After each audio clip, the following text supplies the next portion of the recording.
And we're live. We're live. We're live.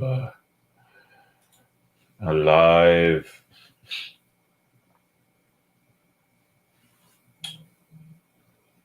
Live. We are here. We are here earlier than normal. Ready for UFC Fight Night London. Pretty good fight card. You have a lot of people from the UK on this card. And yeah.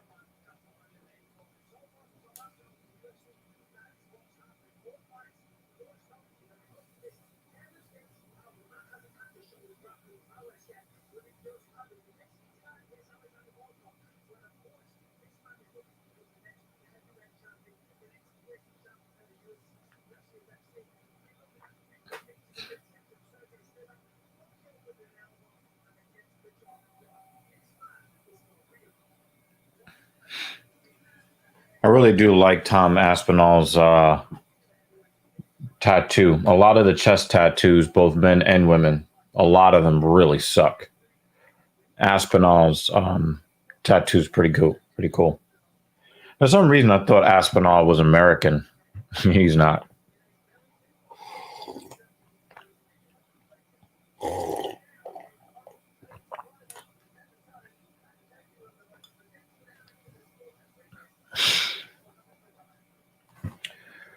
I'm hoping that we'll get a bunch of people to hang out with us today. Oh, I got to make that happen, don't I?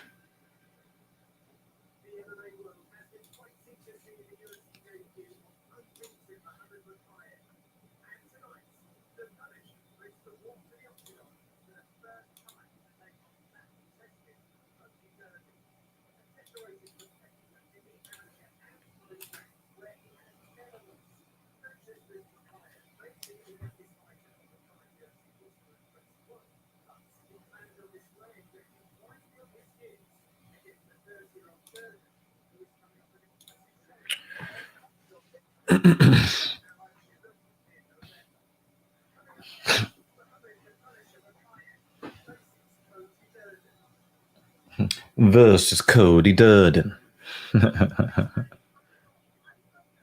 They have one of their English announcers.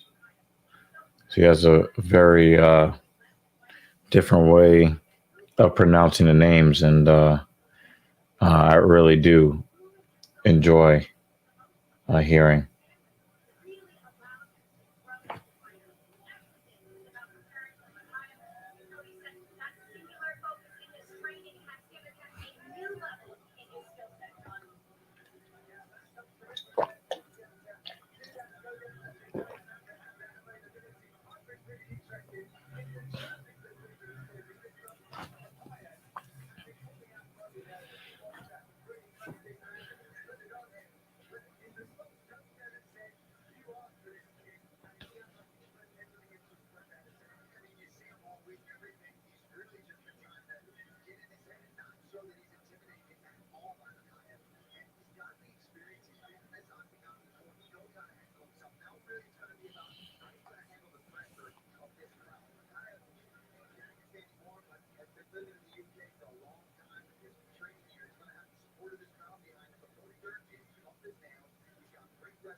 I wonder, does Michael Bisping live in the United States?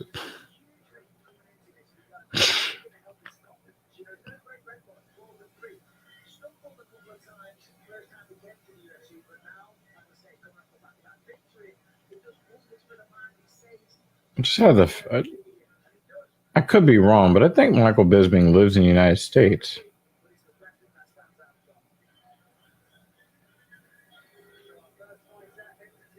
I could be wrong.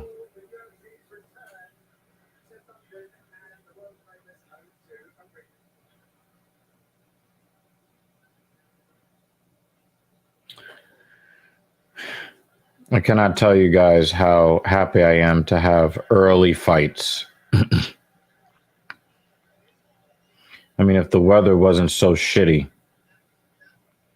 it would be a really good candidate for me to, a good day for me to go outside after the fights and hang out with friends and stuff like that.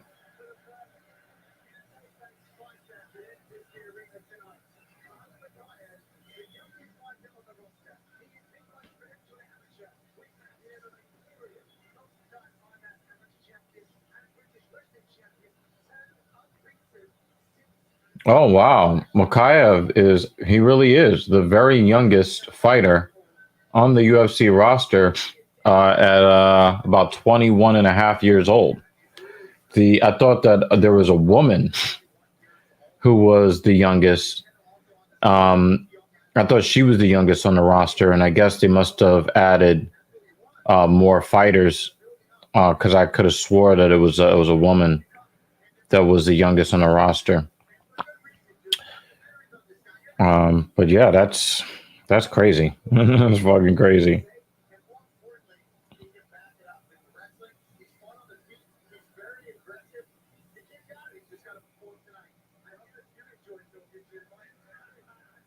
They're really building up Mokaev to be, this, a possible world beater. So it'll be very interesting to see if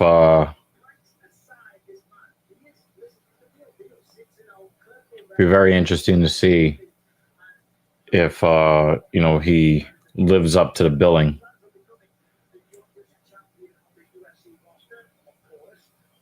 But you get that Dagestani breed of fighter, and there's always that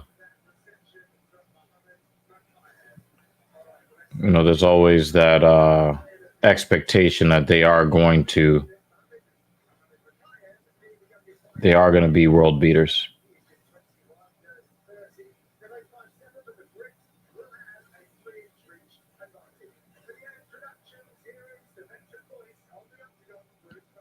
Oh, Bruce Buffer is in the UK. Nice. Very nice. Of course, Mrs. Evil, would be missing, the beginning of this, right?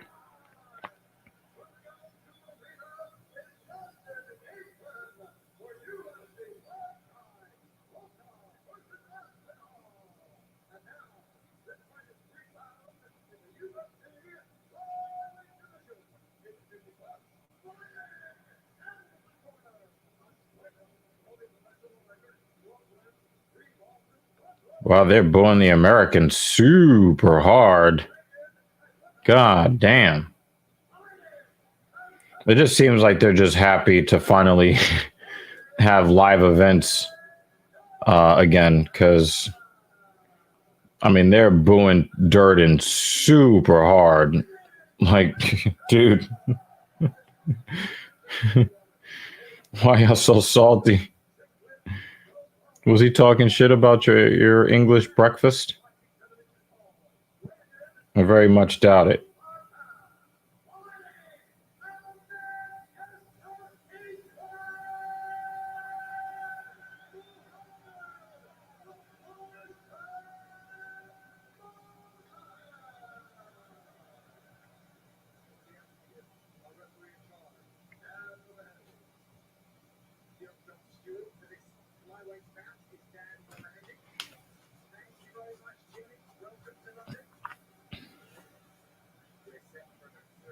All right, first fight of the night. Blind Bat wants to know, how was the concert?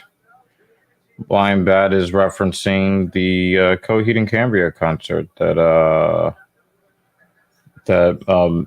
Mrs. Evil and Mrs. Evil 2 accompanied me on.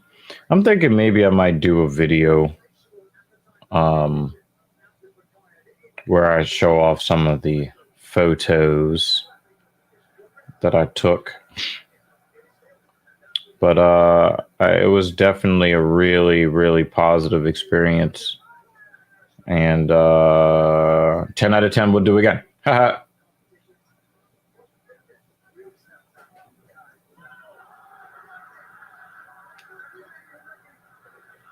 Wow. He wrapped that neck up. And is he trying to tap? Nope. He's trying to get some pressure. He's tapping. Damn. Can you get the fight to start first?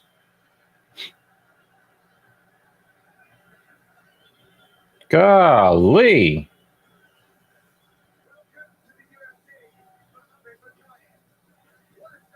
That was impressive. He wrapped that neck up super fast.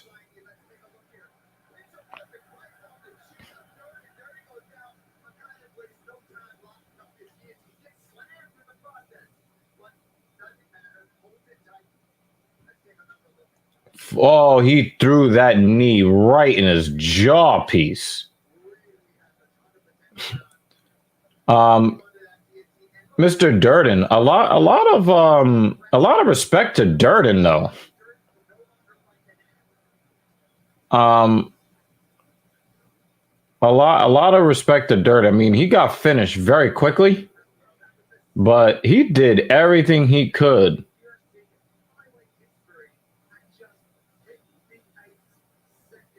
"58 seconds.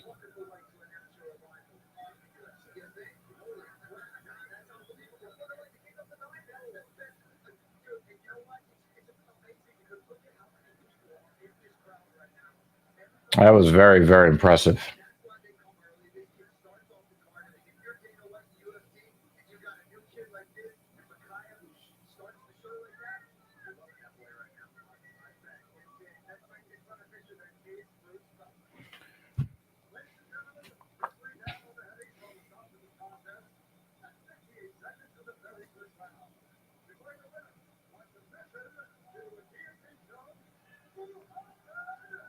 Yeah, that was a very impressive finish. 58 seconds into the event.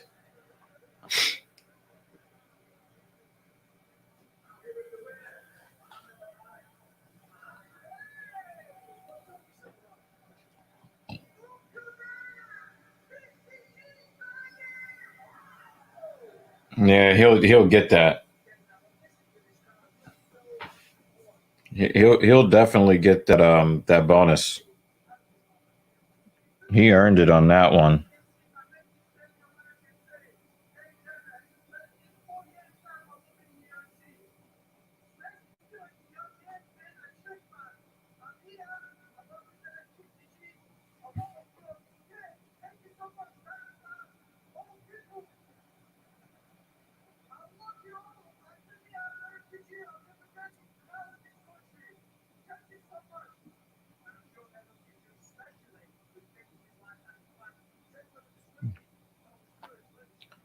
That running knee. Bang! Hold that.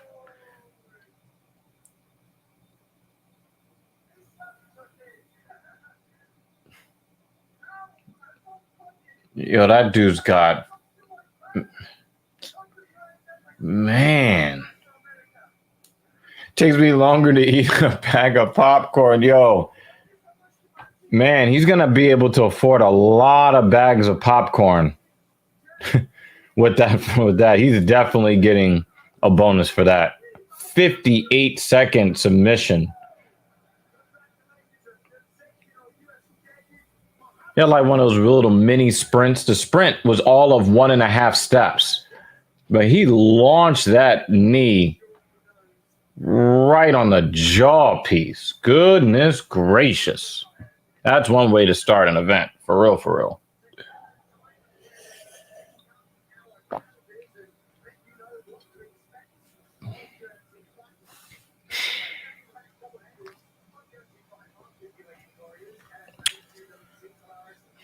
Very, very impressive.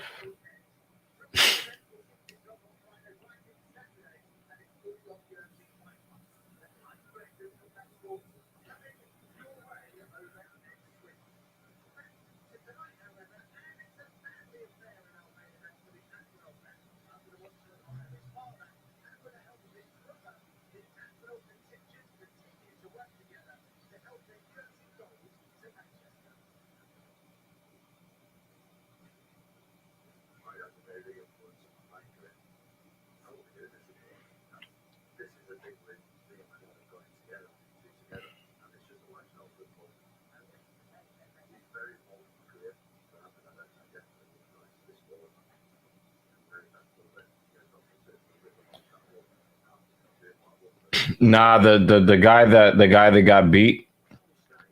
Um, for a guy to get dominated like that in 58 seconds, and I actually came away with a very positive um, impression from him because I mean he really did he did get dominated, but everything that he did to try to he was not looking for a way out. He's a young guy too, so he'll be back.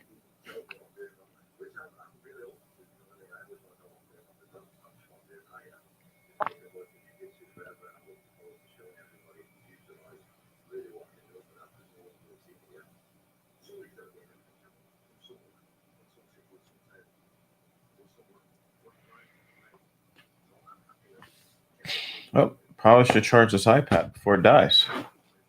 That makes sense. Plug. Okay.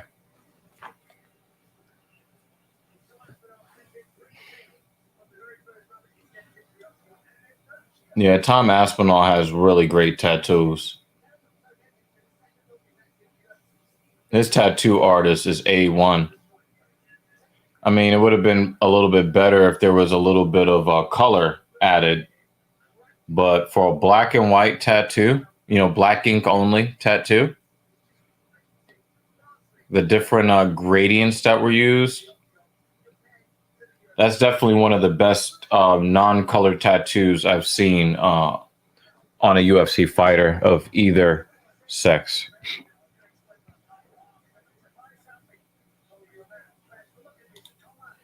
Yeah, man.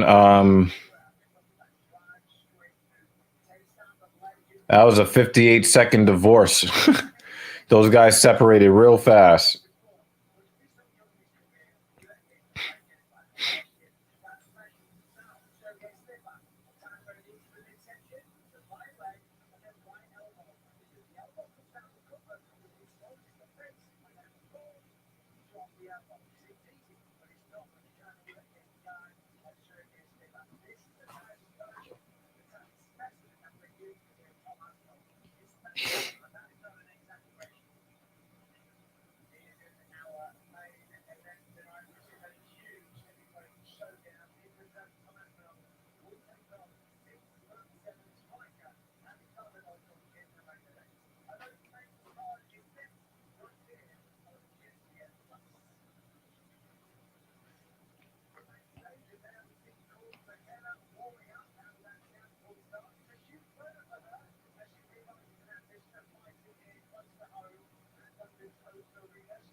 It would have been very interesting to see more English fighters.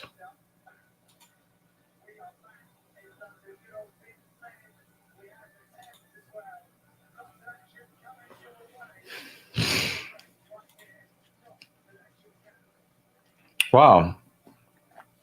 Yeah, it really did not. I really did not inspect this card.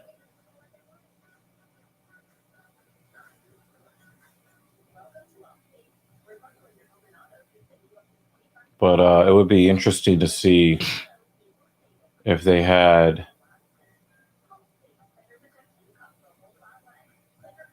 some English fighters fighting other English fighters, but I'm guessing that wasn't. They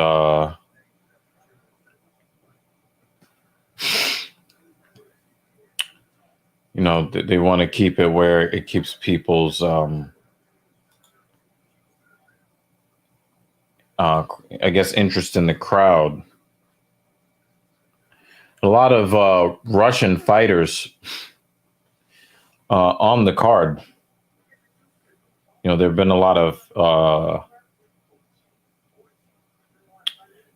lot of issues with visas with Russian fighters in their corners.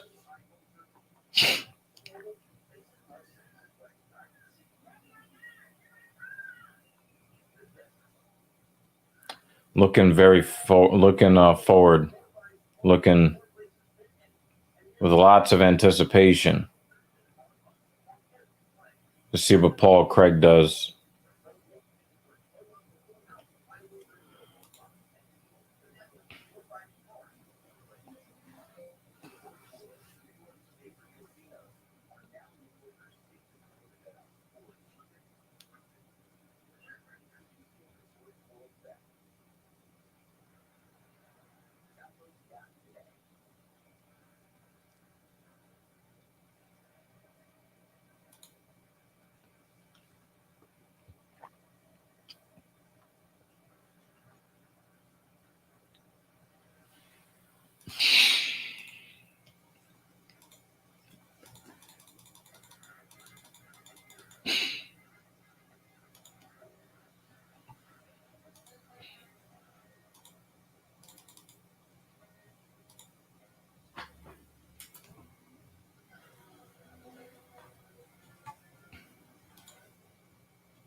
Meatball Molly is fighting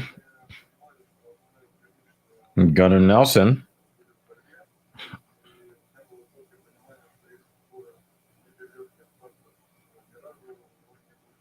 Patty Pimblett, right? Patty the Batty, right? The dude might be a good talent, but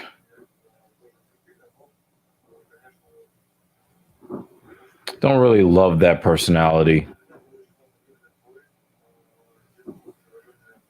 I mean, he's almost a 7-1 favorite, so this will probably be chalk. But if Kazula Vargas beats him, especially via finish, I will not be upset by that at all.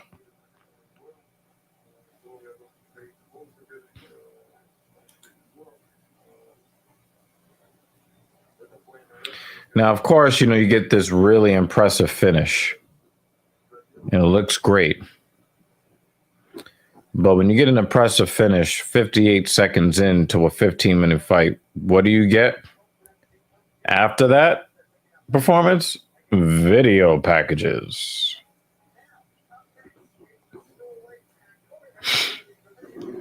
Not in love with that.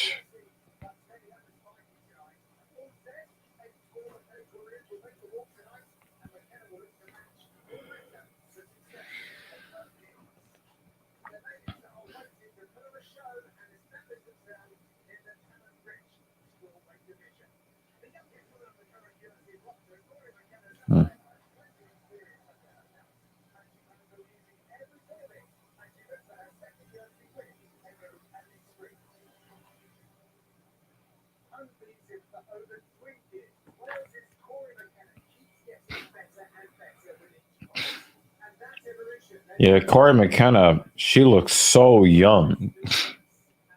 She looks like a teenager.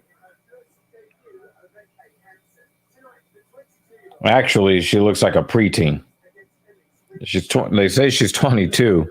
She's the fifth youngest fighter on the UFC roster, but she looks like a fucking child.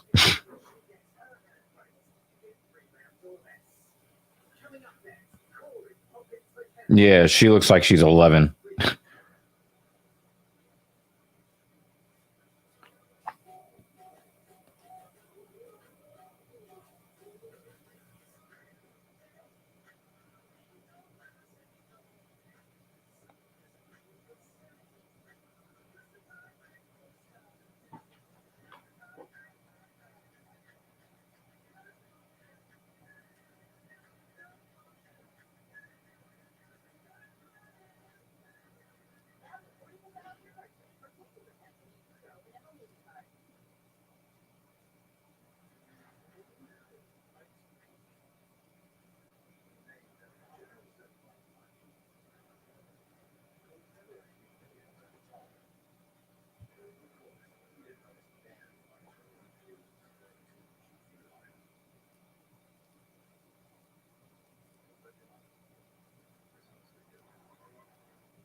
Mm.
Mm.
Reed has a piston for a right hand.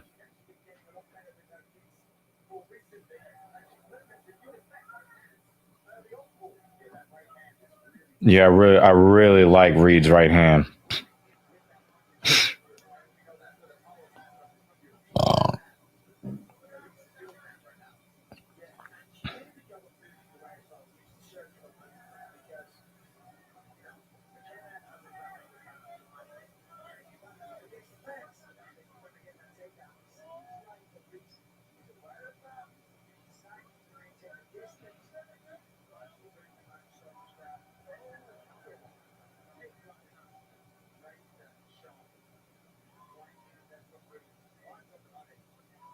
She's got a quick front leg kick too. She lifts that leg up very high, that front leg, and she just pops it. It's very fast. Reminds me of Rose Namajunas when she beat Zhang Wei Li.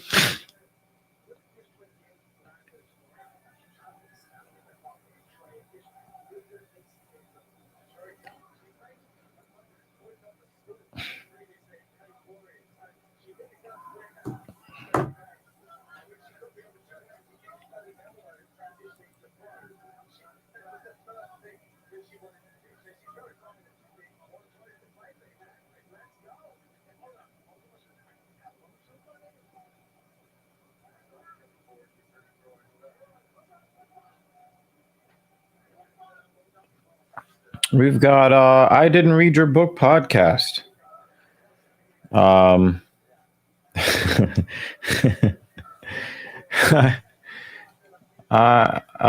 He didn't read the book, but he will watch the fights. So, yay.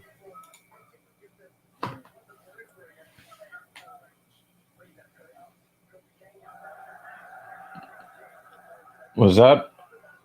Don't tell me that Reed has great striking skills, but a glass jaw. Don't tell me that.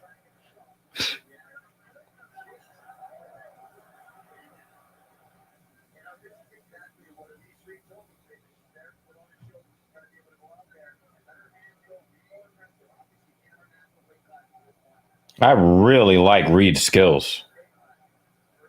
I also like her plain Jane appearance too. There's some plain Janes that I find myself very attracted to. I like her plain Jane appearance, but she's I love her skills. Her striking skills are really really nice. Because a lot of times you see these ladies, they're okay with their grappling, but their striking technique is just ugly as shit. That is not Miss Reed. She's very, very sharp, both hand strikes and leg strikes. Love it. But, she got touched once by McKenna, and she was on her horse after that. So I just hope that she's not a glass cannon.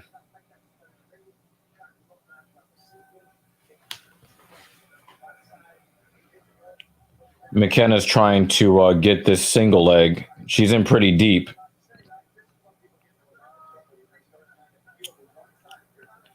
Good balance from Reed. Very good balance. Oh, she's picked up. She's picked up. That's strength from McKenna. She might look like she's 11, but she's strong as a 22-year-old. But I wonder if this takedown will be enough for McKenna to get the round, because I think that Reed was better on the feet for really the entire first round.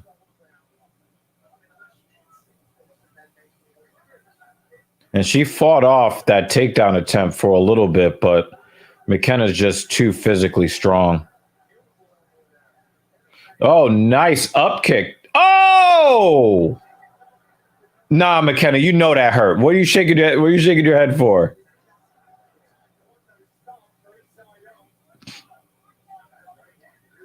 Now, one thing about Reed, there's two defensive things I don't like about Miss Reed. And I dislike one of the things because she does the other thing. Okay.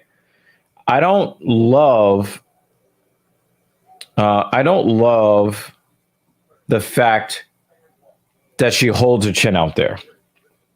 Right? You know, the chin is not here. The chin is not even up here. The chin is up here and out here. Don't love that. And that makes me hate the fact that she does not keep her hands here. She keeps her hands here. I get the TKD. I get all of that. But you cannot present your chin with your hands down. Don't love it. And it doesn't look like she has a whole lot of durability in that chin. So, not a big fan of it, but her striking skills, you know, I like them. I like her striking skills a lot. I just don't like her defense. And I would not be surprised if McKenna ends up getting a KO or TKO.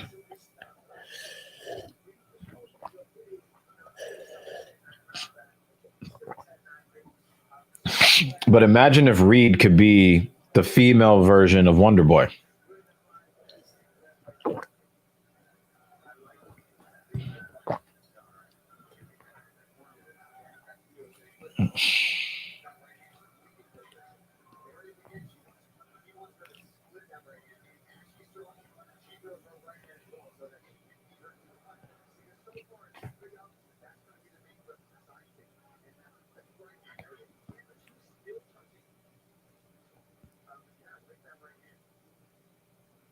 Some people think McKenna won the first round. She got the takedown in the last minute.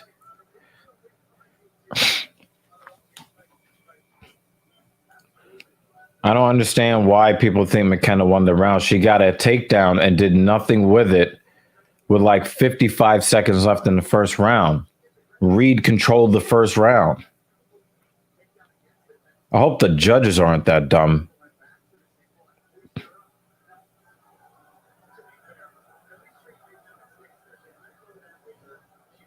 I do like McKenna's footwork. I really like it. Now, another thing, Reed relies on leaning backwards to get out of the way of punches. If McKenna takes an extra step forward, Reed is going to be having doctors surrounding her while she sits on the stool.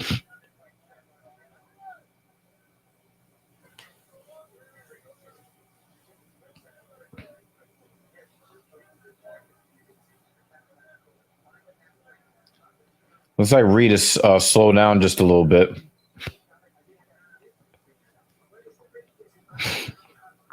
She's got really, really great striking mechanics. Her leg kicks are nice. Her head kicks are nice. She doesn't flail her right hand.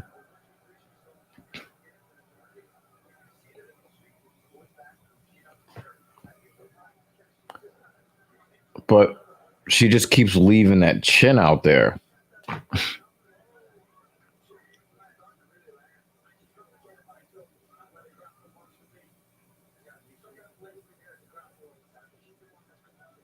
Nice feint work from McKenna.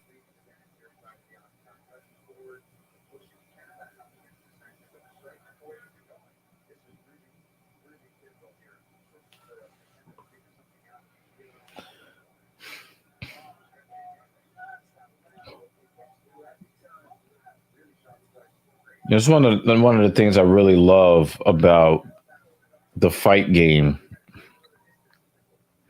You have guys and gals of varying skill levels. And when you see some of these guys and gals that should look completely unbeatable, they've got some weird weakness. In Reed's case, It's poor defense, poor defense, and what looks to be. I mean, it's not like a Luke Shattered jaw, level chin.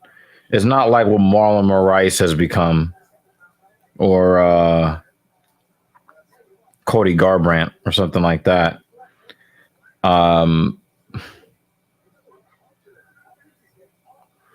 But let's just say McKenna is moving her with shots that are just not that hard.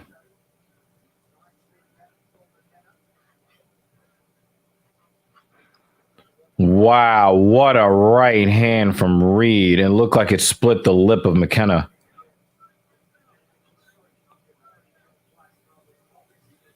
She just popped that fucking jab right in her fucking mouth. And of course, she wants to shoot that takedown right at the end of the round.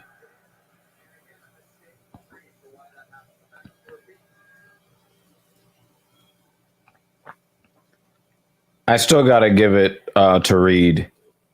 I got to give rounds 1 and 2 to Reed. I don't think that you can be controlled for the majority of a round and then get a takedown with a minute to go, or a takedown with 6 seconds to go, and then think that wins you the round. We've seen guys not win fights when they should have because of their wrestling, but I don't think that McKenna's takedowns, when the way that they're timed and the lack of efficacy, nothing leads remotely close to ending the fight. I don't think that should win McKenna either round.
One of the things I really like about this matchup, both ladies have really good footwork.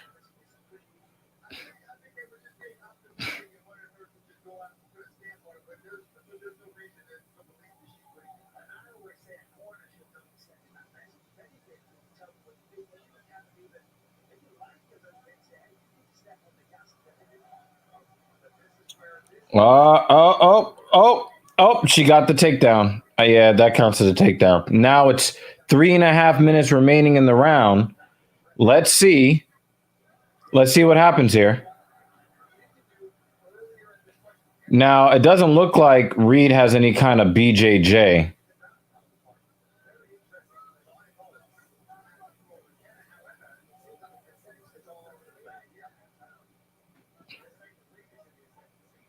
I don't think that this fight is going to go back to the feet. I just don't think Reed has the skills to get back to her feet. Again, a glaring weakness in her game. Her job right here is to avoid taking any damage here. That's her job right here. And if you might end up seeing a draw here, or like a majority draw, if McKenna just lays on her for the next 3 minutes.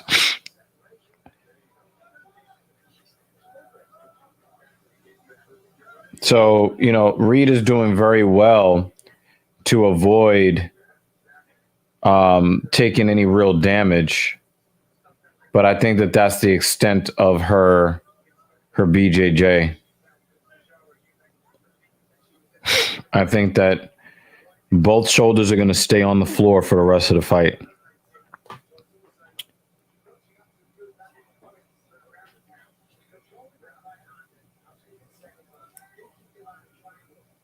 She's making McKenna miss, but you can't really get anything done while you're on the bottom.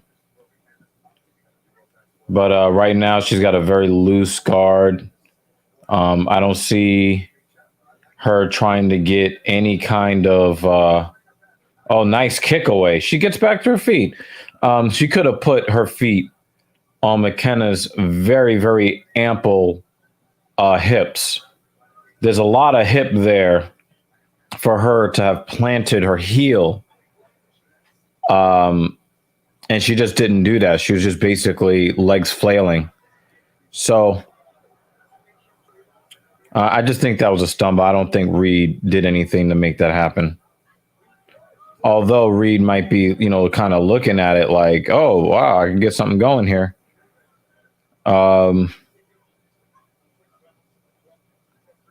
So at this point, I see McKenna winning round 3 unless Reed, does some real impressive striking here in the last minute or so. Because Reed had some work that she was doing in the first minute, and she might be able to steal this round by getting some work here done here in the last minute.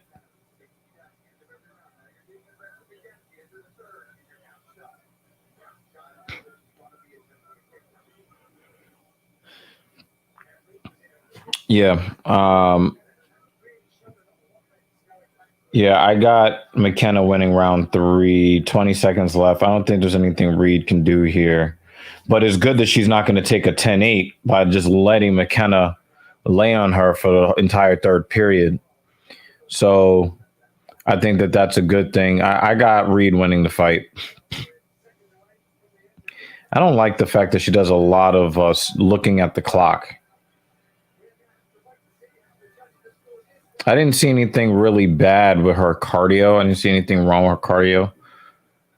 But I got Reed winning 29-28, running rounds 1 and 2. I've got McKenna. I got Reed winning rounds 1 and 2. I've got McKenna winning round 3 for 29-28. Although, the judges are just not very good. So, I can definitely see at least one card going 29-28 to McKenna. But I think that it should be a unanimous 29-28 for Reed.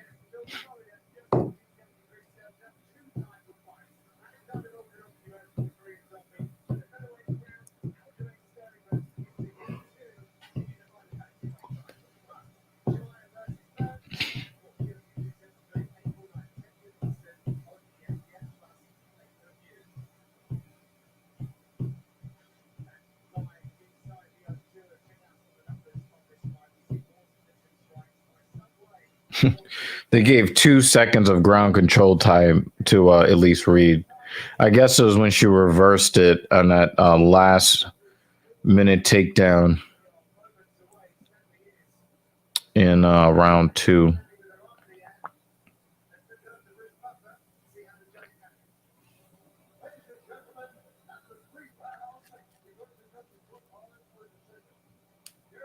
Yep, split decision. 30-27 for McKenna.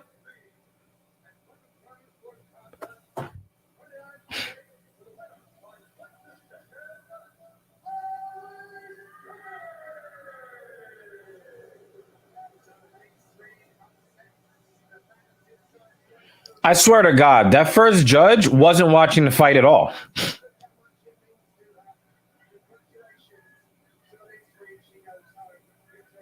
That first judge wasn't watching the fight. They said, oh, this girl's from the UK. I'm just going to give her all the rounds. He wasn't watching the fight.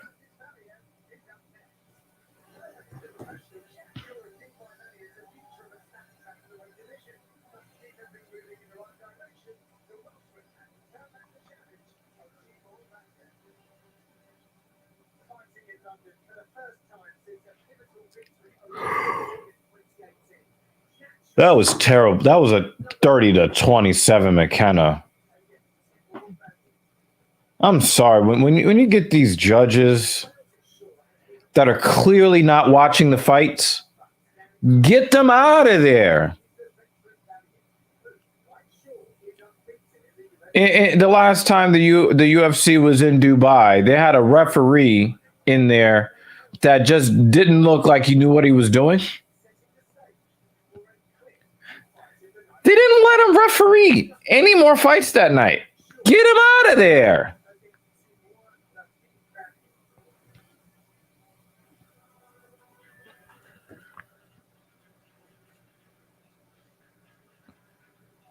If you got judges that are in the arena and while fights are going on, they're playing Candy Crush, get them out of there. Fuck out of here, man.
What is good? How you doing, buddy? Not too bad. Not too bad. Another week in the books. Oh, hold on a second. I gotta perfect change a setting. timing. All right. 2 inches taller. How you doing, man? Not too bad. Not too bad. How's how the fight's been so far? The first fight ended in spectacular fashion, 58-second submission, where the guy that got submitted looked impressive. That's how good the guy who submitted him was. Nice. When you look at how the guy took a running knee to the jaw and really tried to fight off the choke, it was a valiant effort. But there was no other thing for him to do but to tap, because this Again, another Dagestani fighter is out there just mauling dudes. In the second fight, we had two very skilled young ladies, skilled differently. The American, TKD karate, style striker very clearly won rounds 1 and 2, and one of the judges gave all 3 rounds to the hometown girl. And it was very, very clear. We're seeing some hometown bias. I think that they weren't even watching the fight. I think they were playing Candy Crush. I think they wrote their 30-27 on the card before the fight started, and they need to get them the fuck out the building right now. Not now, right now. And I was talking about that referee in Dubai that Dana White said, get that guy out of here. He's not refereeing another fight on this card. They need to start doing that. They should have alternate judges. Oh, you want to give 30-27 to a fighter that was outperformed in 2 rounds? Get out. Or at least explain yourself. At least. No, just get out. We know you weren't watching the fight. All right, so we got Jack Shore and we got Timur Valiev. A lot of English fighters, a lot of English breakfast going on. Well, they were supposed to go. Let me resituate. All right, they were supposed to go to London a few months ago, I think. Yeah, but the Rona is Ronin. Yeah. So now all the people, all the English fighters that were going to be on that card, and a bunch of new ones for this card. Also, a lot of Russian fighters on this card too. There are a lot of visa issues now. Yeah. Very, very interesting how world events affects the fighting. One thing that's pretty interesting is that Dana White is taking a little bit of heat because he is still doing business with the media companies in Russia to put on the fights. And this might surprise you, but I'm going to take Dana's side on this. All right, there we go. Wait up. Hold on 1 second. I'm just going to try to hide this purple light. I need it that way.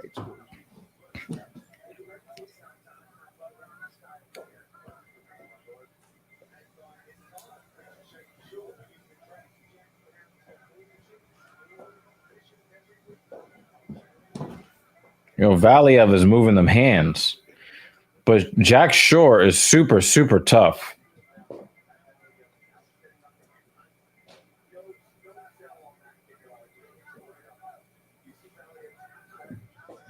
That's not covered.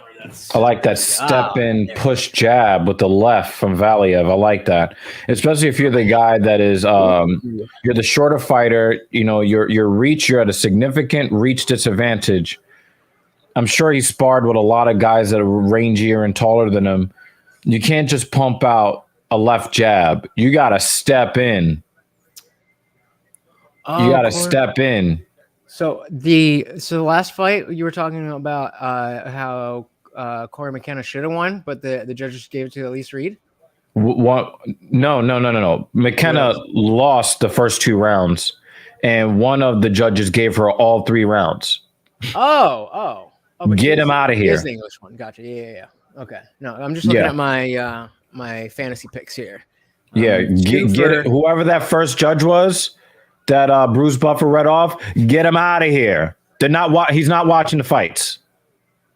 Yeah, sad. I mean, anyway, I'm siding with Dana White because if you look at what is happening to some of the IPs in Russia right now, you cannot risk having a country out there that's just going to be out there just pirating your shit. Right. You can't do that. Also, you have a lot of Russian fighters. These fighters are not in the Kremlin. And to me, I think all of this rush to exit Russia to hurt them economically and all of that. It's like a lot.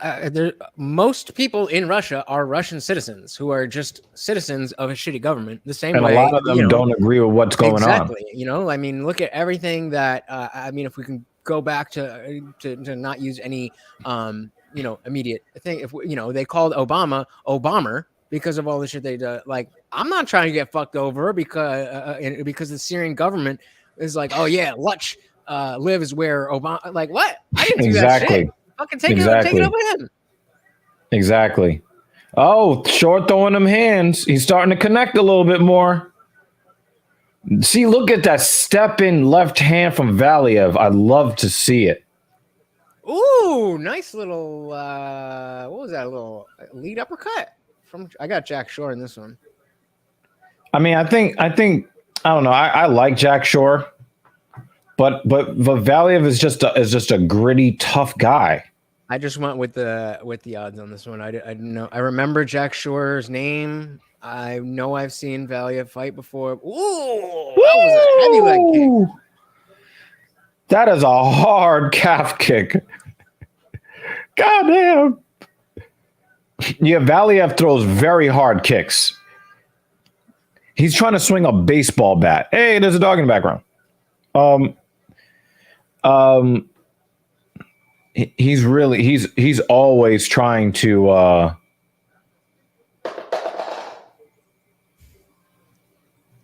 this motherfucker got a Pringles can stuck on his hand. Oh, we got the same commercial for once.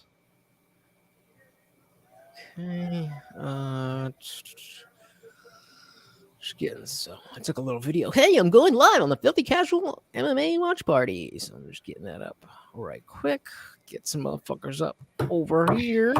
Ooh, I got a link for this, right? So let's I'm gonna step away for a second. Oh, it's my show. So yeah, I need to get caffeinated, man.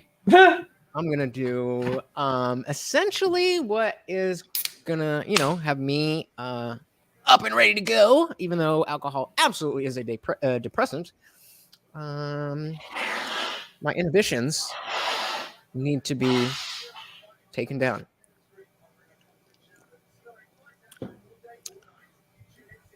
I think I feel like this is going to be one of those fights that, or one of those cards that is a little bit low key, but we are going to get exactly what the fuck we want out of it. Ooh. And just in the sense that, apparently I already missed a good spectacular finish, as Dr. Evil Genius put it. And I don't see why there shouldn't be more. I think a lot of these guys haven't fought in front of a crowd. And, being in their hometown, I think it's going to be cool.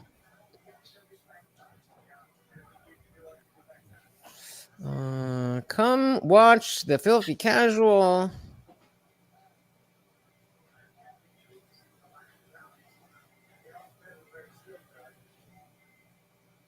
Or hit me up if you want to join. Oh.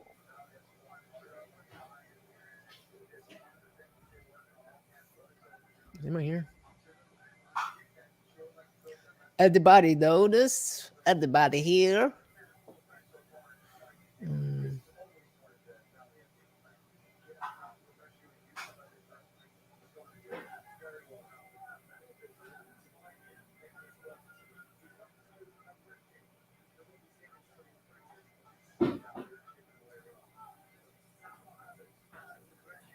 Ooh, off the ground. That's a moral victory for Jack Shore.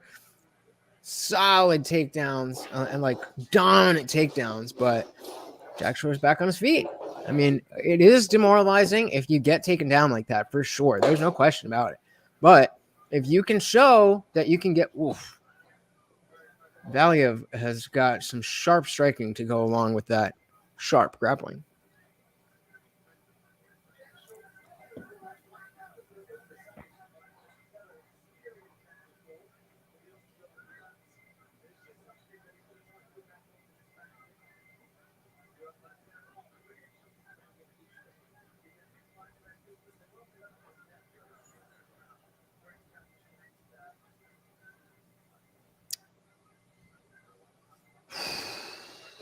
That's got to be another one.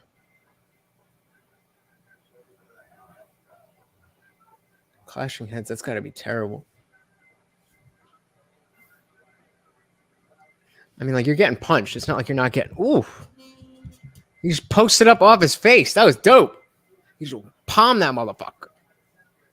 Copy. How do I copy? Copy.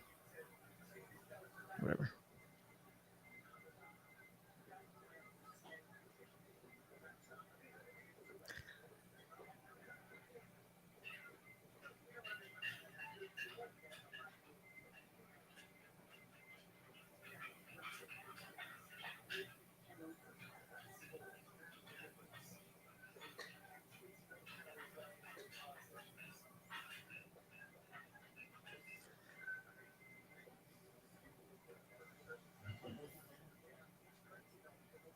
A lot of time on the cage. As I was just saying, we're going to get an exciting card.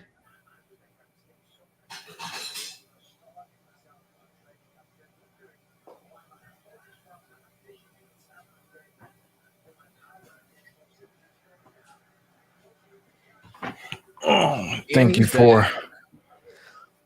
I was saying, you know, I mean, basically all you missed was Valiev got a big takedown, but Shore worked his way back up and didn't let Valiev really do anything with the takedown. And then they've just been on the cage the whole time, and now back down again. So I mean, you know, we see an easy or an evenly matched fight, but Shore is not really a wrestler. Well, what do you? I mean, I feel like you know, the sport goes through these different phases. Ooh, very nice scramble. Yeah, he gets back up. Very nice. I feel like we're kind of in a place where the clinch is where we get stuck, as opposed to the days of a little bit more obvious lay and pray. You get stuck in the clinch because guys might have better takedown defense and might be better at getting up, but once they're on the ground, but that keeps us stuck in some of these, you know, some of these essentially 50-50 grappling positions too often. But you know, I think really, you know what I think really shifted that? What? The referees stopped standing guys up. When guys used to get stuck along the fence for too long, the referee would bring them back to the center. When the guy would just lay on a guy and not advance his position or look for a submission or get effective striking, they'd stand them back up, and they don't do that anymore. Do you think, because I don't necessarily disagree with that. I think that it makes sense for that to be the case. Because because you're in a position that looks boring from the outside doesn't mean you're not working. And that should be the reason that an exchange is broken up. Yeah, but they're not breaking it up because they're not working. They're breaking up because they're not advancing. Yeah. And so I think that's an important distinction. Now that you say that, I take that back. And yes, if they are working but they're not advancing, then the ref should break it up. Yeah. So you know that annoying guy, the annoying guy with the blonde hair at 185? I always forget his name because I don't like him. Brunson. Yeah. Right? Yeah. Brunson is always going to make these fall. Oh my God. Ooh. Woo! Nice, and you don't see Valiev getting knocked down by anybody. I'm just keeping these little pop shots. The thing is that with Brunson, he'll make these motions, right? He'll make these motions that makes it look like he's working, but he's not trying to do anything with it. Yeah, no, I think that makes sense. That's a good. Well, but and so in saying that they've stopped doing that, are you saying that that's a bad thing? They've stopped. I think it's a bad thing, and I think it's hurting the sport. Because the thing is, imagine if Jan Blachowicz is stood up in the 4th or the 5th rounds in that fight against Izzy. Izzy might have easier fights at 185 because people didn't see him get beat. Yeah. That allow the ref allowing Jan to lay and pray on Izzy might have changed the entire course of the UFC history. Yeah. Ooh. Yeah. He left that neck out there. It didn't look tight, but he looks like it looks like he he's feels working. like he's It got looks like he's working. All right, now he's starting to stall out a little bit. But I think he's got it because he's got the hand on the knee. He's pushing hard. Oh no, that's a bad angle. Ooh, that's that's he tight. ain't get out of that. He ain't getting out of that. That's vagina tight. But there's space, so if he can All survive, right, he's got space now. He's got space now. Yeah, he's breathing. He's breathing. Yeah. He's breathing. Nah, but the thing is, when Short tried to get out, you're not on Instagram, right? oh, he made him let it go. Nice work from Short. Short didn't panic. Short did not panic. Yeah, but you can't be leaving your head out there. You can't be doing it. Come on, bro. Why are you fucking sending me?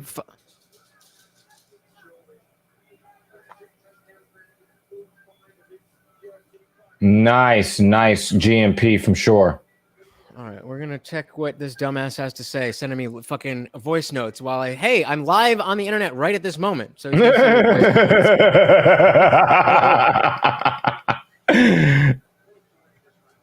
ooh, Stepan needed a body from Valiev. YouTube, and I couldn't find it. When does it start? Is it live now? I just looked on YouTube and I couldn't find it. My phone's also a piece of shit though, so could be fucked up. Having Valiev receive wrestling pressure from Shore speaks to Shore's skills. Right now, but I need this new phone. Because I don't really know him to be a wrestler like that, and he is applying the pressure to Valiev. Valiev is biting down in his mouthpiece, but it looks like Valiev is very tired, and he might have a lot of blood in his arms right now after that guillotine attempt. Definitely, his arms look just a little bit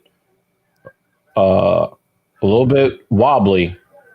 It was a nice step in left hand. He's getting that on Shore all day long. I'm gonna try something. I seen he's taking that little extra half a step, and that's what's making the difference.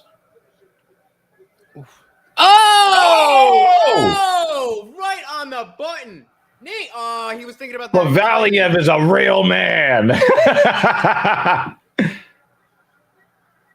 This is where it's the most dangerous for sure.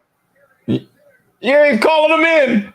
He's like, you're gonna knock me out today. You can't rush, but you gotta I'm tired. I'm about to take a nap. He's looking at the Why are you looking at the clock? Right. Work. Come on, you better fucking. I mean, unless you think you have a chance to get a finish here. Right. Come on, man.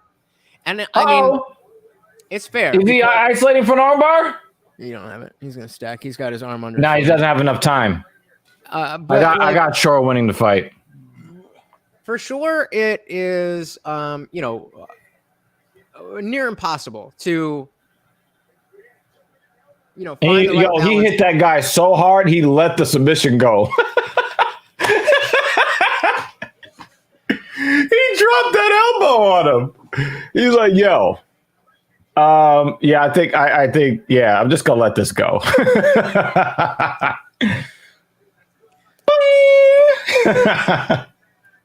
Yeah, I mean, we've seen it. But Valiev, valiant effort from Valiev.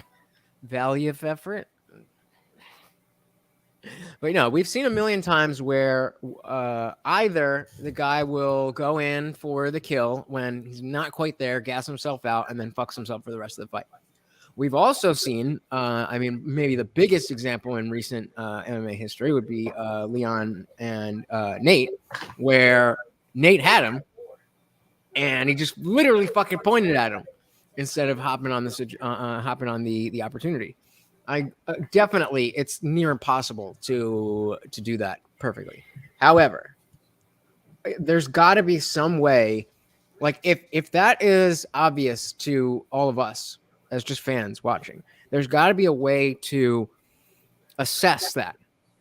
You know what I mean? When you used to assess it all the time, right? But I see a lot of guys assessing it and then making the wrong move. Like just now, that would have been the opportunity for for Shore to finish instead of letting off so that he didn't gas out. Especially when But I think the reason why he didn't rush in is more to the point you were making last week, or no, actually 2 or 3 weeks ago, when you were saying, "Yo, Valiev was not," and this is actually we were both kind of making a similar point. Valiev didn't stiffen up; he was loosey, and he was just like, "Yo, I'm a swang and bang." Right? That's a dangerous guy. Are you frozen or am I frozen?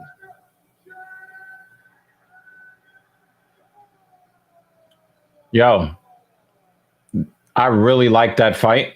I like both of these fighters. Jack Shore showed me a lot in that fight. I mean, he's not fighting to show me anything, but I'm impressed nonetheless.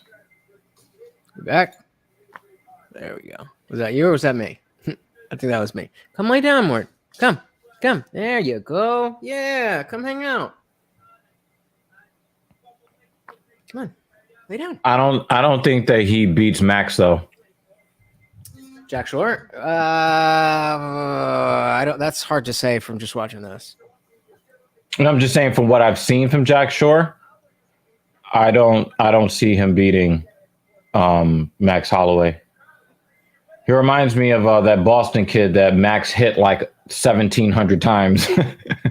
And Calvin Cater took a Calvin beating. Cater. He took a fucking beating. And he took a fucking break after that. He's like, yo, I took as many shots to the head as I should probably take over a 5-year span. I'm not gonna do that too many more times.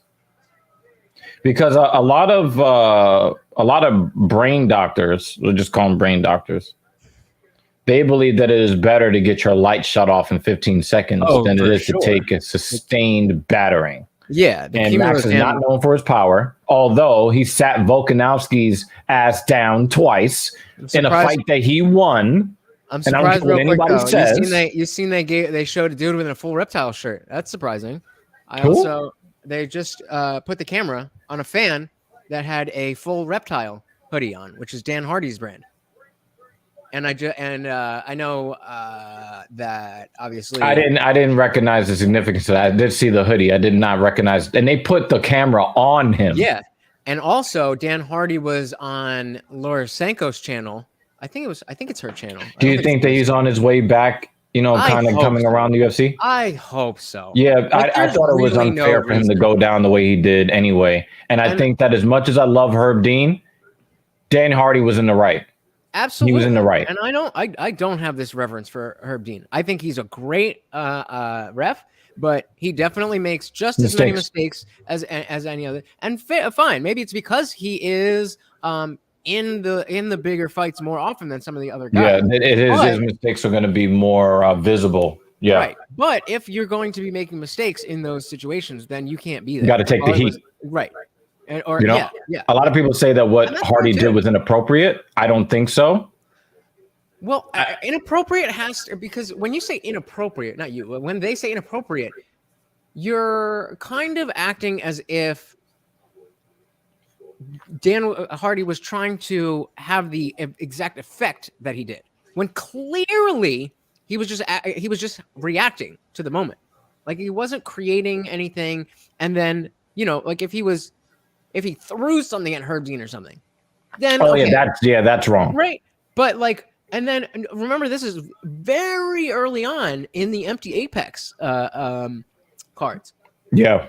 And you can hear everything. Right. So they're not you. So he would have been able to, and this was part of what he was saying. He would have been able to do that and just express his opinion, whether he meant it to be on mic or not. He could and express that opinion, and Herb Dean never would have heard him. Yeah. And he couldn't have known that Herb Dean would have heard him. Yeah. And then Herb said something to him, and that's really what made Hardy stand up and move toward the cage, to be heard even better.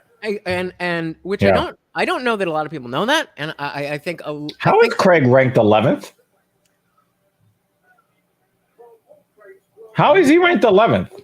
Is he? I mean, he took Jamal Hill's arm home with him.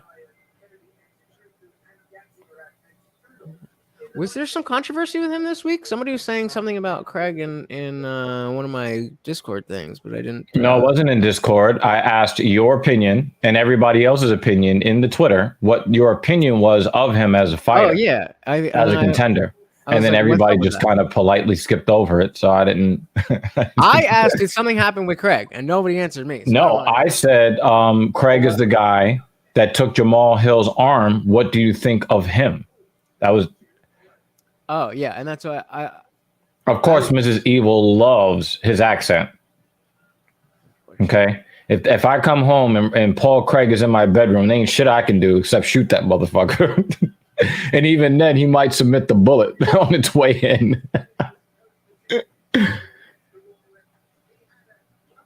He does look kind of like Kratos, doesn't he? Kratos? If you put like the God of War paint on his face. I don't know what that is. He does look like him. Paul Craig. No, yeah, but I don't know what the God of War thing that you're talking about. You know God of War, the video game, and he had like the red paint on his face. As a matter of fact, Davison Figueiredo, he puts the red streak in his hair. Yeah.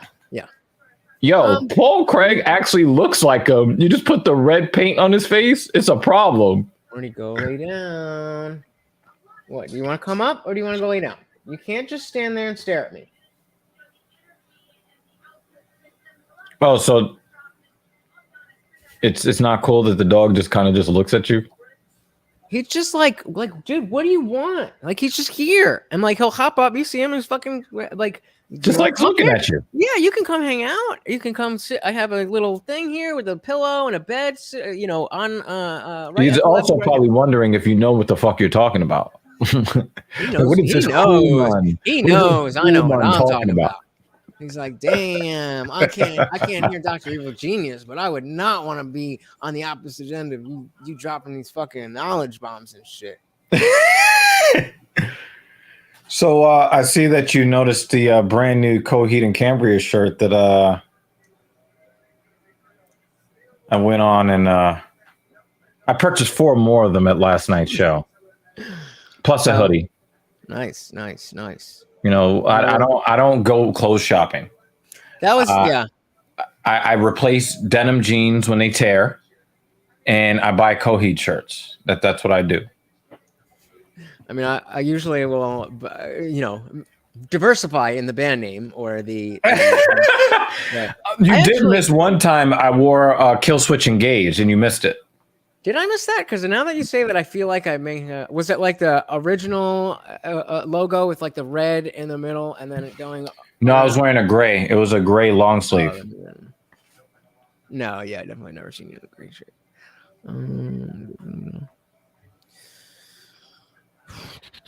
Multitasking, got fucking 7 things going at once. Doing work, talking to clients. The cut man looks like a bouncer. I swear he must. I know he's a bouncer at a bar somewhere in the UK. Look at that fucking hat he's wearing. Yeah, he's a reject Peaky Blinder. Telling you that. I order the Peaky Blinders. You work for the UFC. He does look like he'll fuck you up, though. I ain't gonna front. He looks no nonsense as fuck. There was an usher at last night's show who was like really no nonsense. And I got the feeling he was really annoyed because one guy, because the thing is, there was not a lot of space for anybody to try to crowd surf. Because if you go back like 5 or 6 people back, they have an elevated platform, right? And then more rails.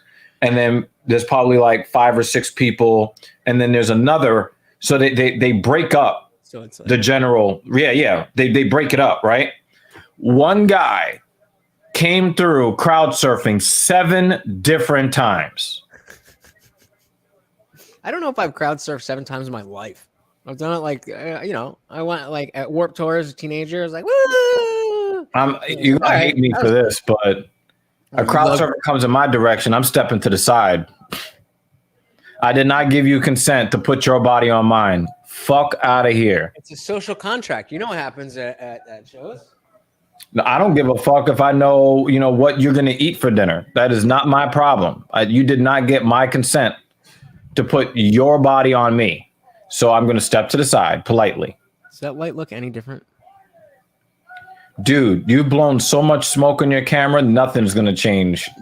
Nothing is going to change. It's not that. It's honestly just the amount of light that I have. It washes out. Because You're a 70s free love guy.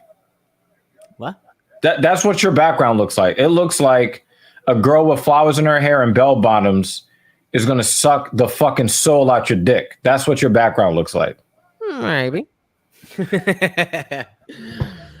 You got to put out into the world what you want to receive. Yeah, exactly. I mean, I look at that couch and I'm just like, that's that heady mo. That's what that heady mo action.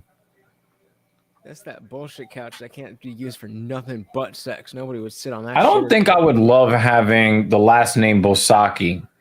I don't think I'd like that very much. I mean, I would basically be begging to get roasted.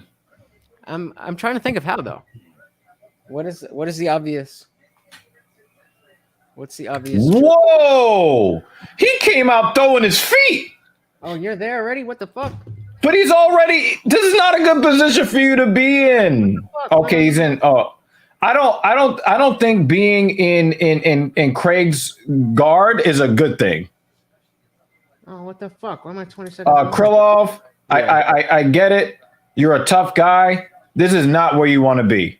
This is one of the few guys where he's on his back, and I'm like, I don't think you want to be. Is he trying to get an OSP choke?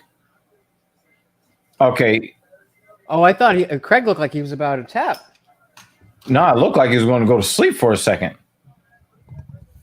That looks better. That looks marginally better. That is a massive back tattoo. God damn. It's not the best looking tattoo either. Well, it's not done. You could see it's being worked on, but it definitely is legit. I don't really like the fill-in on it. Well, that's what I'm saying. It's not done yet. No, I'm talking about in the middle. I don't like the part that's actually filled in. I don't like it. It's too dark. Yeah, I don't like tattoos. It looks a little bit of a dark mess. Yeah, I like tattoo. Like a lot of like my favorite tattoos have a lot of negative space. Is he really going for this OSP choke? I actually find the design of that fucking dope as shit. I agree that there's just too much ink, and it's just too packed in. So you know what I think Krylov is trying to do? I think he's trying to wear on Craig and get him to fold. That's what I think he's trying to do. Because you really don't want to be, I don't care if it's half guard, you don't want to be on top of Paul Craig. You just don't. I mean, it's better than being underneath Paul Craig. That's for sure. I've seen a lot of guys who thought it was all good, including Jamal Hill. And he wound up with a floppy donkey dick for an elbow. Now, if Krylov can keep this, whoa! Craig is getting whoa! I mean, he's eating them, but those are heavy shots. Nah. He almost had his head bouncing off the canvas there. But that's what I'm saying. His head, he didn't even put any. Like the fit came, boom. But he was. But here's the funny thing: Craig did not look deterred at all. That's what I mean. Oh, he's trying to throw that leg up. Don't let Craig. He's inside control. I think we might see a TKO here. Wait. All right, full guard. I don't know how Craig finagled his way back into full guard when he gave up side control. And he was able to get back full guard. He was able to get back full guard when dude was in side control and dropping bombs on him. Craig can't take any more of these. I'm sorry. I know he's a tough guy. He can't. He cannot take any more of this GMP. He's getting too comfortable. As we're saying, he's getting too comfortable there. Yeah, you've got a brilliant beard. Do not rely on it to protect you. Because even if you're saying, okay, I fucked up, I lost this round, Like you still need to. He might be a survive. 10-8 Yeah, yeah, because this is dominance. yeah. Oh, Oh, oh, oh, oh, oh, oh my fucking oh. god! Yeah! He took the side. He did it again. He did it again. He did that shit again. Holy shit! He did it again. He did that shit again. That was wild. That was fucking wild. Son, he did that shit again.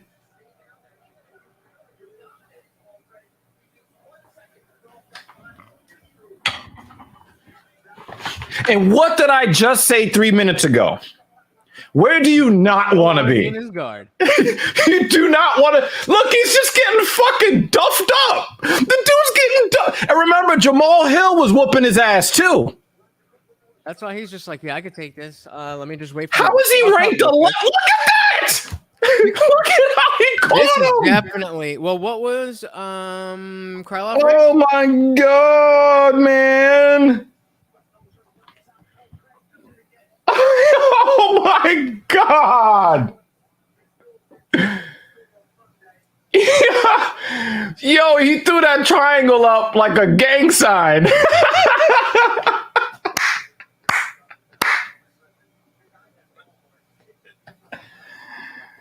Yo! How much you want to bet Craig was losing 10-8? I would love to see those scorecards. Absolutely. Of course, you're not going to write anything in a scorecard because the round was finished in round one. I know. I'm saying theoretically. I would love to see what they would have scored them. Is that the worst ass whooping we've seen somebody take in a first round win? Maybe. Let's see what he's. Yo, I want to see the stats on round one. Because Craig did nothing. He got no takedowns. He got no strikes.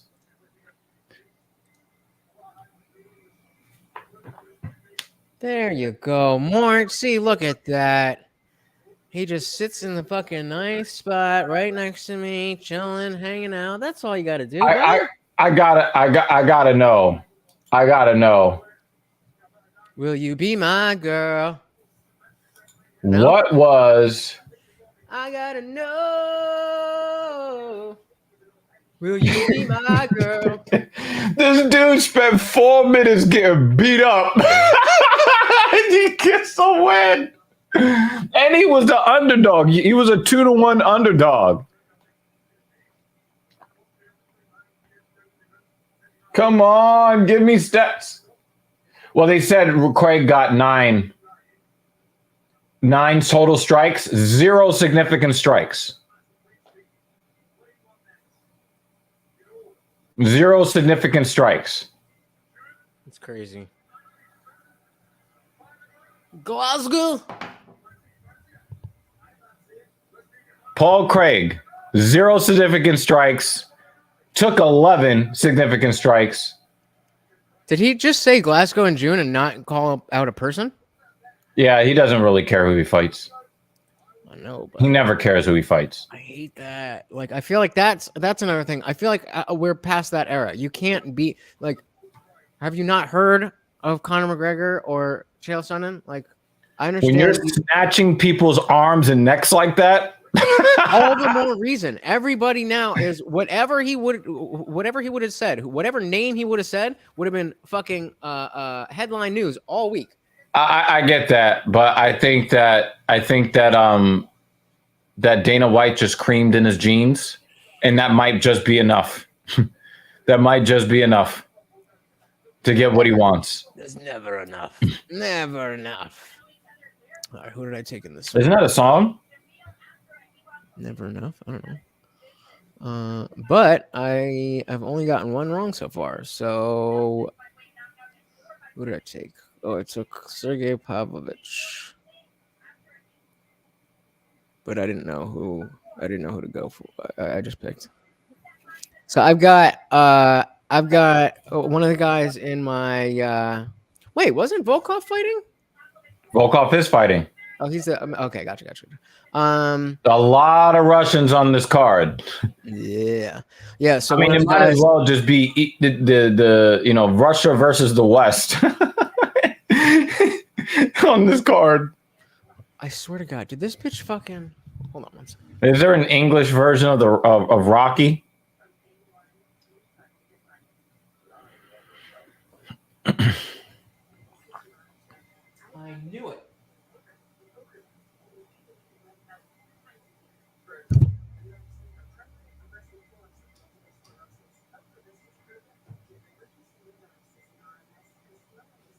I don't want the desk. Whatever. When I went to Vegas, the day as I was leaving, I had a handyman come and like can you see it from here? That window up there that's now has got curtains on it that didn't have curtains on it before. You know, we had a handyman come in and do that. He was supposed to put soundproofing in the sunroof, but he just put a curtain over it, so when it rains, it's still loud as fuck. And replace the storm door. And I was going to Vegas, so my mom was just supposed to be here to supervise. And she ended up fucking changing a whole bunch of different shit. She was like moving shit around. And I was like, it was just like, how do you not like, what gives you the right to feel like, you know, like this is my studio. This is what I have this all set up. And then I realized, oh, you didn't realize that because you've never fucking watched a video of mine. So you have no clue that this is the aesthetic of this has anything to do with this or anything to do with, you know, what I care about. Right. And so like everything's off center and like, I mean, when I put together my little man cave thing, when people come to my house, they love how my office looks, right? But when I designed it, I designed the placement of everything with this set in mind. yeah. Now it just so happens. It just so happens. Yo, bomb boom, what's going on, brother? That it looks nice to people just walking in the room, but I really wanted to show the different things in my personality. You know, different things that either I aspire to or that I have a lot of interest in. You know, different parts of me. There, you know, you can see them right in the camera shot, right? You know, I do something differently in the future where I might like switch it up, possible, but I like it exactly the way it is right now. And it's done for a reason. Yeah. And like, so, yeah, exactly. So like, if you were like, oh, I'm going to do this and Mrs. Evil Genius was just like, yeah, we got a handyman coming. He's just coming to do something. And then like the fucking arcade game was over there. And then the TV, like what, why would you even think that that's okay to do? Have some respect. Like, this is my fucking home. This isn't just like, yeah. It was under the guise of like, oh, you're so messy and da. It's like, bro, I had a few fucking cans on the table here because I drink when I'm doing stuff, and I don't always clean it all up at a time. But like, okay, fine. It was like 2 days worth, and then like 12 cans. You throw the cans away. You know, there was some a bowl and a fucking fork in the sink, like little shit. And like, I don't care to have my place, you know, so pristine. I prefer like a good example is I prefer an unmade bed to a made bed. I feel like a made bed is somebody else. Like that's something else. And if it's unmade and it's the way that I left it, it's my spot. It's my little nest. And like, it's not a big deal, but like, why should you have an opinion on that? I'm not asking you to keep your bed unmade. I'm just saying, don't fucking make my bed, or don't fucking give me shit for not having a made bed. That's it.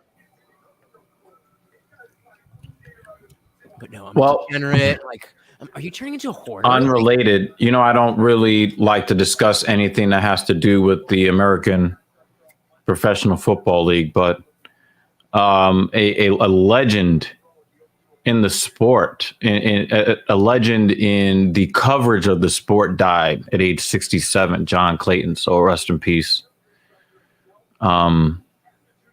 He always kind of appeared to be kind of sickly, or he appeared to be much older than his age would suggest. So I always kind of had like a weird worry about that because he always looked so much older than his age. But they said, he died of a short illness. Don't know what that means, but that's pretty unfortunate. Because 67 is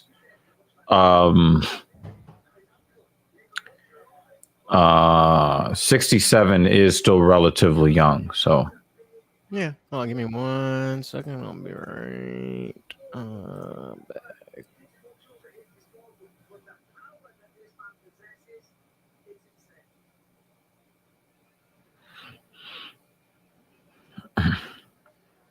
when it comes to college basketball, I don't really care.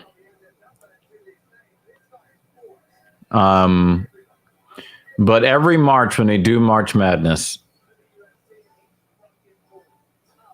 I silently, of course now not so silently because I'm telling you guys this now, but always kind of silently hope that the 16s all beat all the ones, the 15s beat all the twos, the 14s beat all the threes, the 13s beat all the fours, et cetera, et cetera, et cetera, just to see, college basketball turned on its head for a year. And while that is not happening this year, I have noticed that, there's there's a lot going on in college basketball where you got some top seeds going down. I think about all of the options that young men have when it comes to what they're going to do with their professional basketball careers specifically. Because, we see this in baseball that a lot of these players either get drafted from overseas. They don't get drafted from overseas. They're signed by an organization, 15, 16 years old. And for, high school graduates, the actual MLB draft, they're taking college players, they're taking high school players, all that. When you look at basketball has always had one path. Go to college, do your time there, and then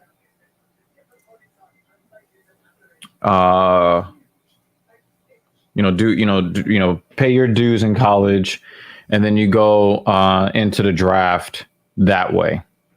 And now we've seen like LeVar Ball, really pushing that alternative route, sending their kids to play in professional leagues overseas, having them work with, professional basketball coaches to get them ready for, NBA play without the NCAA. And I find that to be very interesting. But also when you look at NCAA basketball, you have, two big issues that harm the product on the floor. One being Steph Curry. Steph Curry has, we have Jesse on ice. Yeah. How you doing, Jesse? Oh! Jesse on ice, son. Jesse on ice. What is going on? Just mixing it up. Dude. AKA Jesse on fire. If What's you up, have guys? not checked out this man's channel, please do. anything and No. everything inside and outside. Oh, wait, that's him? Yeah, that's him. Yeah. Don't you have your own watch along? I have like 174 subscribers. I'm nothing compared to you. I'm gonna go live later, but I was just coming to say what's up before I do. Yeah, I know that he's very excited. We've got Abdurakhimov and Pavlovich. Pavlovich is a 3.5 favorite. You can just look at their body types and you can say Vegas is looking at them and saying, hey, one guy is 28, one guy is 40, and the guy that's 40 looks like he's 40. And I don't know why I didn't know him, because when I was picking, I was just like, I don't remember either of these guys. I remembered Pavlovich's name, but I couldn't place any fights that I had done with him. Right, I'm more familiar with Abdurakhimov. That's why it's because of the heavyweight division. I was just talking about this with. I was talking to Francis's manager about like his prospects in terms of like re-signing with the UFC, doing the Tyson Fury thing or whatever. And we were talking about how like Israel Adesanya is in a completely different type of situation in terms of his deal, because the UFC can give him 3 fights a year. You know, so like, let's say, you know, he nets out to where he's making $6-7 million a fight, fights 3 times, you know, he makes whatever, 18 to $21 million a year.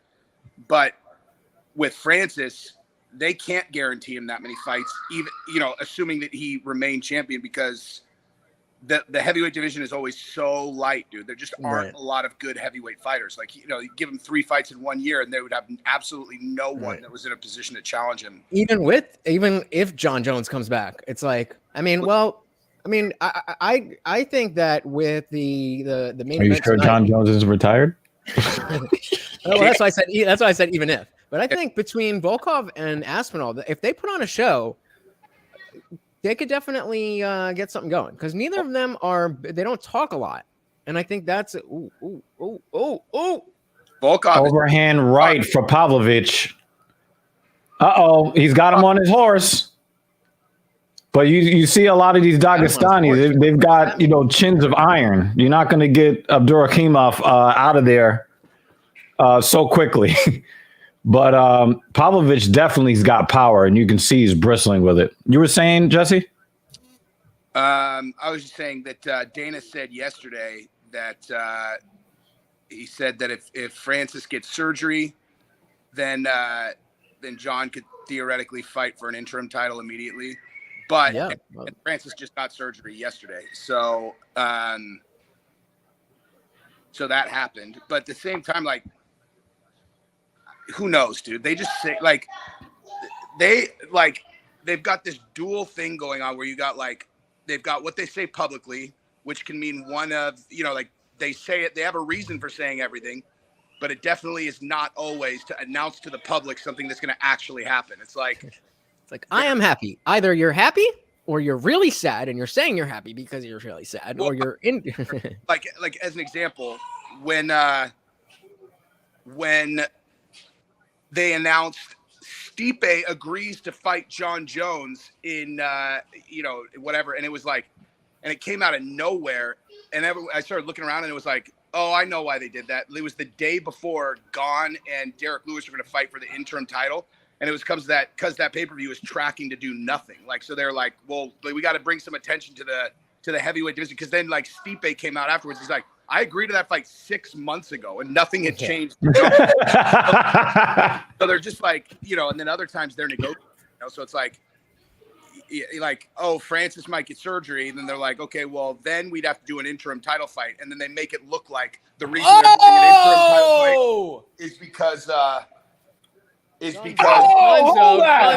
Dunzo. Ooh. Referee is letting you go. Okay, I think that was fair. As quickly. Yeah. The referee was really letting that go. And I think fairly so, because as quick as Abdurakhimov got up, he was not like in like real danger. But wow, betting odds, man. But like, look at that shovel uppercut. Beautiful. That's like that's like what Connor was. Connor's thing. It wasn't an uppercut, and it wasn't like a hook.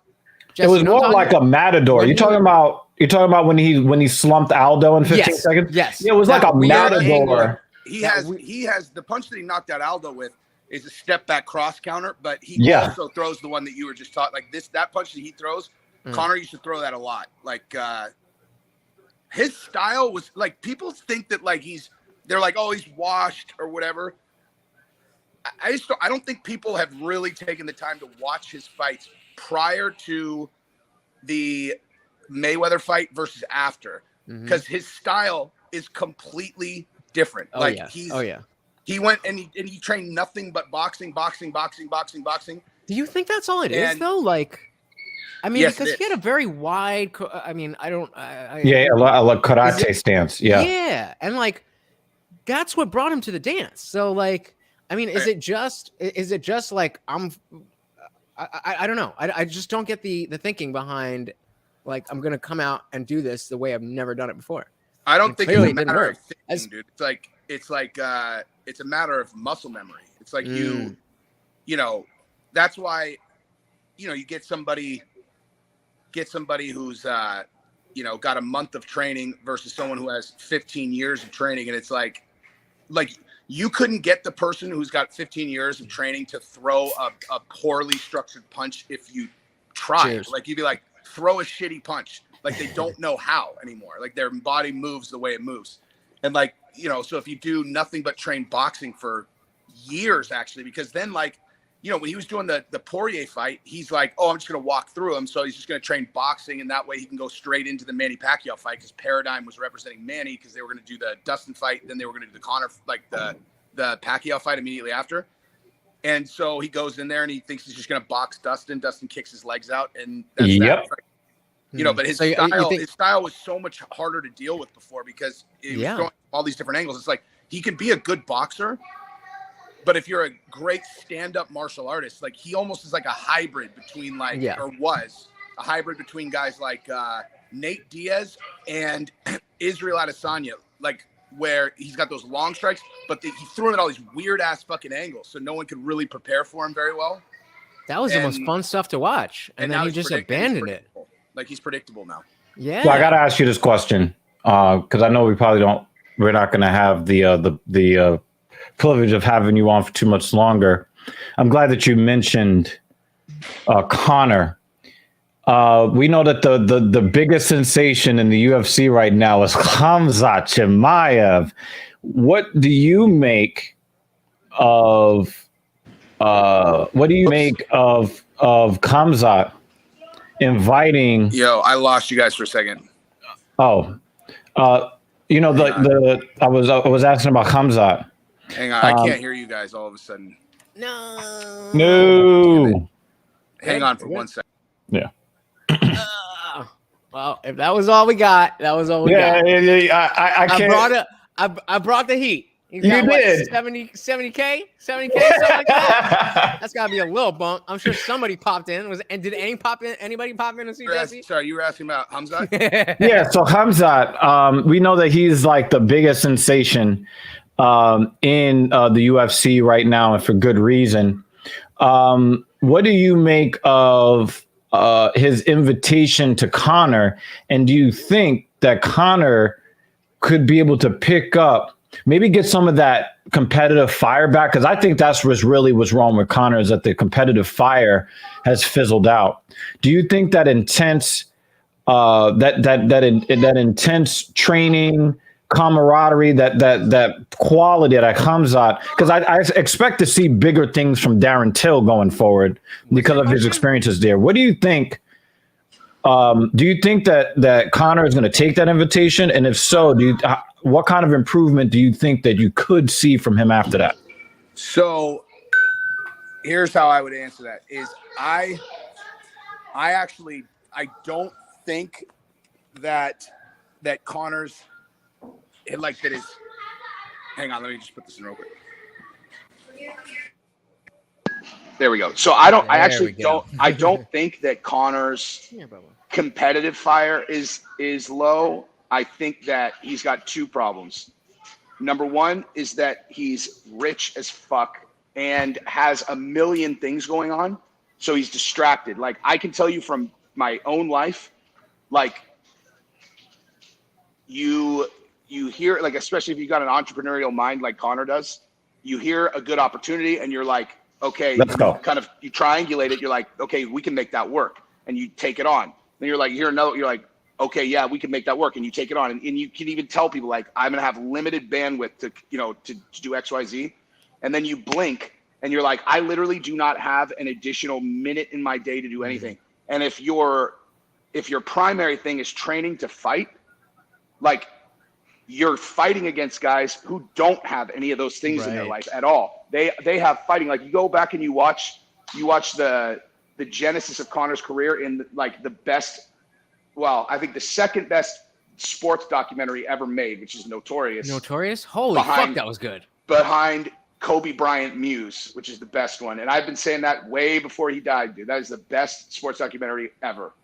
And then, but you look at that and like, he's in a fucking dungeon with a guy, and he's like, yeah, so these guys are going out. He's like, we're just going to go in here and beat the shit out of each other. And that's his entire life, is just fighting, fight.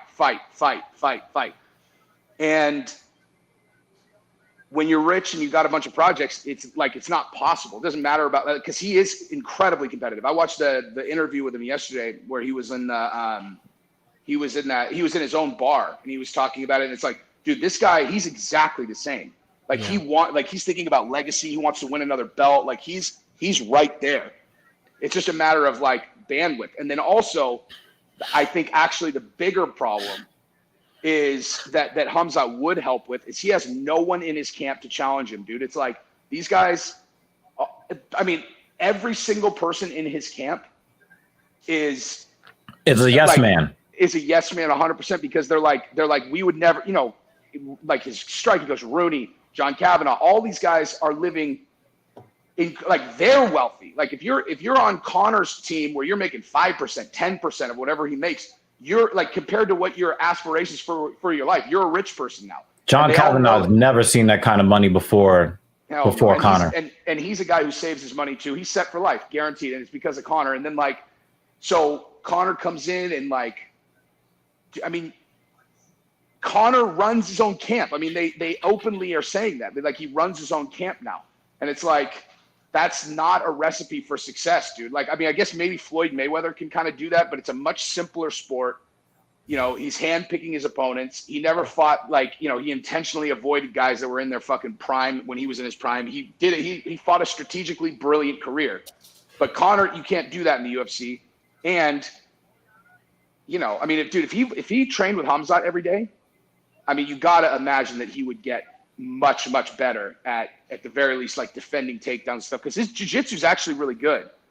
I mean, you never find out, because jiu-jitsu is, overrated when you're on your back in a sport where they can punch you in the face. Unless your name is Paul Craig. I mean, you can get it done, dude. You can get it done. But like, it's like, I mean, Connor's not Paul Craig level. Like, Paul Craig, he's a fucking So I actually, the last time Paul Craig fought, when he dislocated Uriah Hall's arm. That was Jamal Hill. Jamal Hill, I'm sorry. Yeah. I was watching that fight with Steve Hargett, who's the pound for pound #1 jiu-jitsu fighter in the world in Masters 2. So he's like, age 36 and above. He's like 36 or 37. He's literally the best in the world. Like, he won every single world championship in no gi. He won 2 out of the 3 in gi last year. And he constantly comments on how mixed martial artists have fucking garbage jiu-jitsu. Like, they're like, it's hard for him to watch MMA because most of the fighters have shit jiu-jitsu. And when he watched Paul Craig, he was like, that's excellent jiu-jitsu. So like, Paul Craig and is at like 205 legit. Yeah. I mean, think about what's going on in light heavyweight. Light heavyweight has really been Put your goddamn phone on vibrate, bro. Jesus. For a while. Respect your own platform. Well, you got, just purely, you got like a really strong jiu-jitsu kind of pedigree at 205 now, where you got Jan Blachowicz, Glover Teixeira, you've got Paul Craig, you've got Anthony Smith. People sleep on Anthony Smith and forget that dude's jiu-jitsu is fucking nasty. Yeah. And then, but Jan, I got to push back on the Jan. I mean, he laid on Izzy. He just laid on him in rounds 4 and 5. There was no real advance. He did no damage to a guy that weighed 35 pounds less than he did on fight night.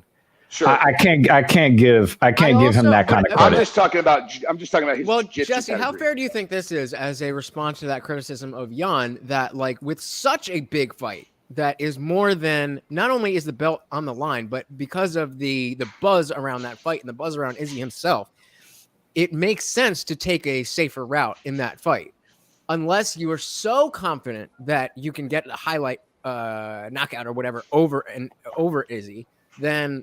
If you're going to a submission and you've got this skinny, scraggly, scrappy guy, he's gonna be able to get out more easily. And if he can get up and he can strike with you, even though he's smaller than you, he's much better at the art of striking. So I mean, that made sense to me. I wasn't mad. It's a valid critique because, like, here's the thing: is like, how there's always the consistent feedback about champions is they fight one way until they become the champion, and then they start fighting a lot more conservative. Which I have no problem with. It's a simple. And you've seen it out of Izzy right now too. Yeah, as a fan, I don't love it, but conceptually, I have no problem with that. Well, think about it like this, dude. No joke. The contracts look like this. Like in many cases, it's like. So I'll give you an example of one that I know for 100% sure. Okay, so at the very least. Well, maybe I should. But okay, so like in one case, it's a $4 million base salary with pay-per-view points. Okay, that's as the champion per fight or for the contract. Yeah. Per fight, and then if they lose the belt, their contract goes to 400. So 400,000 base, 400,000 win bonus. So the maximum they can make if they're not the champion, outside of like a handful of little, like, I mean, I guess even if they won fight of the night and they got their bonus for promotion, crypto.com, whatever, they're still maxing out under $1 million. And with the belt, they're making 6. You're talking about a fucking 6x increase in their pay. And so, I just like people in general, when they analyze how people fight or the decisions that they're making, etc. It's like they live in a world where this is like, two guys that are at school and it's like, hey, I'm going to kick your fucking ass. It's like, dude, there's so much more going on here. It's like, these are people who have real lives. They got families. The difference between that amount of money and that amount of money is enormous. So they're going to do whatever whatever they need to do to retain the belt. Which is why it's a valid criticism when a champion is like, dude, if you want the belt, you need to fucking come get it. It's not my responsibility to push the action. But with Jan in that particular matchup, in order for him to go for a submission or whatever, he does have to put himself in a position where Izzy could potentially escape. Where, I mean, not always, but like if he's I would have to watch the fight again, but. If there's the one place where he knew he was dominant, it was in dominating positions on the ground. I mean, why not? Exactly. So I gotta ask you this, because my thing is that advancing the position doesn't necessarily mean that you have to attack a submission. Sometimes you can have effective striking while you're in your opponent's guard. Yeah, Izzy's both of his shoulders were flat on the ground. He wasn't going anywhere, and I think that. There were a lot of striking attempts, but he was ineffective. So that was really my issue with Jan. But we had a discussion before you came on. Did you think Izzy won the fight? Did you think Izzy won the fight? Or you're just saying that Jan? No. Jan won the fight.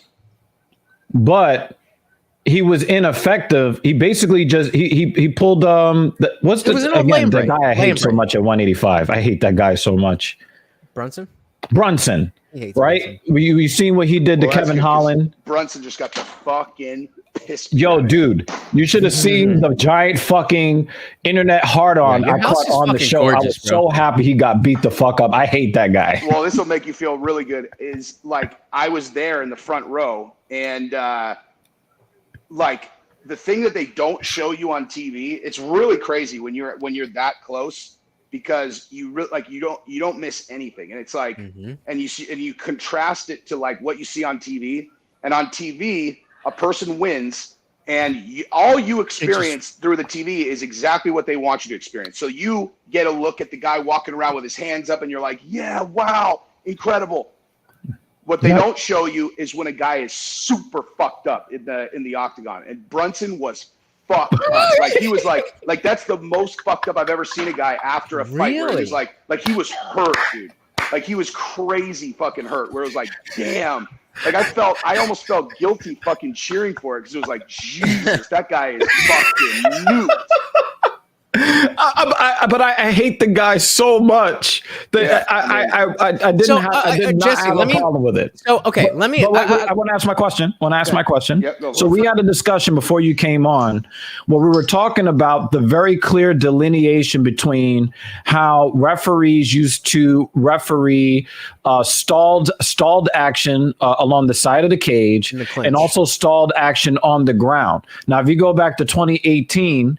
Maybe even a piece of 2019, if there is no real attempt to advance position in any way, no effective striking, no advancing position, whatever, they're standing them up, bringing them back to the middle and resetting things. We almost never see that anymore. What is your take on that?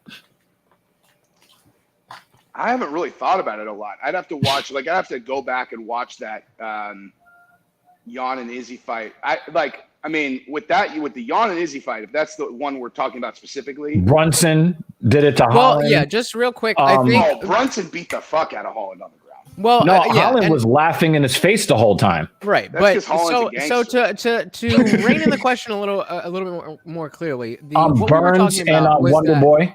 What we were talking about was like they used to, as long as you were working to advance position, then they would let you keep going. And now it seems like you have to succeed in advancing the position. And so if both guys are working but they're stuck in that clinch, then they used to break that up more often. And now because the guys are working, the refs aren't breaking that up as much. And I think that from the fighter's perspective, it makes sense that it takes work to get to this, like the chain wrestling, whatever. And if you're in there and we lost them. We'll have to try to get them back. I'm definitely fucking clipping that and putting that up. I'm just thinking of the most clickbaity. We need to talk about Jesse on fire. Oh shit. I mean, I don't know if we'll be able to get him back, but that was fucking cool. He's definitely more of an insider than any of us could dream to be. Captain Paul, he is. Wait, Grundy is not going to go down like this. No. That's it. I mean, Amirkhani. Did I not pick Amirkhani specifically because I better have picked. He's a very flashy striker. Yeah, I always pick Amirkhani. Yeah. Okay. Oh man. That's toy. He's underneath that chin. Oh, he got his elbow. Oh. Woo! He's trying to hook that foot. He's going to have to tap. Come on. He can't get out of it. He's sleeping. He took a nap on the job. Oh! Damn, son. I did not see that coming.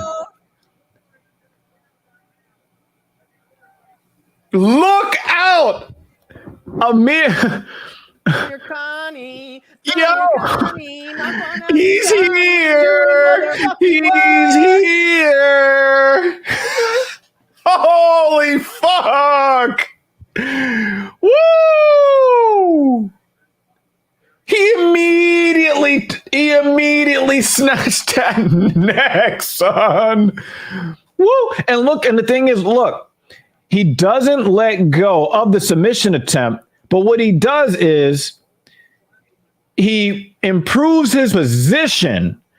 You could tell he's not, he's locking up the head, but he's not squeezing it. He's just holding a position so he can get to a better physical position. Yep. And then since that shit, and my guy took a nap on the job.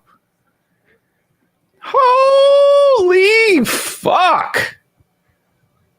You don't get Americani. Nobody said Americani in 40-second submission. Nobody said that. 0 people.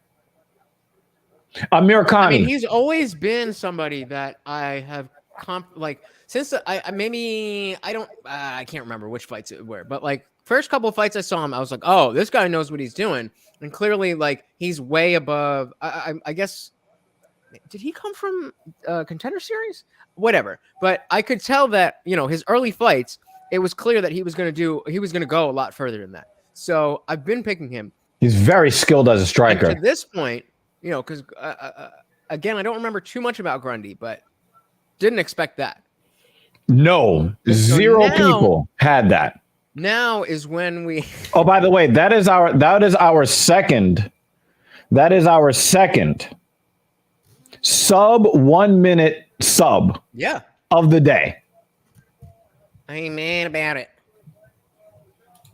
This has been quite the fight. I mean, but we knew this fight card was going to be good. That's what I was saying while you. This is almost like PPV level. That's exactly what I was saying when you were doing Excitement. whatever you were doing. When I was holding down your show for you, I was like, We need to get you pay-per-view points.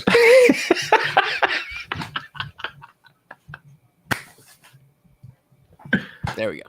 Okay, yeah, that's what I was saying. Is that Americani just put fear in his division at 145 because Mr. Finland is much more known as a striker, and he's got 4 subs. He's like, I'm not a striker. I'm a mixed martial artist. He snatched that neck. Part of this is, I'm gonna blame Grundy's parents for this. Do you see that dome that he walks around with? It like, oh my God, you're gonna end up catching a guillotine, no matter what you do. I mean, a lot of guys can just kind of sneak out of that by just kind of the back of their head, but his head is so bulbous that his head locks in the choke. He's had such a huge head. You get underneath his chin, it's good night. My man went to sleep. he was out. Trying to get some of our other guys. I'm not. You're gonna give me the side eye. Yeah, see, there it is. Well, can you talk? I don't know. I'm giving you a side eye for that failure of the English language. But I would actually be excited if Pimblett took a TKO loss today. I'm not. I mean, I have no allegiance to who the UFC decides is going to be their next. No, I just don't like his. I just don't like his I feel projected persona. I feel like you don't like it because other people do. What don't you like? No, that's not it. Because What's up, Utre? I like Utre, drop a comment on Connor, right? I like Izzy. Dr. Evil Genius's room. Sorry, what'd you say? No, I like Connor. I find Connor to be irritating, but I still kind of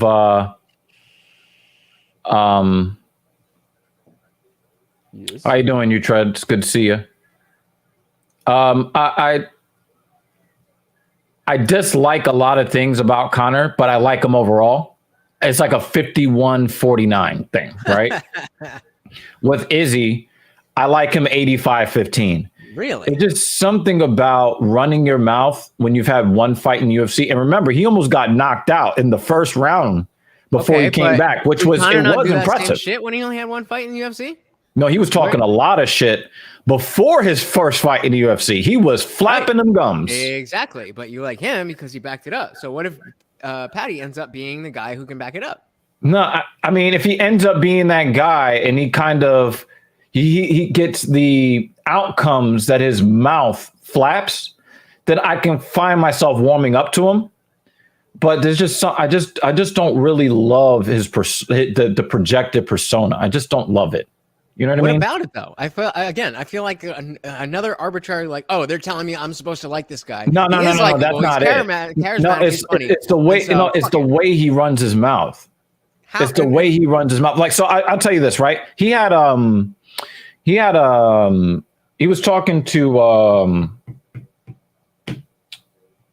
Helwani, right? Before he was about to sign with the UFC, right? Yep, I remember that. And when I heard him talk, I was just like, I can't wait to see this guy fight. I think I'm going to like this guy, right? But then, did you hear about the dust-up that he had? Now, it was really funny that he bounced hand sanitizer off Money's head. I thought that was funny. I'm not going to front, right? I mean, I don't know the exact details, but I believe it was a relatively organic thing, and that he was there, and Ilporia, that's the guy that I bet on. Yeah. He was running. He was running his mouth about how, the Georgian people deserved all of the brutality that they got from Russia. And again, I don't like, because that's what got the guy set off. That's Patty what set him off. That? Yeah, that was Patty running, and I just don't like that kind of thing. I didn't like it when Conor was doing that with in the lead up to the Khabib fight. I just don't keep people's country and religion and family. Keep that shit out of it, please. If you want to talk shit about the fighters and say that they're weak and all that stuff, even what you were saying, I'll give you the thing with the 185er when he was talking about, oh, I want to be the first guy to blah blah blah in the UFC. I'll even give you that. But can we leave people's families and countries and religions? Can we leave it out? Can we do that? I mean, that's definitely a fair position. I personally disagree, but I that's definitely a fair position. I definitely I feel, again, that word keeps coming up. It feels arbitrary to say, oh, these words are off limits and we're going to go in and fucking elbow each other. But I don't think that they shouldn't say it. It makes it hard for me to root for you when you do it. But I get that. And I'm not, I understand you're not saying they shouldn't be allowed to say right. And I just rather that they didn't. And yeah, that's just my personal opinion. And so I personally don't see that, let me amend that and say, I think that when it comes to the Khabib Conor type fights, when it comes to the Colby Masvidal fights, whether the beef was real or not, when the real shit like that, when it gets real deep like that, and you are going to fight for real, then I don't really see any reason to I don't know. Especially unless you're Colby talking about how much damage you're going to do, and then you do Colby's no damage at all. Here's you win the fight. And maybe this is because I just happen to be an atheist, and if I have an issue with your religion, and I'm trying to piss you off, and we're already going to fight, then why is that any different than me saying no? Because you're not just disrespecting him; you're disrespecting a whole bunch of other people that have nothing to do with your fight with him. Okay, so that's the issue. Well, yeah, and exactly, and so that's why I say arbitrary or true, because sometimes you is having trouble typing, but I just pieced together what he's saying. He was like, "But you tune in, look at Colby." I'm just saying this is just my position on it. I would just rather. He doesn't watch Greg Hardy, but he'll watch John Jones. Well, we've already told you there was a clear difference between the two guys, and I don't like John Jones really at all. So. I had to really think about it, and I didn't think that what he did really constituted that much of anything. It's to me, it's a little bit different than attempted murder. Everyone tunes in to watch because they want to see him lose or win. It puts asses in seats. I'm not arguing that at all. I'm just stating my personal opinion. Obviously, guys are doing what they're doing because it's effective, and I cannot argue the effectiveness. And it does work as long as everybody's not trying to do it. As long as there is a Conor or a Colby, it works. But this isn't WWE. This isn't everybody can't do that. And so I find it cringy. That's an interesting take. I just find it cringy because that's you can be that guy. Like when Chael was doing it it was cheesy and cringy, but it was his thing. So it was like his thing. But he's a WWE guy. He makes no bones about that. He's like, Right. yo, I'm a pro wrestling guy. Either way, like either way, whether you're a Chael or a Colby or a Sean Strickland, or if you put them all in the same category. Oh, either way. 1 second. Sorry to interrupt. I got to say this live on the air because it does mean something to me. Because what does he call himself? The bad guy. Somebody else called himself the bad guy. And he passed away earlier this week, Scott Hall. And I want to kind of put that RIP out there. I think he was the first wrestler that I really recognized with the Razor Ramon gimmick. Before, because my mother didn't allow television in the house, and I was, all the kids at school were talking about wrestling, and I didn't know what was going on. It further made me an outcast, but that's neither here nor there. The point is, he was one of the first recognizable wrestlers, and I thought that Razor Ramon gimmick was just so fucking cool. That's the and guy I just want to put that out there. That rest in power. I thought it was super unfortunate the way he lost his life. It kind of angers me because it reminds me of how delicate our grasp on life is. A lot of us feel invincible in a lot of ways, and life, like you feel like you have a strong grip on life until you don't. And I found that to be that was a bitter pill.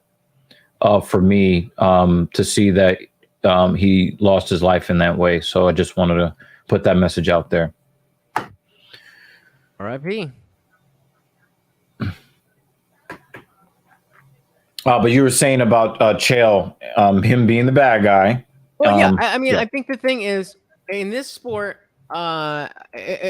we have a tolerance for characters, but not when it's overdone. And you saw that when Connor was being Connor, it was okay because it was fresh. It wasn't Chael Sonnen. It was very much Connor, and he was Connor winning, and he was calling his shots when he won too. Even if he wasn't doing that, but just take out even take out the fact that he was winning, even take that out. Even if he was losing, it definitely would have affected it. But like the point that I'm making is that that attempt at making a name for yourself and getting people to want to see you fight, whether to win or to lose, that was effective because Connor was the one doing it, because Chael was the one doing it, and now because Colby is the one doing it. So if everybody is doing this gimmick or that gimmick or that gimmick or that gimmick, like with Sean Strickland, is it a gimmick or is it not a gimmick? It's hard to tell. Exactly. And so that works for him because it's in a different lane than what Colby's doing. But like if somebody else tried to come up and be like, Trump 2024, we're gonna all about this. It's like, bro, what? No? Like, so why are you mad at Paul Craig for not calling somebody out? Paul Craig is just being Paul Craig. I'm not mad at anybody for not calling anybody out, and I just think you're pretty critical when he's like, "Yo, I just want to fight on this card. I don't care who you give me." Be a series. Yeah, no, I mean that is. I'm not mad at Paul Craig. I'm just mad at it's frustrating when fighters do that.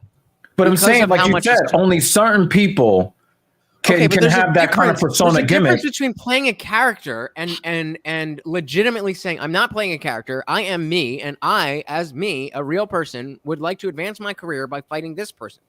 That's a very different thing than saying, I think, you guys, I am the best fighter. But I think that's just but I think that he's being authentic Paul Craig, and I think that actually puts more fear into more fighters. That's a separate issue from what I'm talking about. But I think that's just how he sells himself. That's how he chooses to sell himself. That is Paul Craig's persona. Okay, but that's not selling yourself. That's letting. I want to be on this card. That's letting your work sell. That's letting your work speak for itself, which is fair enough. I don't have I'm not mad at that because you're winning. But the point is you as well as you could ever do with letting your work speak for itself, if you play the game and you call your shots and you make outside of the cage drama stuff for people like you and I to care about, stuff like just shit that Jesse will make videos on.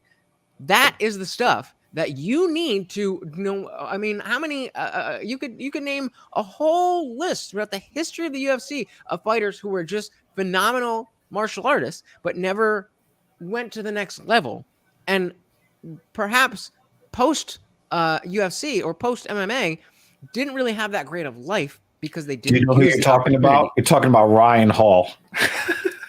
Yeah, absolutely. I think Ryan Hall. I would love say Ryan Hall, but you know that already. But here's the thing: to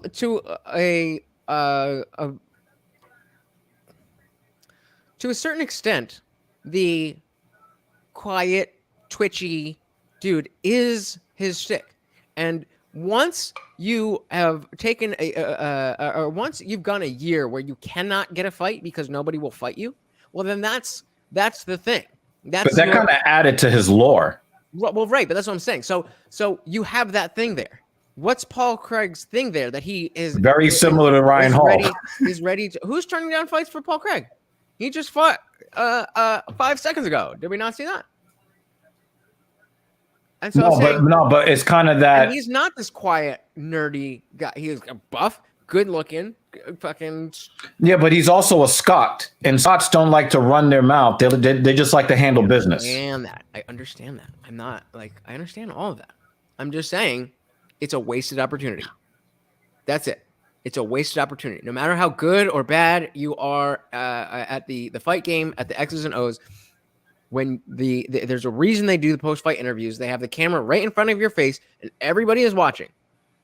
No, there is no other time in MMA where everybody is looking at the same thing. Even if you're on Ariel's show or you are on Jesse's TMZ or not everybody's going to see that. But everybody who's watching the fight is going to see what you say in the cage. And so, but you know what everybody else also saw? His head getting bounced off the canvas and then throwing up the triangle like he's a fucking crip. Okay, fine. But you and I think about things like that. But the casual fan who is just at a friend's house, like their best friend is a UFC fan. So they're just like, they're not going to be thinking about that. Whereas if he just has something like, whatever, just makes his call, whatever. It doesn't need to be like talking shit. It doesn't need, hey, I think I'm doing really good here. And I think the night, I haven't cracked the top 10, but now I, with this win, I think my next thing gives me, I want to fight this person. Now that casual fan has a reason to come back for the next Paul Craig fight. That's all I'm saying is that opportunity was missed. I disagree just for like, this is like, I guess, the first thought that comes to my mind. A fan looking at that 4 minutes, they have 4 minutes to watch what he did, but what's going to stick in their mind are the 2 seconds that he said somebody's name, and the casual fan probably doesn't even know the name of that other fighter. But what they do know is this dude got beat the fuck up and then put somebody to sleep in like 3 seconds. Like that. Like it's kind of like when people watch nature shows. Most people don't really care about animals, right? But when somebody sees that there's a lizard or a snake and the snake is on the hunt, everybody stops what they're doing. And when you see some guy get beat the fuck up the way Paul Craig did, and we're talking about a 10-8 first round. And would be 10-8. I'm still scoring that 10-8, even with the submission. The dude had zero significant strikes. You can't win a fight and lose a round. That don't work. How are you going to say we didn't make it to the second round? But that's how bad he got fucked up. We didn't make it to the second round, and I put him to sleep in the first, but I still not only did he win that round, he got a 10-8. Yeah, no, that makes perfect sense. No, I mean, again, like you said, when I first mentioned it, you would have loved to see the scorecards, and now, of course, they're not going to write it down because the fight ended before the end of the first round. But I'm thinking that all three of those judges, even the one that was playing Candy Crush when they scored it 30-27 from McKenna. Even that guy looked at that shit and said, yeah. Paul Craig got his ass whooped and offered no resistance until he threw up a gang sign and made that dude turn into El Topo. So I don't know. I was rooting really hard for Jamal Hill, and Jamal Hill showed all of those skills, and then he's in Craig's guard, and he sits up there, and then basically Craig is basically delivering the opposite of ground and pound, and fucking Jamal Hill's arm is flopping around. I had to respect it. Like, of course. To respect Are we in the main event already? So, yeah, it's 4:00 main card time. No, main card. Okay, I was like, what? I was like, Well, there's no way the this card is the started end. at 1:30. Yeah, I think yeah. they lost a fight, so they pushed the start time from 1 to 1:30. Oh, gotcha. Oh, that's why I only missed that one fight. Oh, cool. Yeah. I just think that sometimes the guy, like, do you remember New Mansa, right? That guy has like no fucking, he doesn't have any real charisma, but when he kicked Kasaganai's head off with that fucking movie star fucking wheel Buckley? kick thing, right? That spinning kick when Money caught his foot. Yeah, Buckley. Yeah, Buckley, Joaquin Buckley, right? Yeah.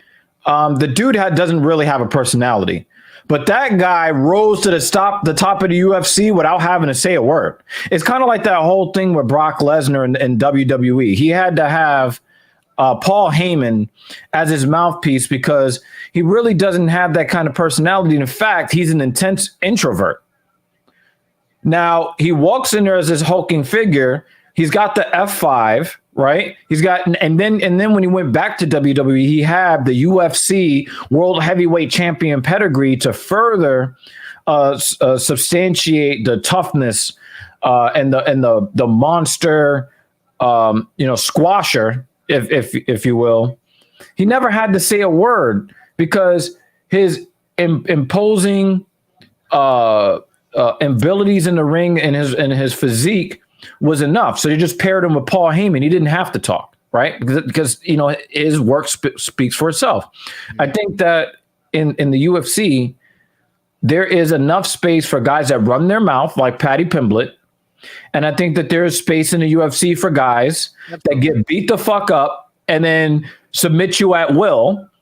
I definitely agree. I mean, Derek Lewis, right? Yeah, Derek absolutely. Lewis got his ass whooped by our main event guy for 24 minutes and 35 seconds. Well. I mean, he does have personality, but I'm saying. Right. I would argue that by and this is even to my point that you don't have to be an asshole and like talk shit, but making use of that time while all eyes are on you.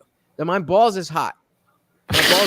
That is building your brand. That is what you need to do with that time. But that's really naturally who he is, and here he is. They just showed that. That was the Volkov fight, right? They just showed that. Yeah. So it's not about like, oh, I forgot that. Man. Wow. Liver shot. I forgot before he had that fucking back piece. Oh my God. He's the best back piece in the UFC. Aspinall is the truth, though. I'm very, very excited to see what this is going to be. And he looks. I thought he was American, by the way. No. He's not American. You can tell I'm an ignorant American. I just assume everybody's American. Or you're an ignorant black man thinking all white people are the same. Yeah, exactly. Oh shit. I can tell the white members of Coheed and Cambria apart from other white people. So give me that credit.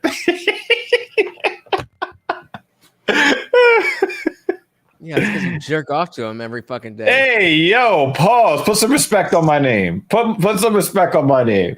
You're not gonna TLA me on my own platform, son. That ain't gonna happen. Nah. So you're saying you've never? Oh, hey, Laura Sanko, what are you saying, girl? I think she would be so much prettier without makeup. She is. She absolutely is. I think most women are better looking without makeup. Well, I really do. I really do believe that. I disagree. Most women are not, but pretty women are more There's pretty. something. There's something about. And she is fucking like her face is symmetrical. Yes, all that shit. Like, she's conventionally beautiful. And I mean, I've seen a number of interviews with her, just like posted up with a hoodie and a fucking baseball hat and nothing.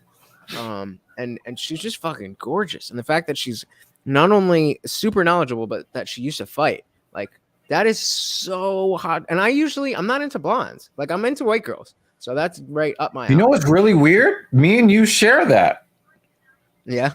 I definitely find white women attractive, but the blonde thing never really stood out to me. Like, if I was to date a blonde woman, I would be like, her blonde hair would just get me extra like social proof points with other people. But for me, it doesn't really do anything for me. I just know what it would do for me in the eyes of other people.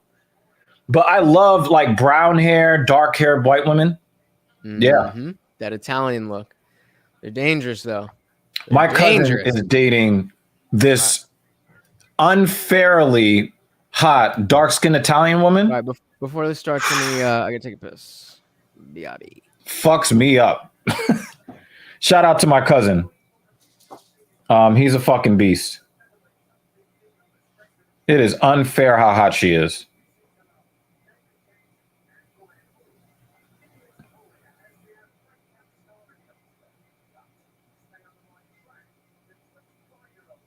I was so sad when Tapuria knocked out my guy Ryan Hall. I was so sad.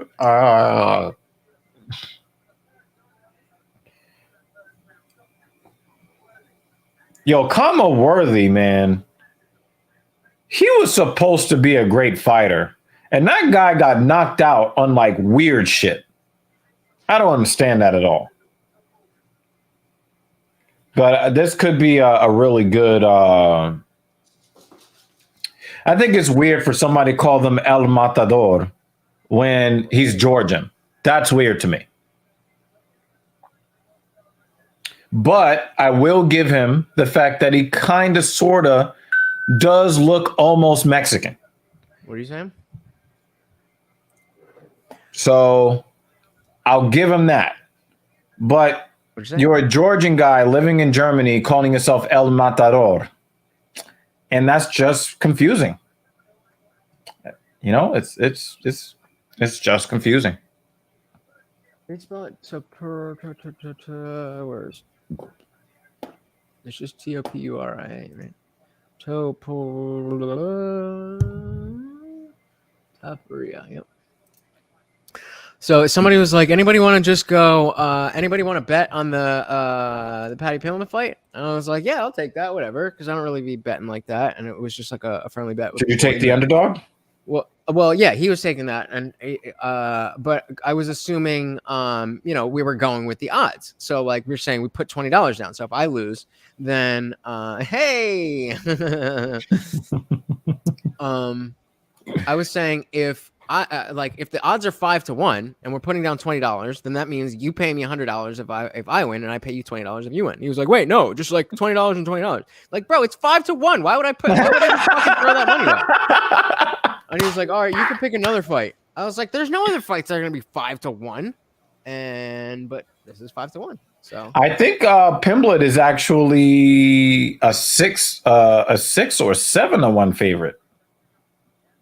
I think he's plus 675 or some crazy shit like that. Pimblett or Pimblett, yeah.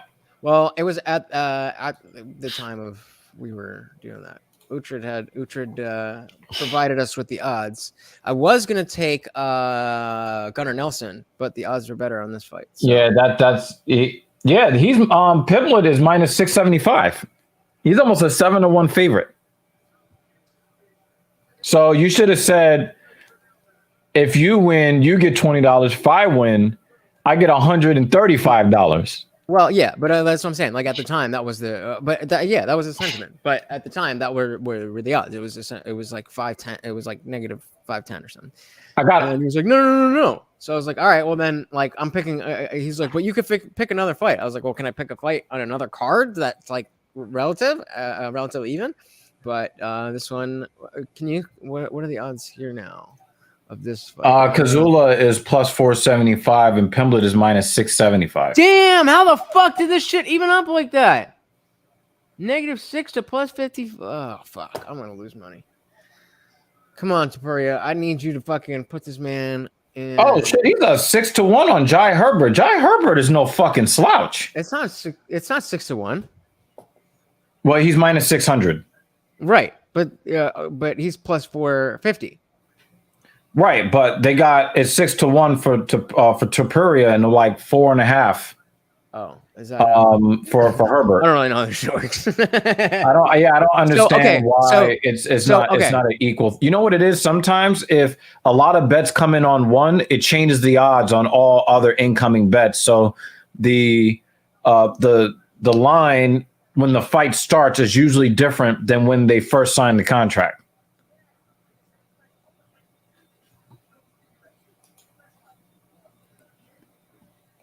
Jai Herbert is no fucking slouch, though. But maybe they know something that that we don't. But Tapuria fighting Pimblett down the road. But again, Pimblett he has to. Herbert's got an 8-inch reach advantage. God damn it! God damn it! Yo!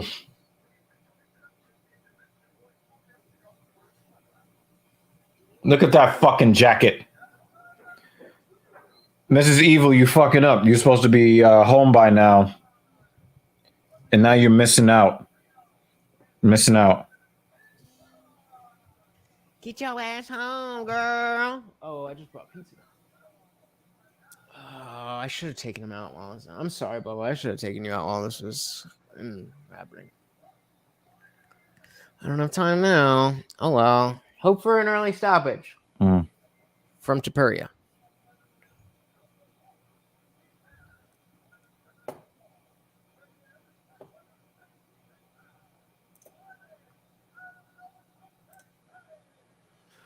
Friday!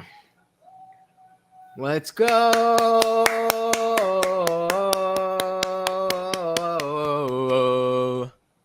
Oh yeah, that's why I was. Let's see. Let's go.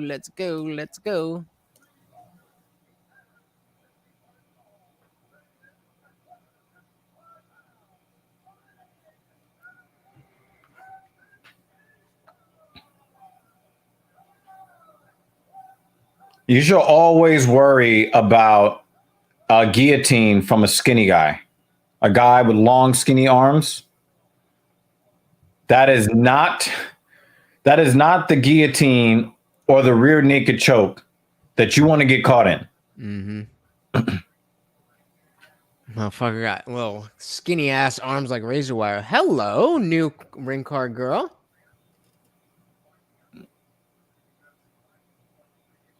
Jenny. Hello, Jenny. But again, the blonde thing. Look at the size difference. Holy shit.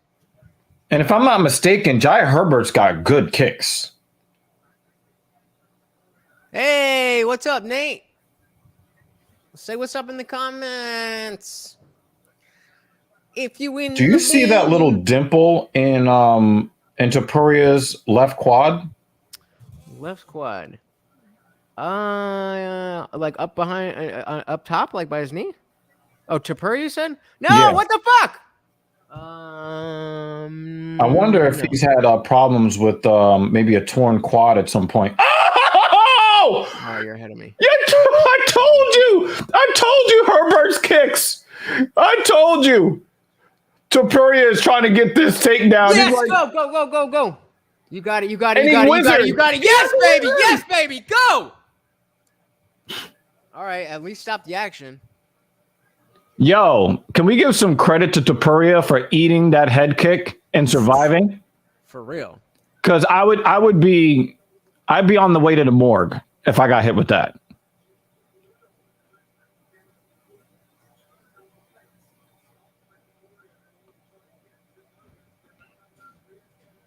Smart fight from Topuria. If he comes back from being potato sacked, Well, I with mean, that this left is high all kick? recovery right now. This is all recovery. yeah, it is all recovery. Yeah. And once he is, But he really wants this takedown. He's getting on a single. this is a lot of energy. Oh, now he's trying to switch to a double. Hey, he's grabbing the fence. Come on! Yeah! Come on, Herbert. Come on, got it. Uh-oh. Crucifix. Hey! Yeah, we might be looking at the end of this fight here. If he's able to keep this crucifix, it's a wrap.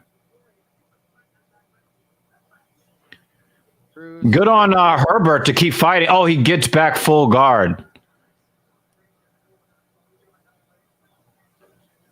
That was nice. Oh, Jesus. It is definitely more exciting when you got money. Is somebody bleeding baby. now? Somebody's bleeding. I think it's Topuria. Yeah, I think it is too. I don't see anything on Herbert. Foot on the hip. Whoa. Uh-oh. That arm's in danger. Get up, Herbert. No, you good. Beautiful. Yeah, it is Beautiful. Topuria. He's bleeding. Good job following him. He's leaking too. Yep. I think it's from the nose. Let's get the Peaky Blinder cut man in here. Nah, I think it's a nosebleed.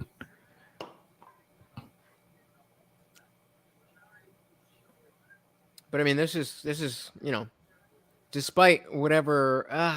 This is going to be kind of crazy how to score this because I was just trying to ask that because Topuria's got a lot of top control, but yeah, that was a that knockdown was something fierce. But he's not. Again, this comes back to like. Look at this crawl. Nice. Oh, Yes. nice knee. Yes. Oh, nice knee. Oh, look at them hands. Look at them hands. He's got Topuria on his bike. Oh, he didn't have his mouthpiece in. Topuria's in trouble because he was moving forward that whole time. Yo, just pause. Oh, man, look at how sharp Herbert's hands are. How the fuck do you score this round? I mean, right now I have it as Topuria's round to lose. If I mean, it's I have it Topuria unless Herbert. I think Herbert's probably got it because his strikes are way more damaging than Topuria's time. I agree with you. It's like that's how close it is. Yeah. If he can do anything significant in these 30 seconds, it's his round. But there was significant time. There you go. It was definitely a lot of significant time. Get another takedown or a significant. Herbert was trying to counter Topuria coming in. He dropped his mouthpiece again. Oh. It looked like he barely touched him. I mean that knee, like, and then some guys kind of just like chew on it and chomp. Oh, but I think it's good that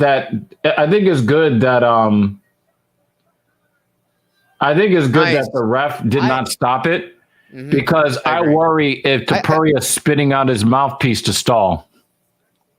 That's a good point. Because the referee is always constantly telling these guys, you're responsible for your mouthpiece. And if it gets knocked out of your mouth. Hey, where you at? That's something. Comments, son. Right? But it's something completely different when you're spitting it out in hopes that the referee is going to give you, an 8-second breather,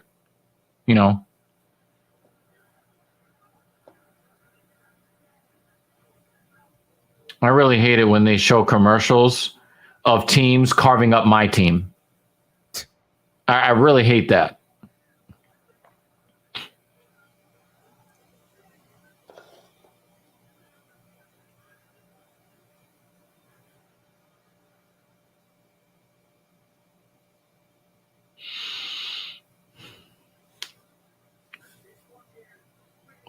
Boom.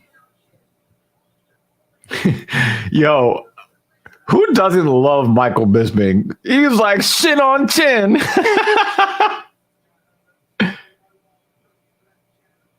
I don't understand with Herbert having an 8-inch reach advantage and a 7-inch height advantage. A 6-inch height advantage. I don't understand how you can have Topuria as a 6-1 favorite. I don't get it. But obviously Vegas knows more than I do.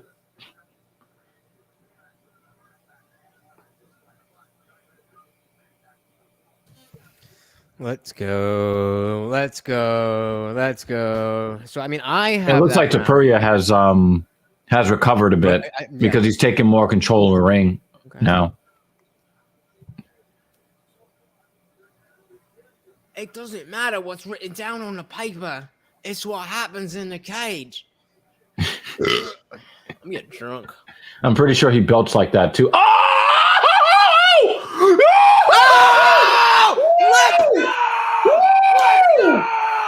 Let's go! I think he killed Jai Herbert.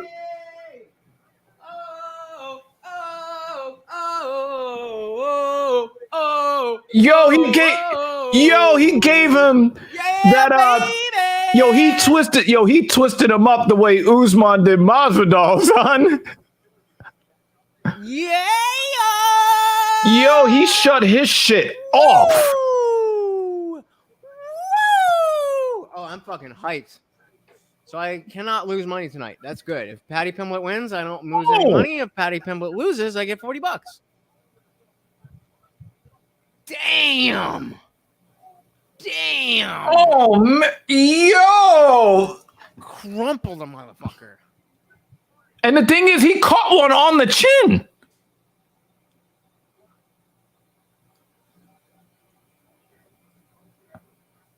Paul Felder's like, yo, I'm ready to fight. I'm ready to get in there. I can make weight. Put me in, Dana. Fucking beautiful. All right, let me take. Oh my God! Back shortly.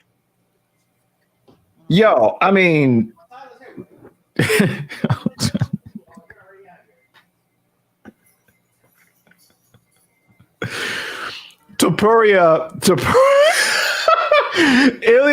Topuria sent a message. He sent a message to Patty Pimblett like, come see me. Come see your boy. I got you.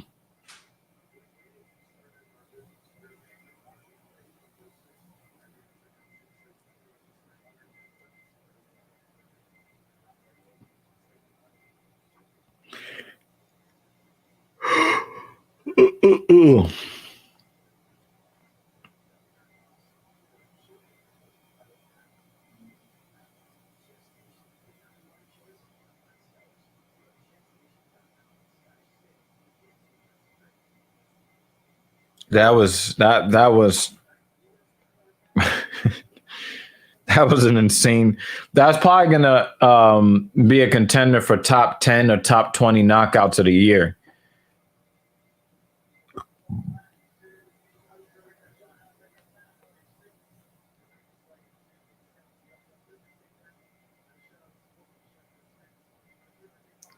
Yo, Jai Herbert is like, yo, I'm kind of tired. I want to take a nap. Vegas did not respect Jai Herbert's chin because Topuria had a lot of opportunities to lose that fight.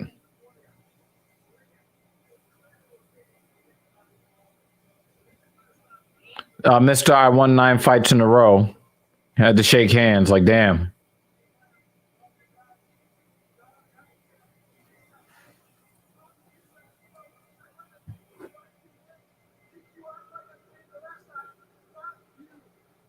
Yo, Topuria went right after him. Lutz fucked up by bouncing out of here. He fucked up. And I knew that right hook. I knew that right hook was for Paddy Pimblett. I knew it. The very first words that came out of his mouth.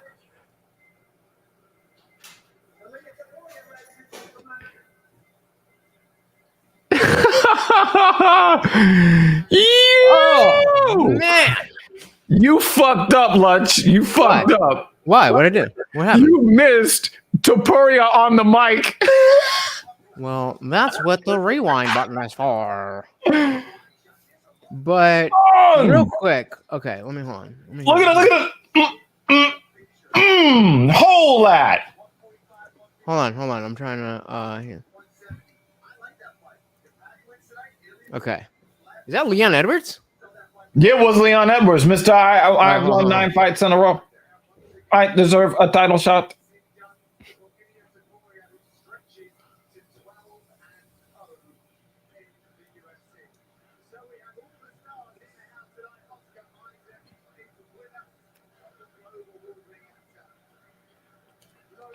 Oh shit! Yo, that's gangster. That's how you use your fucking time. I knew he was gonna love that too. I knew he was gonna love that. I knew it.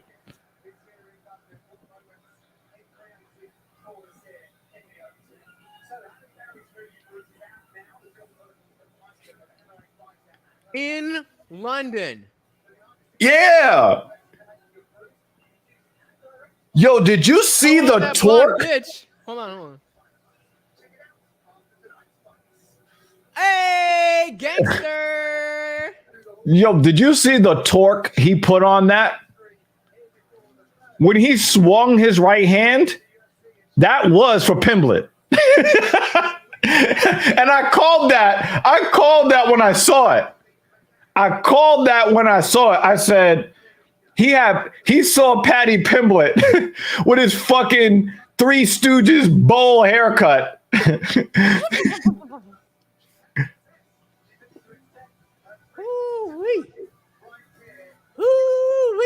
Yo, this card has been on fire since the start. That's exactly what I was saying. It's always like the fact that there was supposed to be a London card a while ago, and then it didn't happen. And then now it's happening now. There's a bunch of young fighters who haven't fought in front of a crowd at all, or just the Apex crowd. Or fought at all. But just that, the energy surrounding that, like the fighters themselves and the crowd at this fight, I just think we're in for a good night, and we've just started. Yo, this card, even the fight that went to the scorecards, the 2 fights that went to the scorecards, they were good fucking fights. And now we get to see Meatball Molly. It's about to go down, son. Woo!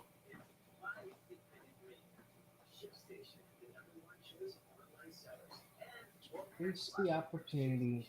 Roll the camera.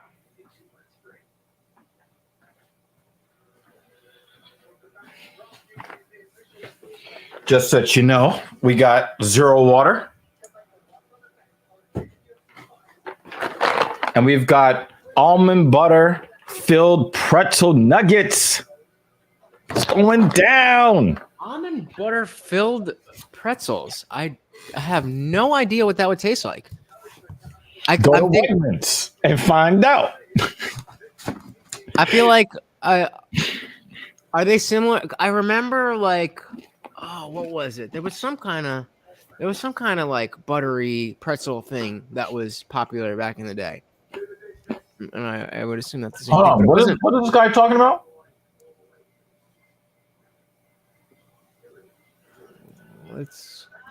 Let's rewind and fucking see. All right, I got you. All right, ready. Oh shit! Whoops. There we go.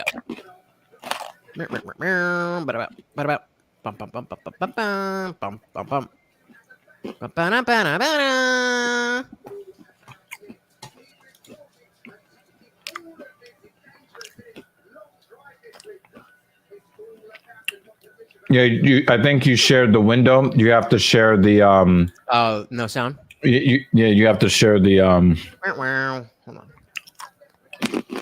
the window. Gotcha. Oh, for fuck's sake! Now is it not fucking loading? I cared just enough about this to try this one more time, and if it doesn't load, then I'm like, we'll see it somewhere else eventually.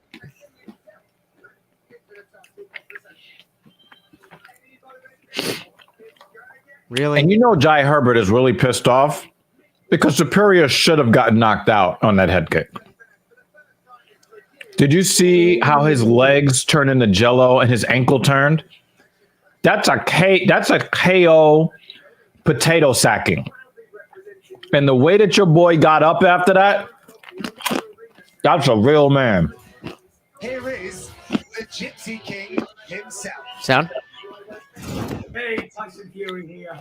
I just want to wish my buddy Tom Aspinall all the best in his upcoming UFC heavyweight fight. Good luck, Tom. Do the business. Smash his face in. Do the business. My boy, all the way to the bank, man. Do it. Beautiful, beautiful. Meatball Molly. I'm with it. I'm with it. I'm with it. I'm with it. So I think there's only one fight that I picked incorrectly so far. Yep. Now, really, I thought Molly McCann or Corey McKenna was going to win. I don't really love Luana Carolina's fight game, but I love me some Meatball Molly. Who has she fought? I don't really. I remember her look, but I don't really remember her. There's a good reason for that. And who do you have in the next fight? Because like I'm a huge Gunnar Nelson fan, so I didn't even. I know, But he has not performed to his skill level. I mean, I don't. I would have to disagree with that. I don't have enough like hard evidence to say this. But I feel like It's just the eye test. I think his skills are but I befitting think he's somebody who always should be been. winning more fights. He's never been a like top level. But his skills suggest that he should be. And I think he's underperformed.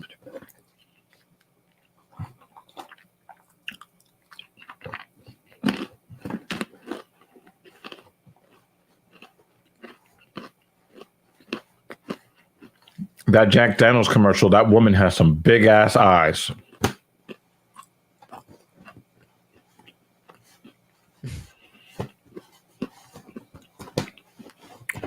I think Jesse had to go do his show. He was like, wait a minute. Yeah, let's see. Is he? I mean, he usually does go live. I mean, He's like- why wouldn't you? Of course. But. He's like, yo, hey, I respect Lutch. He's not live. What a dick! He's like, I respect Lutch, but this question is taking 17 minutes to ask. I'm up out of here. Yeah, you might want to fucking, reel those in a little bit. So here's this thing I was talking about because I was thinking about this thing from a while ago. So when I was thinking about this thing, it made me think of this thing when I was watching this thing. And upon watching that thing, I had this thought. And I wanted to get your opinion on this thing. So the thought was that if this person does that and this person does that, then that person's going to do that and this person's going to do this. So I was thinking if you do that And then Jesse's going to do this. what do you think? Drop out. What the fuck did you just say? Ask the fucking question. That was really funny.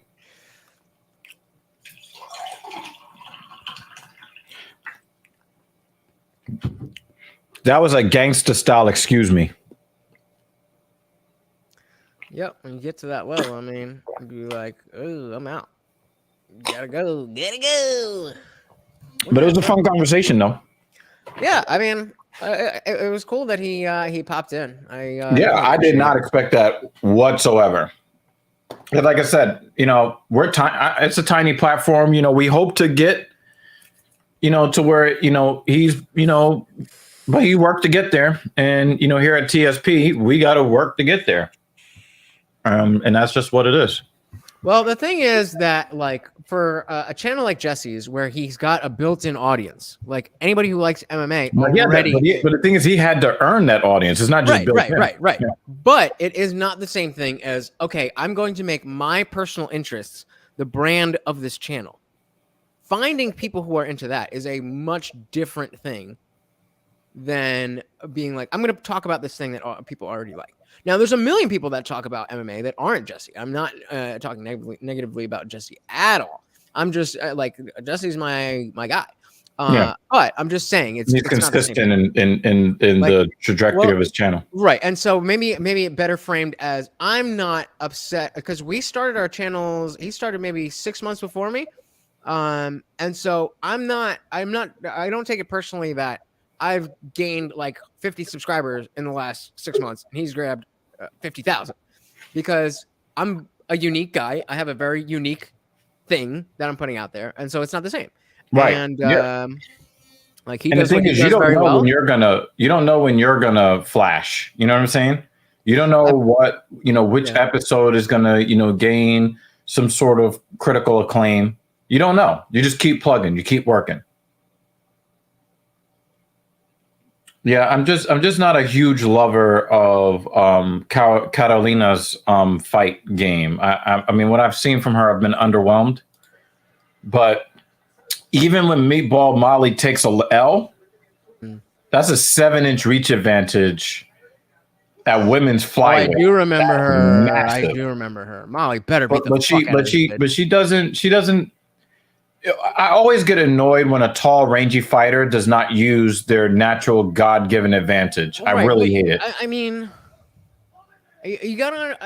I think in context, I don't like this. Really is the top of women's MMA, and I mean, like, not the top, obviously. There's Valentina's, but I mean the UFC itself, and like, there are no. It's not like there's better women who are out there, and she's taking their spot. I mean, I'm sure there's a few. You always have the gym, but in general, people are where they deserve to be. And so women's MMA is just on a different trajectory than men's MMA, and it's very similar, but it is very different. But my criticism is the same for both sexes, and that is, if you're the taller, rangier fighter, I would like to see you at least lead with your jab, establish some sort of distance, and they don't even try. Some of the women, but I will crouch down to become the same height as their opponent and give up their advantage. But I will say, and is it another new ring girl? I don't remember her. She's better looking than the other two. I'll take the blonde over that. But like, even Chael will say, like, reach advantage usually doesn't mean shit, because it's so rare when you see somebody who actually knows how to use range. But it's annoying to me, especially as a tall, long-armed guy. Right. So it annoys me more when I see it. Oof. That was not a good leg kick. She kicked the side of her knee. That could have hurt her foot. Well, was it checked or was it just offset? No, it was just a poorly thrown kick.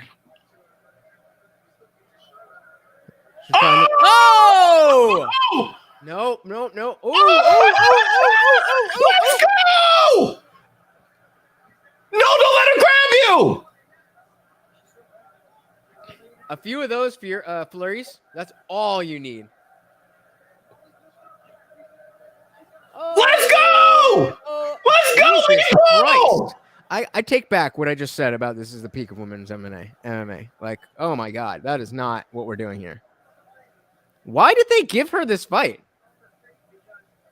I don't know. They threw her. They're probably gonna. She's probably done. They probably are gonna release her. Cut her after this. Yeah, Carolina. They want. But here's the problem. There's not a whole lot going on, and they can't just keep cutting all of these women that lose. There's a reason why you have a couple of female fighters with losing records. Fine, but just like heavyweight, can you name the number 6 ranked heavyweight without looking? Exactly. I think it's the dude that Lewis fucking erased his consciousness. The weird wrestler guy. Curtis Blades. But the point Blades, is, I think he's number 6. okay, how many people do you think even know who Curtis Blades is? Like, yeah, hardcore fans. Well, but I how many mean, there's some people. Point being that it's not. While what I said before is definitely relevant, and that comparatively, these are the top women in the sport. The fact is, if we have Molly McCann's, then that makes Carolina's skill level irrelevant, because there's enough Molly McCann's, fucking Macy Barber, and then all the way up to your Valentinas. There's enough there to make the fights, to occupy space on the cards. They don't need this chick. Like, they just don't. I just don't think they have enough women on the roster, period. I mean, I agree, but they don't. The issue with the men is that they need a certain amount. Oh, she threw a spinning elbow to the body with a lot of mustard on it. Mustard's gross. Did she break her? No, I think that's a cut on her nose. I thought she broke her nose. Normally, you don't see fucking, crooked noses on women. What do you say? That's a weak ass. Oh, another body. Hey, what's up, Dane Lawler? We've got Meatball Molly McCann fighting last name Carolina, first name Luana. Carolina. And Meatball Molly is whooping that ass. Ooh, like this is a stand-up battle, right? Why is the woman with the shorter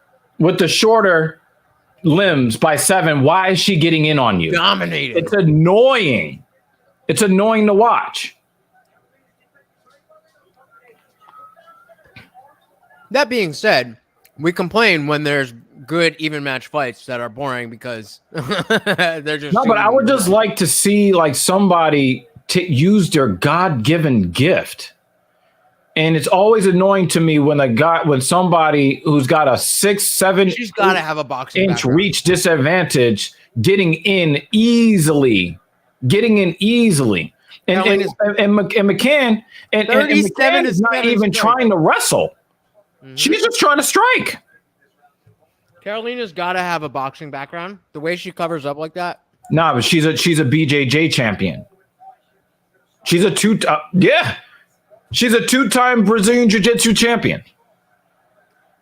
Oh, she's styling on her. Meatball Molly, let's go. Where is the even like threat of the takedown? Like none at all. Like I was at the beginning of this fight, I was specifically trying to put in context the fact that women's MMA just hasn't been around as long as men's MMA, and that that would make sense for the skill levels to be not only as not as high, but also the disparities to be there. But like, what are you doing, bitch? What the fuck are you doing? I mean, you're not using your God-given gifts, and you're not using your earned gifts. Right.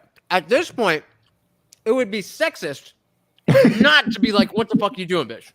That is true. Because any dude who was doing this would be like, bro.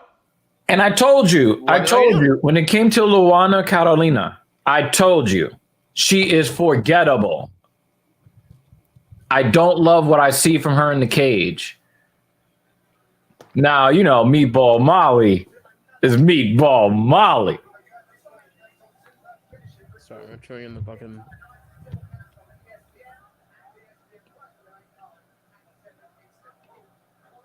She telegraphed the shit out of that body kick.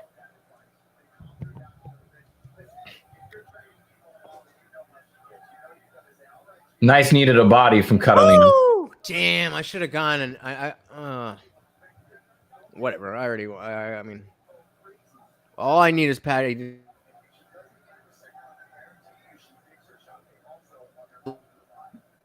That was a nice Muay Thai style clinch where she was trying to set her up for the high kick. You were frozen, or I was. But the thing is, her kicks are very slow. She telegraphs her kicks moderately poorly. She doesn't. It's She, not really bad, but all her moves are in slow motion. Everything I said at the beginning of this fight, talking about women's MMA, she is flying in the face of that. She should not be in the cage with this girl. There are so many girls that are on her level that are not like that. Legitimately, could probably beat me up. I'm a small guy, and I have zero. I mean, I took Taekwondo as a kid, and I took 2 months of BJJ before Rona happened. Oh, let's go! So like, be careful though. You're in there with a BJJ champion. Don't leave your neck out there. She's in side control, north south. So she's got a face full of muff, and then she ends up on side control on the other side. That was funny. She went from side control, north south, side control. Yeah.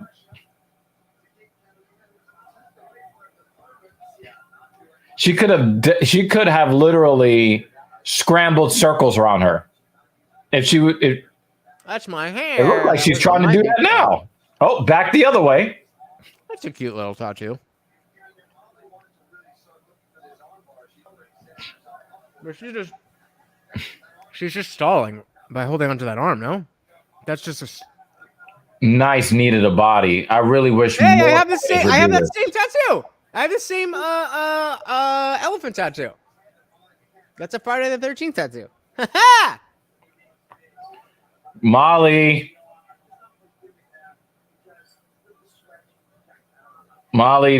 be careful.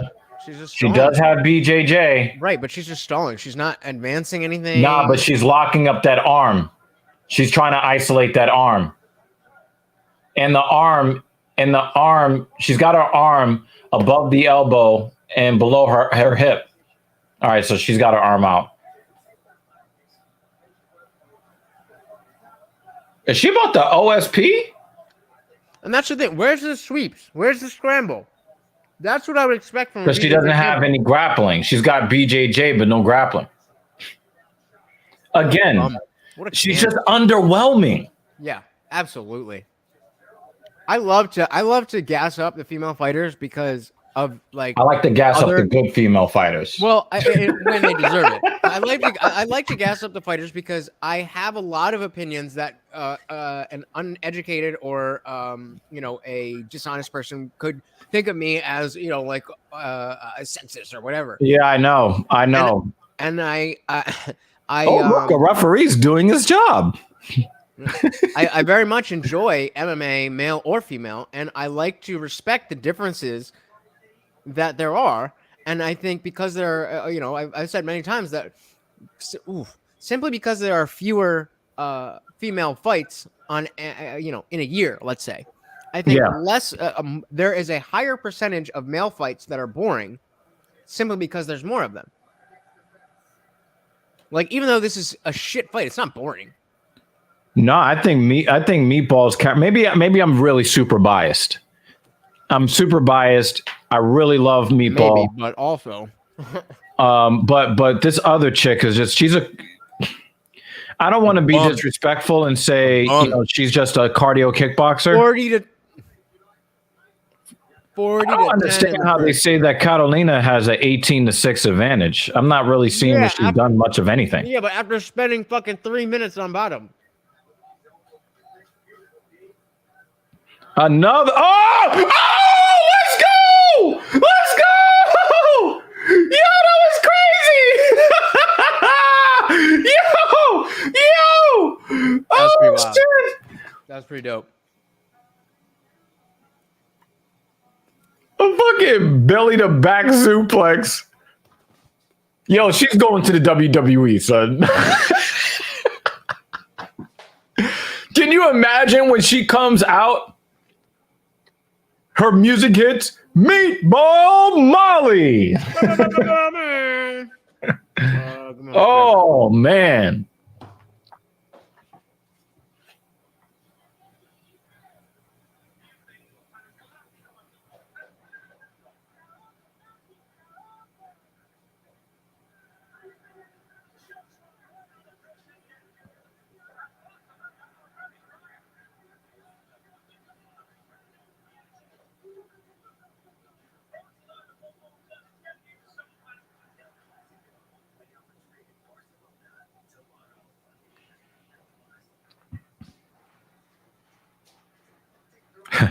A hybrid COVID variant has been detected. Here's what scientists know about Deltacron. This is the This is an insult to everybody's intelligence at this point.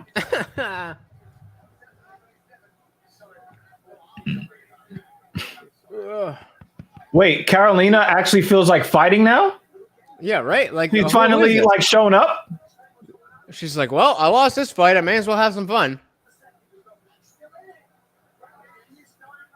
Now she's got this weird swagger she hasn't earned. Yeah, what is going on? And the thing is, Molly is not going to pack it in. So right, you can do all that weird swagger shit when you're down. I mean, they might look and say 18-6 and then give her. But is she really trying to put in a choke right here? No, I think she's trying to get some sort of clinch. Yeah, she's trying to get some weird clinch thing going. But it looks like Molly might be gassing out a little bit. Possibly. I'm not sure. I don't even think that matters.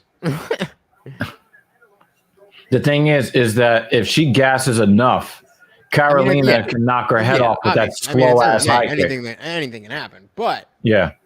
I mean, talking about what is reasonably realistic. Yo, she just knocked her head back. Up on this girl. Nice slam in the end. Wow, somebody has a 20-17 for Molly. I don't know about that.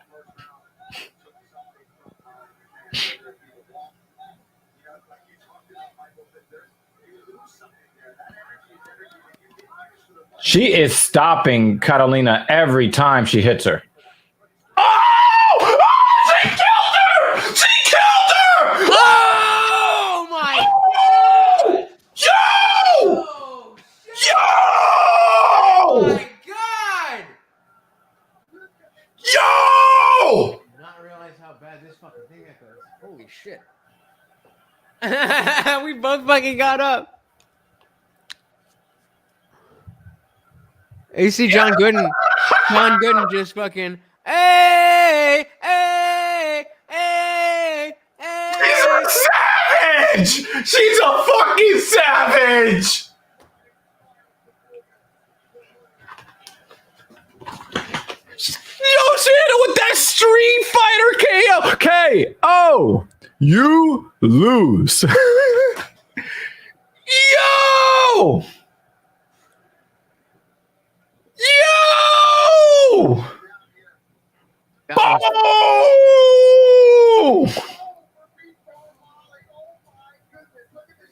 Boom! Out. Wham! Woo! That's what the Yo, she hit Carolina so hard that when Carolina squinted her eyes closed, she opened her eyes back up with the elbow. Yo, Dana is gonna go broke tonight giving out bonuses. I mean, probably not, but I feel it.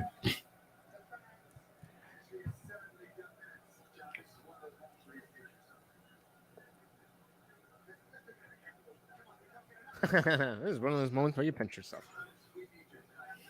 Boom! That's the second sack of potatoes in 2 fights. Look up, Michael Bisping is ready to go make weight.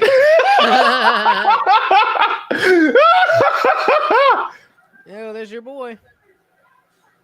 Yo!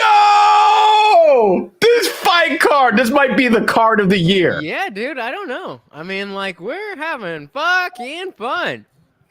God damn.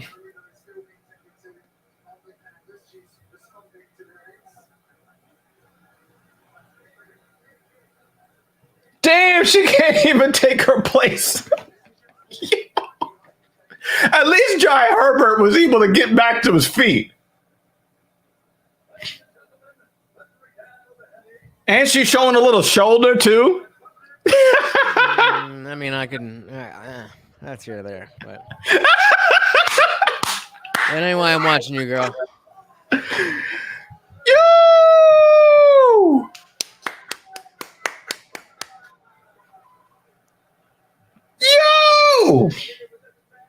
All right, let's see if she. Come on, use that. Use that. Well, you already know she's gonna run her mouth. She don't give a fuck. She always does. She better.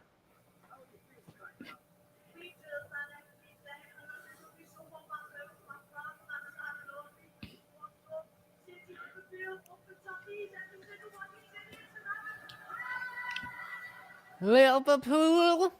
We practice that back home. I can't even do that accent.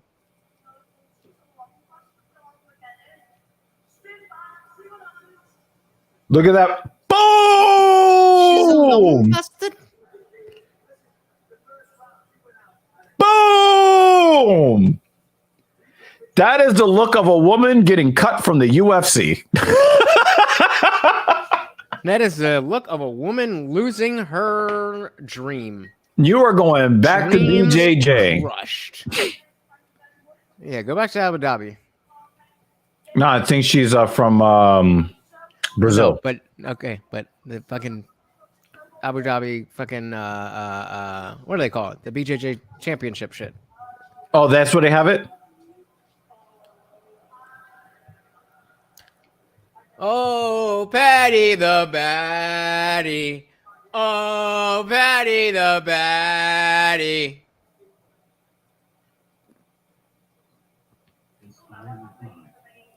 This is fun. And dude,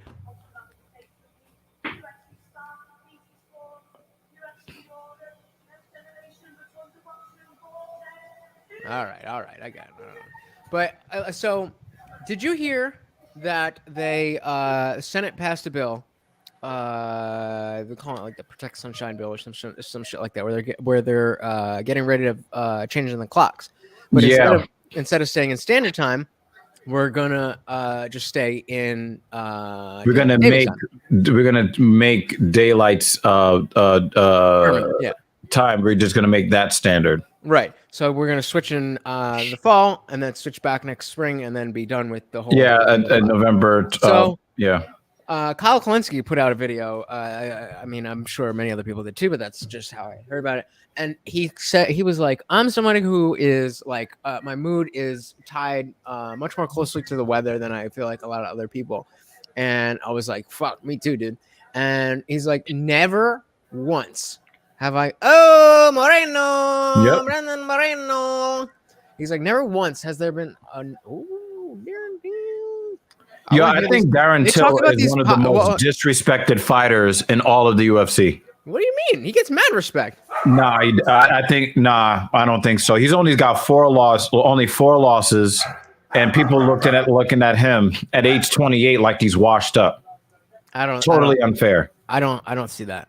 I haven't seen that from anyone. Yeah, I think he's one of the most disrespected fighters in all of the UFC. That's a pretty dope card. Was that next week?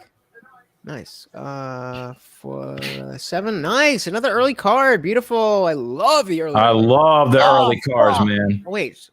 So I could be here for the main card, but I'm dog sitting for the. Because I want to go out driving on Saturday nights and stuff like that. It's hard to do that when I'm. Right. Here. It's like up until fucking 1 a.m, and I don't. I mean, I love it. I love it. But yeah. But I was just tying into what I was just saying about the daylight savings. Like, you know, usually so far when I've been doing the show, I got to find time to take Morty out, and then it's dark, it's cold, I got to bundle up, I'm fucking rushing.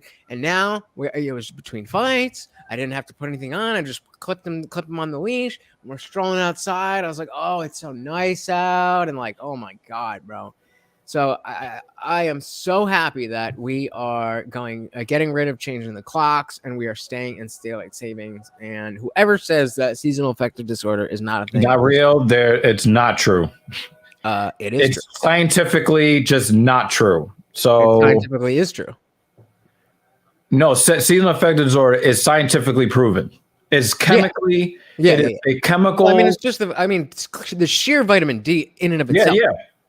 Because it's not so much that you get vitamin D from the sun, is that your body takes the UVB rays and creates vitamin D from it. And in the creation of the vitamin D, you also get creation of endorphins. You actually there's a pleasure signal that your brain gives you for being out in the sun, particularly before noon. So the best sun's rays occurs like, very early on in the day. Really? Yeah, from like 7 to like 10 a.m. is like the NFTs best. that they're fucking they're advertising right now. What was that? Are these NFTs that they're talking about? Yeah, they're really pushing the NFTs. If you see what happened with Everybody Snoop bought Death Row, he pulled all the music off of all the streaming and then says we're going to be an NFT label. I don't even know how the fuck that's supposed to work, but that I would know mean that somebody only that one knows person stuff, can so. have this having a song or an album at a time. Like what? That is not what you want to do with a commodity. The whole point of an Wu-Tang NFT, the N stands for non, or the NF Fungible. stands for non-fungible. Like Yeah. you want, like a song is. I mean, like it's not fungible, but okay. So I guess that's not really what I was saying. Well, But- I mean, Wu-Tang did it where they sold one copy of one album for $2 million. I mean, okay, but I mean, the feds now own it because they took it off that asshole Martin Scully. that's hilarious. Yeah, That's hilarious. That's some gangster shit, bro. the government owns gangster rap. That's kind of funny when you think about it. I'm gonna tighten this. So he's been in the UFC 10 years and has 7 wins in 10 years. But he doesn't fight that often. Are we talking about Gunnar Nelson? Yes. Gunnar Nelson is fucking legit as fuck. He doesn't fight that often. Yo, Sato is a little underrated too. Just a little. Fair. I did pick Nelson though. I mean, anytime I see Gunnar in the cage, I'm going to pick him. But that's what I mean, his skills, I just don't understand why the results I just feel like the results don't match the skills with him. It's an eye test thing, Like I get a lot of flack from my MMA fan friends who say that I give Khamzat too much credit. And I'm like, listen, it's not always about the names of what they fought, of who they fought. It's how a fighter wins or loses. So we had a submission to start the day at flyweight. One of the fastest flyweight submissions in UFC history. It was like 50 something seconds, right? The guy that got submitted, you would think he got submitted in under a minute. He sucks. But if you actually watch the progression of that fight, you come away with a respect for him, even though he was submitted in under a minute. Because some guys are looking for a way out when they get submitted in under a minute. This guy was throwing the kitchen sink trying to get out of that choke. So when I look at how tough he was and I look at everything that he did to try to get out of that choke, I came away having more respect for him, even though he got submitted in under a minute. Mm-hmm. So when you look at GM3, right? Gerald Mearshart is one of the tougher hombres in all of the UFC. Like the dude is a dog, right? What tells me something about Khamzat, because that was at 185, right? You're talking about a guy that easily makes 170, fights at 185, and the first thing that I noticed from GM3, you're freezing. I'm freezing. Move your hand. I think you froze. Yeah, I think you froze, buddy.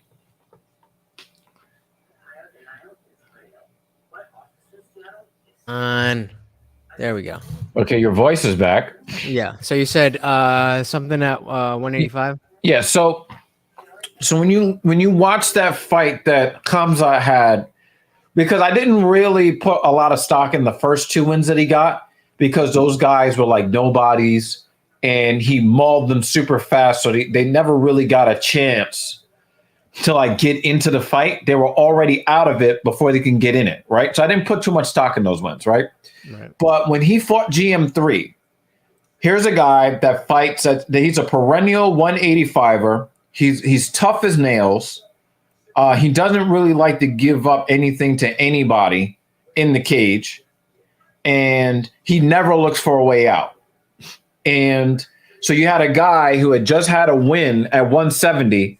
He's fighting a prepared 185er, and I knew there was something to Khamzat when the bell sounded, and the first thing that happened was GM3 took like 4 steps backwards. And I said, right when he took those steps backwards, before the rest of the fight, because it wasn't much to the rest of the fight. But as soon as I saw GM3 back up to the cage, I said, Khamzat is a fucking problem. And then milliseconds later, he explodes his head off his shoulders, right? Well, the issue, the only thing I would nitpick about that is that that's the perception. Because again, we've talked about this before. I was going to say the Bobby Green fight was another example. Well, to use somebody else, the Dan Hooker versus Michael Chandler fight was very similar in the sense that he as soon as the fight started, Hooker was circling around the cage, scared, and like he didn't fight his fight. And no, he fought his fight and he got caught, and then he was trying to back away. That is not his fight. Also, one thing that you gotta that you can't. What was the fight that Dan Hooker had before he fought Chandler? I do not remember. That was when Dustin Poirier took 10 years off the back end of his life. Oh, right. Right. So that's why when that happened, fair enough. I wasn't really like I looked at that and said, you know what? That was more of Hooker needing more time off because he's taken so much damage. Remember, the Barboza fight, he took a shit ton of damage, especially to the body. And the referee wouldn't stop the fight, and he wasn't looking for a way out. So Hooker has taken a lot of beatings because he's a warrior. So that's why I didn't put too much in that whole thing with Chandler. I didn't put too much on that knockout. But when Bobby Green fought, what's his name?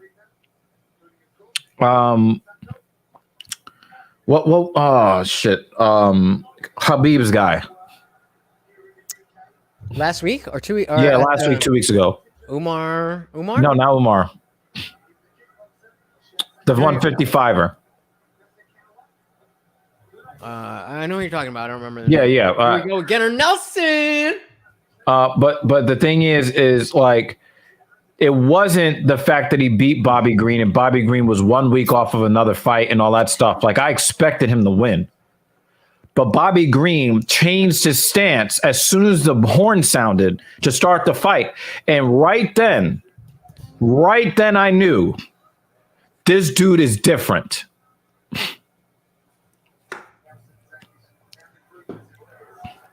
It's frustrating not being able to adjust the volume on StreamYard. So Yes. I wish I could, because your mic is mad loud. The fucking the fights are fine, but then when I was in the other room, I was trying to fucking move everything around so I could hear 3 different things at one time. I totally agree. Totally agree. Because this is what I'm working with right now. That is a nice body kick from Nelson. But I've always said with Sato, he better be a great fighter because that dye job in his hair, and he's got a lot of power. Sato's got a lot of power.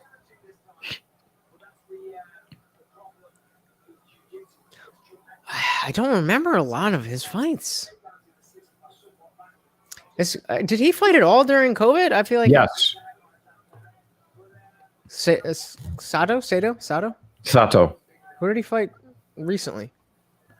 I think it was in 2021. He got a knockout. He got a KO or TKO. I don't remember who the opponent was.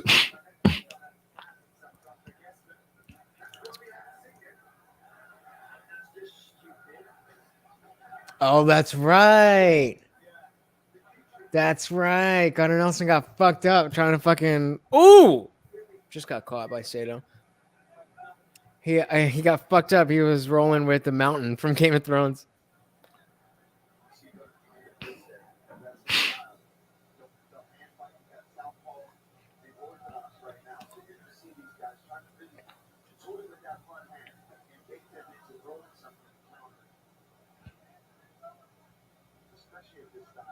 It's always weird to what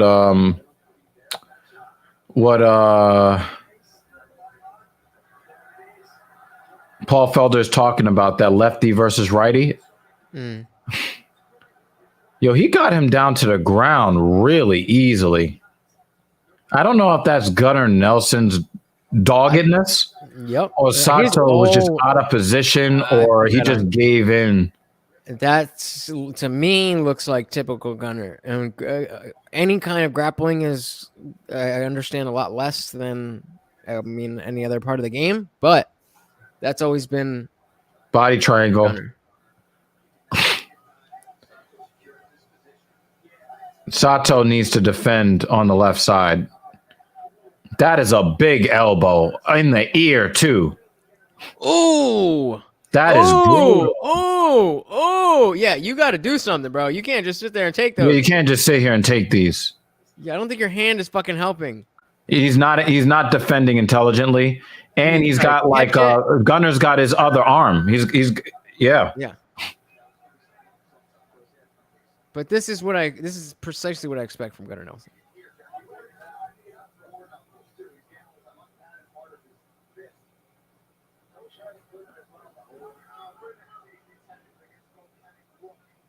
All right, you can't hit him in the back of the head.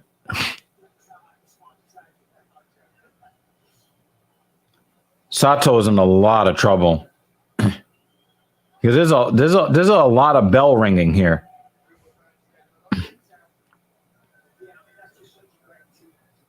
Look at that elbow he just threw, right on his ear too. It reminded me of that one fight that CM Punk had, and he had perfect ears going in, and then one of his ears almost fucking popped in one fight.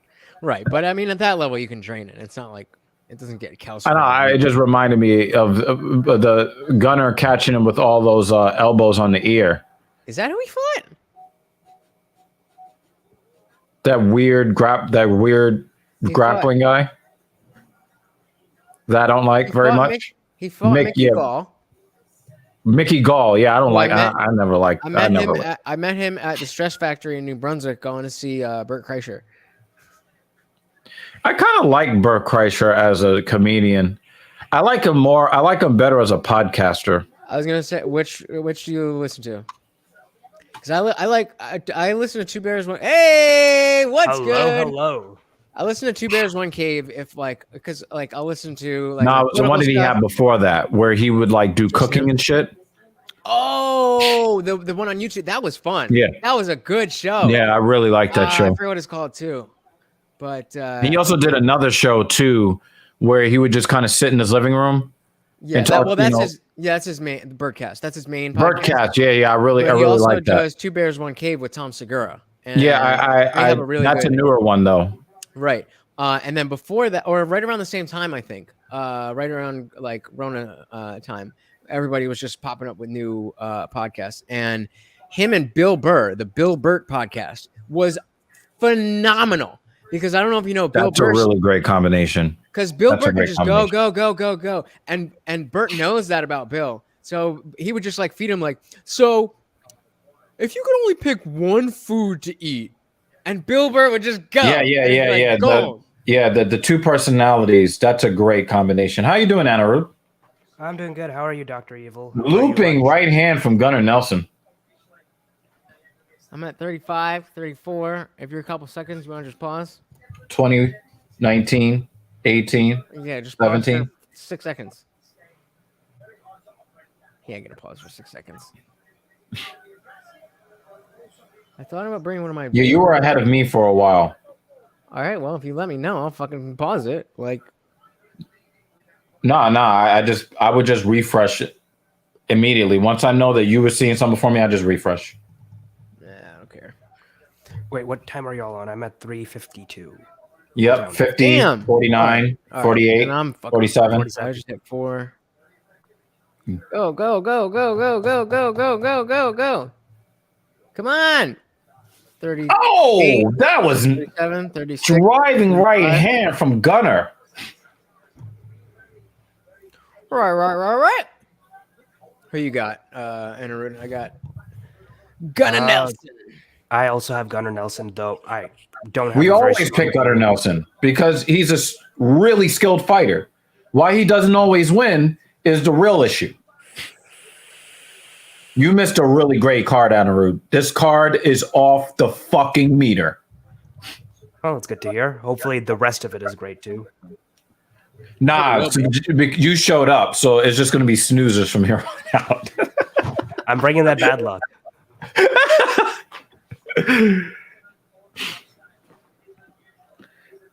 I think that Gunnar Nelson knows how skilled he is, and I think that he thinks he's thinking too much.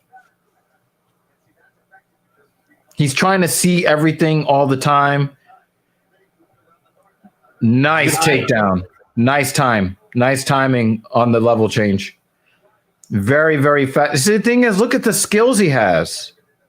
Mm-hmm. No, that's really good top pressure. Yeah.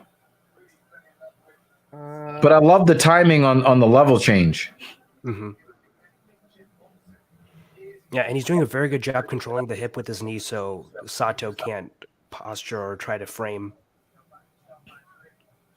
And even when Sato goes to turn to his side to try to flip over, he just puts more weight on him to maintain the control. Is Gunnar Nelson a D1 there wrestler? Because that was smooth. Well, he's from Iceland, right? Sweden? Oh, really? I think. No, yeah, I think you're right. Iceland, Norway, something like that. I think he's Icelandic. Yeah, he's Icelandic. I think he may be the only fighter on the roster from Iceland. Oh, wow.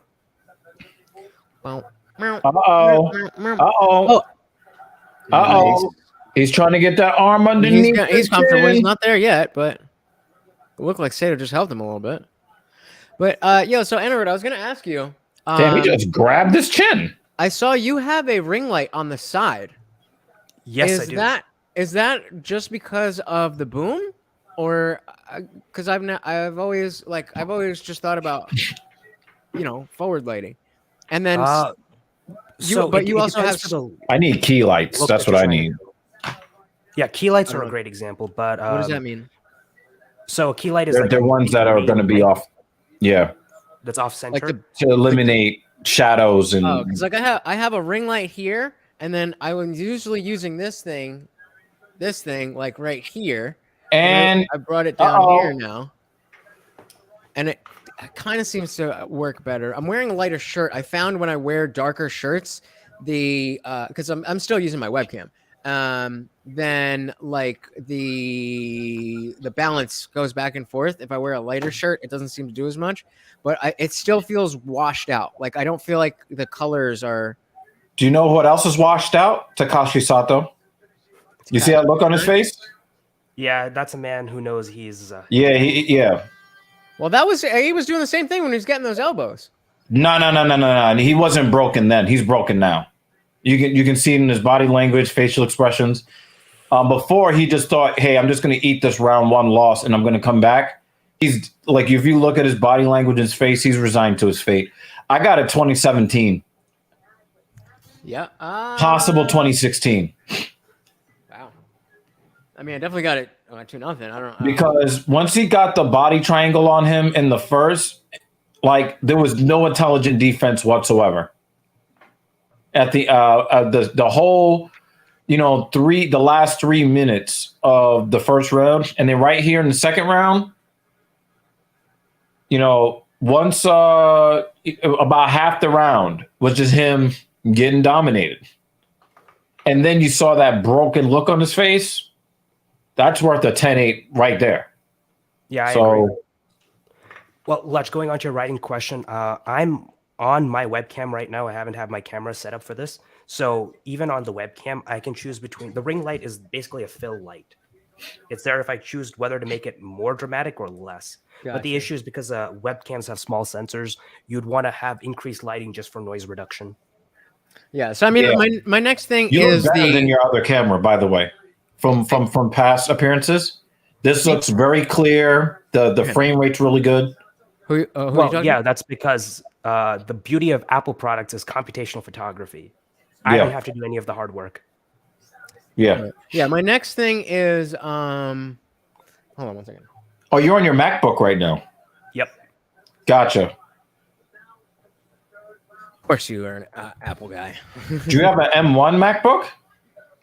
Yeah, the 16-inch one. That's what it was. They improved the camera on the M1. I got the last Intel Yeah. because I got this wasn't for sure if I one- was gonna So I wasn't sure if I was really gonna believe in Apple to make their own chip. So I wanted to get one of their most expensive MacBooks that I could spec of the old guard first, and then if M1 is good later, then get it. biggest mistake ever. No. Yeah, massive mistake. No, the two reasons I got this Mac. One, the really good screen. It gets really bright, perfect for video editing. And the media engine inside the M1 Max or M1 Pro, that media encoder is incredibly useful. Like it breaks my mind just thinking about the parallelization. Did that it Sato does just for draw blood encoding. on Nelson? Yep. Ooh, that hook goes in. Yeah, he's fast with it. Oh, body And triangle. the triangle already. Yeah. this- Yo, it's the right way back he here with threw more than that 3 in, minutes to go. it's like This Gunnar fight's Nelson lives his fight's life in a body triangle. Yeah. Most guys can't hold that body triangle for very long because then you start losing blood flow in their legs, and then they don't get any power on the striking on the feet if it goes back to the feet. He's been living in this body triangle on the same side for almost half the fight at this point. Yeah. Why? Like, come on, guy. Is that not? I mean, okay. There you go. At least he's trying. Okay. I was like, I know I don't know much about BJJ, but certainly you don't want to be on the side. So, are you Well, not what he should able be to trying get to over do the is other getting side? Gunnar Nelson's foot onto the ground. That should be the strategy. Well, that's what I was Yeah. saying. And so I was like, for Sato, is he not trying, or is Gunnar just that No, it's that No, Gunnar Gunnar's is that dominant. good? Yep. I mean, body triangles like that, they hurt. Also, it restricts your lower diaphragm, so it makes it can't more breathe well. difficult to breathe. Yeah. And so I guess you would want, it's kind of at an angle. I guess you would want to hit the ribs in that angle as opposed to having it flat across the stomach, right? It doesn't really matter because if the body triangle is tight, you're restricting the range of motion of the diaphragm. You're going to impact breathing because it's a vacuum type relationship. So if the diaphragm can't move, the lungs cannot fill that space. Andrew, you're a blue belt, you said? No. Very close, but not there yet. He's going to get there. He's going to nerd his way to a blue belt. Jesse said, sorry, Hey, let's that's the business plan. meeting. I forgot and they called me. He's going to do computational computation on his way to a blue belt. Actually, one of my favorite BJJ guys on YouTube, has a master's degree in computer science, and the way he explains See? it, that's how I'm doing it. Yep, there it is. But a lot of times it's not that us nerd types can't be athletic. It's just a different way that we process information. And that's why when I choose clients, I'm almost always trying to get somebody that is in the sciences, the computer sciences, engineering, because the way that they absorb information is just different than other people. And it's very much related to how I like to teach. I think we're going to see a submission right here. I think Sato's had enough. It's still on the chin. But I thought Sato was just going to be like, all right, I mean, give him some credit. what are we looking at? 30-26, 30-25? I'm not even Easily. keeping, I'm not even paying attention. I'm just like, Gunner's I dominating. would That's all say know.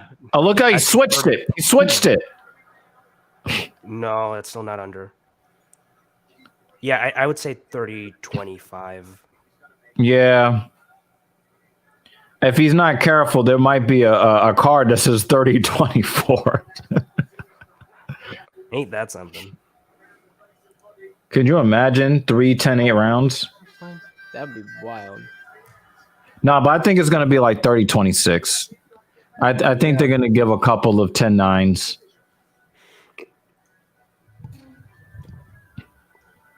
That is the look of a man that knows what's on the scorecards. Preceding 2 10-8s. So that would be what? You said what?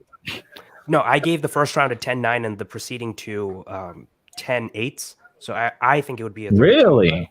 Yeah.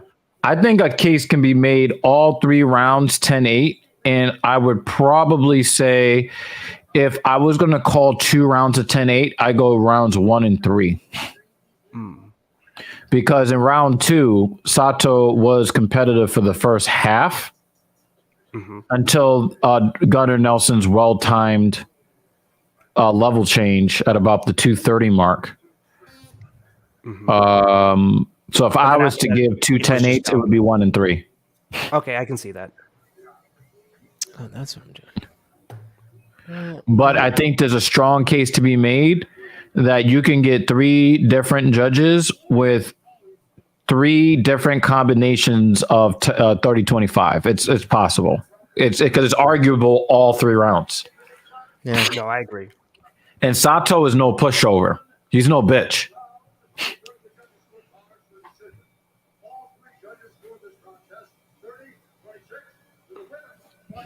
They gave 1.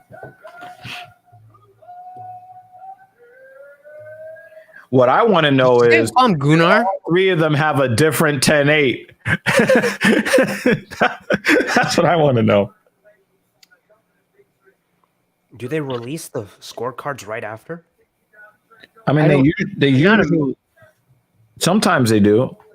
You'll see even before the event is over, you might see a quick thrown together article with the scorecard on it. I think they're released to the. I mean, I think they're given to the commission right away, but it's just a matter of whenever it gets to somebody who cares to put it out. Like No. Like I don't think there's anybody whose job it is to post the pictures of the fight cards or the scorecards, but everybody, like, if I had them and that wasn't out there, I would know. Oh, I'm gonna get a bunch of likes and retweets for this. Damn, I gotta piss again. Mrs. Evil sends me a text message saying, "How much of the fight card is left?" And you know how I'm gonna respond with a ha react. Based. I wanted. If you did, I would like to hear. Well, I gotta pee, but TLA just did something with some doctor guy and named the live stream. Is this the end of the Manosphere? Did you see I wanted to watch that because I saw that, but obviously it was a 4-hour stream. I remember I was in Connecticut yesterday. Yeah. But I saw the headline. I was just like, wait, what? That's what I'm going to be watching that while I'm doing my editing this weekend. So we'll see. But he was talking to a doctor. It was Dr. something, and it was like T. Hassan Johnson? Say again?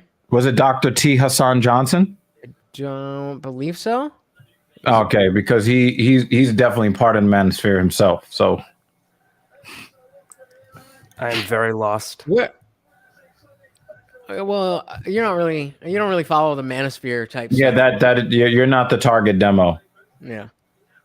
He likes to think he is, but let me just tell you like this. I don't even know what every single young man that I've talked to about certain things, they give me a lot of pushback about like how things go in society. And then the older they get, they're like, oh yeah. Then their red pill moment hits them. And they're like, oh, that's what you guys were talking about. Okay, I get it now. But it usually takes something bad happening to them or somebody close to them first that's unfair, and then they get it. Well, possibly. I'm actually making a video. I'm writing the script for it on the red pill, mostly because a lot. Did you see the video that I made on what the red pill is? I was going to go see that. I thought that was a great video. I think I might have missed that.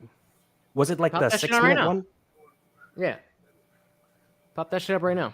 I think it was well done, and I think you were fair to the ideas. And I don't remember exactly what you said, but like the fact that it's not about women, it's about the role of men, whatever you. As everybody's perception of what reality is, and the different things that happen that disrupt whatever your dearly held beliefs are, through either experience or observation. So the red pill isn't, some, men who are frustrated with women concept. It is basically just having your perception of the world shattered when you find out that the world isn't what you thought it was, and how it can make you very uncomfortable with living in the world, or it could make you more comfortable living in the world because you find out that the world isn't as bad as you thought it was. That's also a red pill moment as well, because the red pill is simply the coming into knowledge of what actually is. It's seeing the world for what it is as opposed to what you perceived it to be. And it can be in a positive way. It could be a negative thing. It can go from women towards men. It can go towards your friends. It can go towards your relatives, the way that you see yourself in society, where you see yourself in the economy. I'm pretty sure that there were a lot of red pill moments in Ukraine when those first mortars started flying over the border and they started seeing those troops come in. Some of those people, it was a red pill moment. For people in Russia, the way that they see Vladimir Putin, he basically put up this facade that he was this way. And then when they started to see what was really going on in so effectively a paradigm shift. A massive one. Yeah. No, I guess my video doesn't really talk about that. Mostly just talking about like some of the weird statistics that the Manosphere brings up, like the hypergamy statistic, like 20% of men get 8% of the dates or something like that. Yep. That's proven on so many levels. Yeah. Before the fight starts, though, let's keep most of the data. Andrew, but we can chat during the fight. So because I can't see this while this is up, so let's just watch the video. I got it sped up a little bit, and we can continue. Why isn't it? Hold that thought. Hold that thought,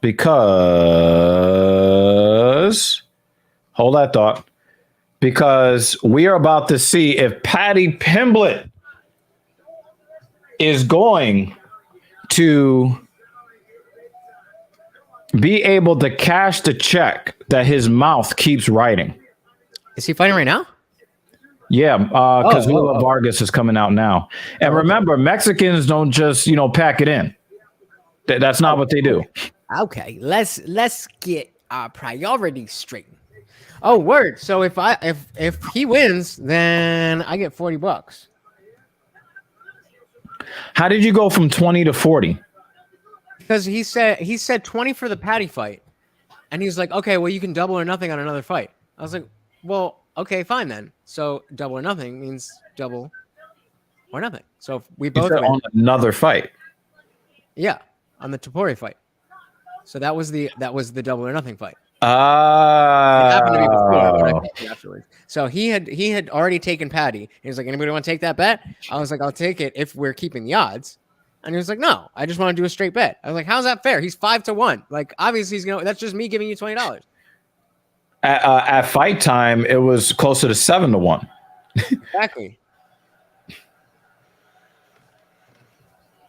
All right.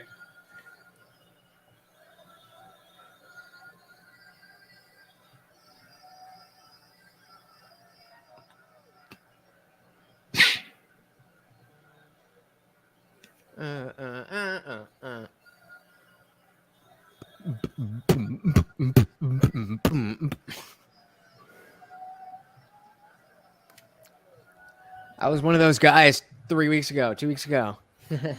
Was it 3 weeks already? 2 weeks. 3 weeks? Yeah, I don't know. How are you mad at that? That man is having fun. No, I'm not mad at that. Fun. I'm not. I told you I'm not mad at that. I'm mad at him talking about, the Georgian people and the damn near genocide that happened to them and telling them that they deserved it and all of that. I have a problem with that. I do remember seeing. Yeah, I think that was bad. Bad take. I don't remember exactly what he said. But One of the things that's really noteworthy about a lot of people looked at him because when he first signed with the UFC, and then look how bloated and fat he looked. People were like, "Yo, what is his deal?" And then he came in looking like fucking like lean fucking chicken, and you just you peel the striations. Andrew, you didn't see the tweet? No, I did not. I feel like you're done with Patty forever once you see that tweet. Wait, I just pulled it up. Yeah, it's pretty bad. What does it say? What did it say? Well, so he made this with YouTube filters in mind. What was the sentiment? I don't know what the YouTube filters are. What was the sentiment is that he was effectively saying the Georgian people are weak because they lose to Russia. That was one of the tweets. Yeah, I mean, on face value, see, this is the issue with this tweet is I don't know how much of it is malice or just stupidity. So, well, here's I think he responded later on by saying that he's like, I'm not a historian. I'm just a fighter or something like that. Here's the thing, though. Wasn't was that aimed at Herbert or was that not Herbert? It was aimed at the Georgian people, and then because Topuria is Georgian, he took exception to that. But yeah, and so it had nothing to do with his opponent, and that's where I kind of take issue. Like, what? Yeah. What? Like, if you're talking shit because it's your opponent and you're drumming up drama for the fight, that's one thing, and that's where I kind of give a little extra leeway. Yeah, right. Yeah, when you're even when it does come to family and religion and all that stuff. I'm not with that. Out here, just like, yeah, fuck these genocided people. Like, what? Yeah, guy. Yeah. Like, whatever. Yeah, they're weak because Georgia has like 17 people that lives there, and there are like 100 million Russians, and they're so weak to go 17 up against 100 million and not win. Like, shut the fuck up and fight, please. Yeah, I agree. Yo, how can you imagine what it's like to be Mr. Vargas and no one gives a fuck about you? How do you spell conspicuous? Conspicuous. Yeah, there we go. No. Paddy Pimblett looks like the evil bully in every British kid's. Yes.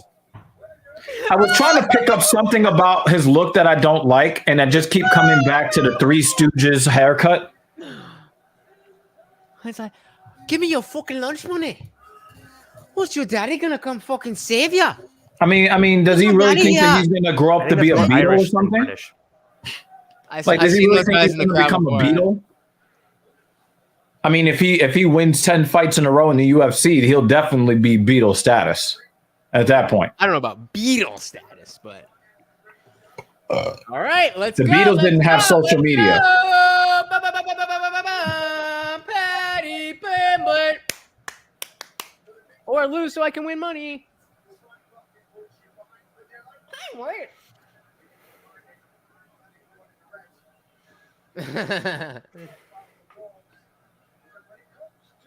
Oh, hands down, Jesus, Spike. Let's see what he does. Let's see what he does. We're like here. I don't even notice that type of shit. Because I really wonder if Pimblett is sort of a glass cannon. Well, we'll see, right? Okay, seems that way so far. He's very calm with Vargas in his guard, so that's something to take note of.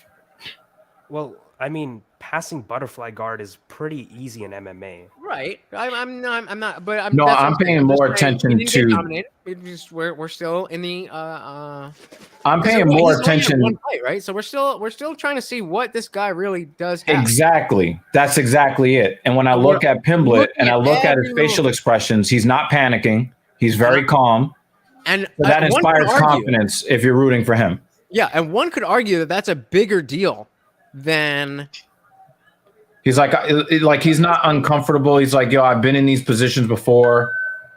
I think that means something. It is It's not like, oh my God, he's going to be a UFC champion, but it is something to take note of. Yes. And when we are at the point of, okay, who the fuck is this guy? Those are the types of things that you want to pick apart. Look at that overhook that Vargas is implying. It is a hard overhook. His arm is kind of pinned. Yep. Yeah. There you also, go. if you control that, you're also controlling the shoulders. So, Pimblett almost got knocked out like real quick too. Mm-hmm. Good work to get to his feet. Ooh. Damn, he is weirdly flexible. I'm impressed with Vargas's dogged mentality to crowd Pimblett. Yeah. Mm-hmm. If you can do this the whole fight, that'll be impressive. But I really wish the ref at this point would separate them. Bring them back to the center. Anirudh, this is I want to respond and then throw it to Anirudh. We were talking about before about how the refs have backed off of breaking up clinch positions when they're not being advanced, as long as the person is working to advancement or appearing to look like they're working to advance. We were saying it used to be that way, and now it's either you're advancing or you're not advancing, and whether you're working in the nice outside trip. Again, the point. Sorry, Anirudh, I do want to throw it to you, but the point that I was trying to make earlier was that things like that can't happen if it was going to be broken up at the point that you wanted to be broken up. And I don't think that they were there yet. Shoot, if we see them both, is he just giving up his chin? Oh no! Did Vargas gas out? It's possible. No, he would not. I think that was just. I think that was all skill on Pimblett's part. Personally, another body triangle. But so, Andrew, what do you think about how they've changed in addressing this? It's tight. It's tightening up. That's in. That's no, in. Not yet. No, it's not yet. Hide the hand. It's not there yet. It's not there yet, but it's getting close. Oh, now it's underneath the chin, and he's tapping. Woo!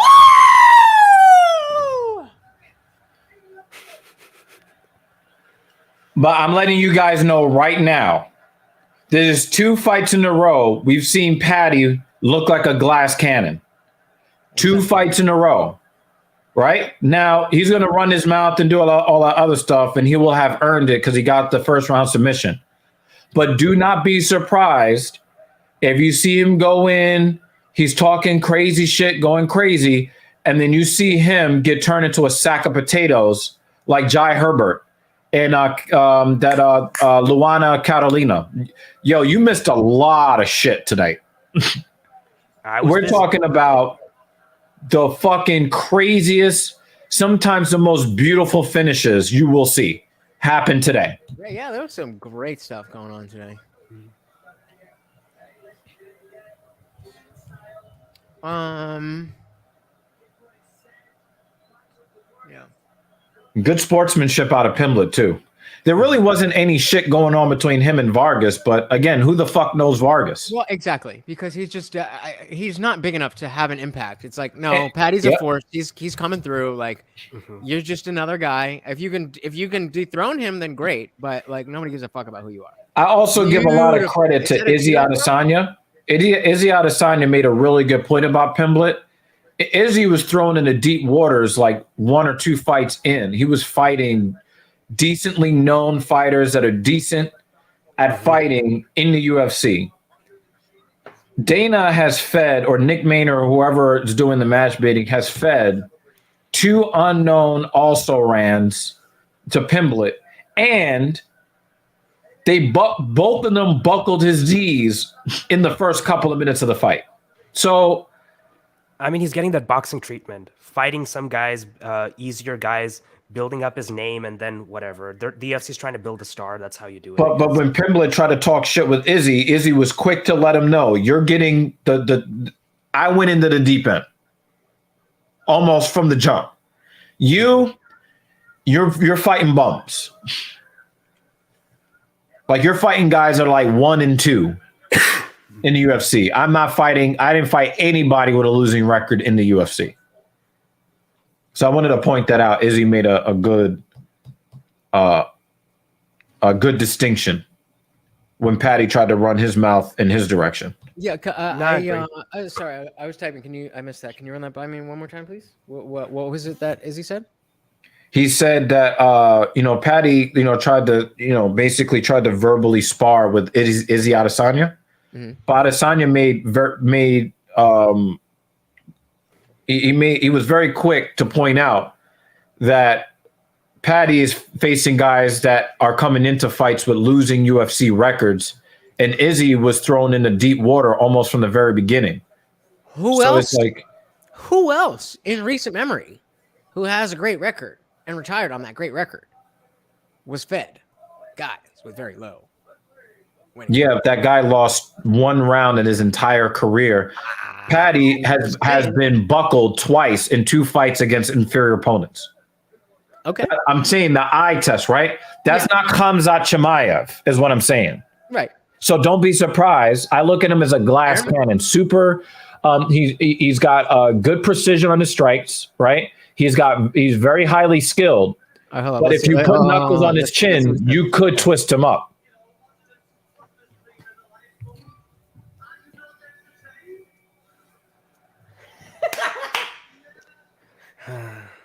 That was kind of weak. Either commit or don't. You're not entertained. This time of submission. How would you rate that performance? That was only about 5, 6 out of 10. Yeah, I agree with Patty. I give him a 5 or a 6. But if he's saying them about Maybe a himself, 7. Yeah. That's that.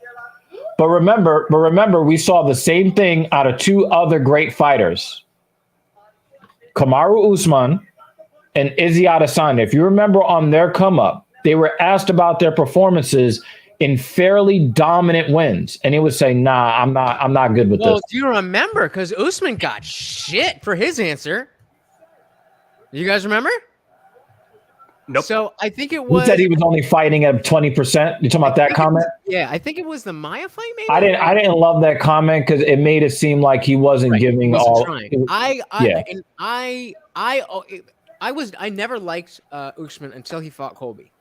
I always thought he was cheesy and overrated, and then he won me over just from. I never thought of him as cheesy. When he was gonna fight Woodley and Woodley called him a wannabe LL Cool J, I was like, oh my god! I was like, yep.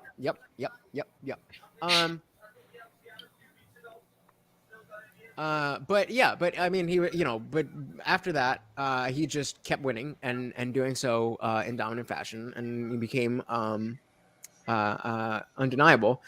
But even having not liked him at the point that he made that comment, when he said that was only 30%, like I understood that to mean like I didn't need to go all out on this dude. Not that I don't really care. I think it would. I think the fact that from what I remember, it wasn't that dominant of a performance. He did win, but I think he won a decision, and so that context made it sound bad. And then Dana really was like, "If you're gonna fucking give me 30%, you can go Cage Warriors or whatever the fuck he said." But I mean, yeah.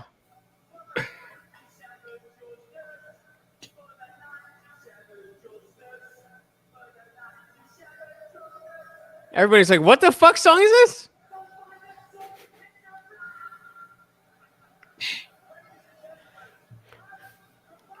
That's the type of shit I love, because he didn't give a fuck if anybody knew what the fuck was going on. He was like, this is me. This is what I'm doing. I'm fucking celebrating. That's the type of shit that I like. That's the type of shit that I like. I don't listen. Look, I don't necessarily care about like, oh, what is your political position on this? Are you like? I am here to be entertained. I am entertained. Meatball Molly McCann. How about that? Is that AJ McKee? He's Right? so French. I don't know what you are talking about. I am not impressed with your performance. That was AJ McKee they showed before. That was AJ McKee they showed before Cyril, right? hmm Or was that a basketball player? I think it was Is that racist? some other athlete. Oh man. Yeah, how is a dude gonna make a bet with me and then not be at all around anywhere? Oh, by the way, I don't know if I told you. Oh, I think I did. Are we friends? Yeah. Are you doing I want to know if my Donald MIDI is Faison? connected to this. Can y'all hear an A flat chord? Yes. Okay, so my 8 is connected. I'm not musically literate. So. Is what you're doing. Let's make it. Go.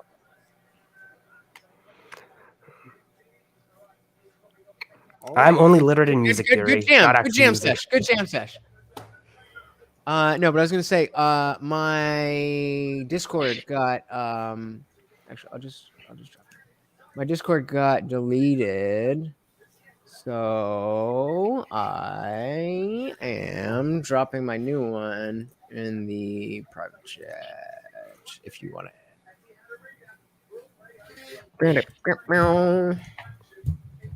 Yeah, just because I was part of the New Jersey Cannabis Club thing, and then somebody ratted us out, and the whole fucking server and everything got deleted. It's like, you fucking cucks. And then I like how you made it super super fucking hard because it's like 8,000 characters in your name. Good job. What are you talking about? No, when That is a very Discord, annoying name. Discord does that with the fucking thing. Mine's Lutch in the Clutch with 2 fucking symbols on the end. And like That's it. 3 fucking. Right, that's how the usernames are for Discord. That's not me. God, Discord does that. I just made mine very simple. dr_evil_genius. Okay, and you go ahead and go to Discord, click on your name, it'll automatically copy it, drop it in the chat, and we'll see that there are no numbers, right? Yeah, no, but I'm not talking about the numbers. I know the numbers are. I know they're necessary. In the clutch. But look at all this shit. You got fucking. Look how long that fucking name is. God damn. It's 4 words. And one of All them right, is one my second. name. I'll be right back. Golly. One of them is my name. I don't understand. Like, you should see some. You're just a dramatic guy. That's just what I'm a dramatic guy. You're Yeah. you're wilding out over 4 words saying how long it is, but Yeah, I don't have anybody else on Discord. I don't have anybody else on Discord with a name like yours. Like nobody. Lutch in the Clutch. So out there. Like Lutch being my name, and then Clutch because it rhymes with Lutch. And then if you would have just put Clutch Lutch, that would have been like, yeah, yay, nice. And it's also not fucking 11, 14 characters long. How many fucking characters? I was being kind when I said 14. The fact I don't know. Yeah, you've got like 23 characters in your name. Okay, but 6 of them don't count because I don't get to control the pound sign. I didn't count the 8,002. I didn't count that 1, 2, part. 3, 4, 5, 6, 7, 8, 9, 10, 11, 12, 13, 14, 15, 16, 17 plus the spaces. It's 4 words. Yeah, names really shouldn't be 4 words. Fuck you. I'm not doing this. I will not be. And I'm trying to search for your name and I can't fucking find you. What do you mean you just search? I just copy and paste it. Hold on. Maybe I'm looking in the wrong place. Let me see. No, I don't want to copy that. What the fuck, man? Oh my god. Maybe I just want to search for a person. The fuck? So there's these buttons called they collectively they call it a keyboard. If you look on the keyboard, you can hit you can use this thingy, the mouse. You can move your cursor over the words that you would like to copy. I'm about to mute this motherfucker right here on the stream. No, like I'm putting it in the search bar. I mean, come on. Oh, I don't want to do that.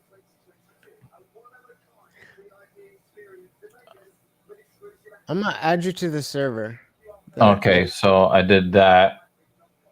And okay, let me find a better conversation. Yeah, I'm gonna just do this. Just click this. Paste. Just click this. Join that. Enter.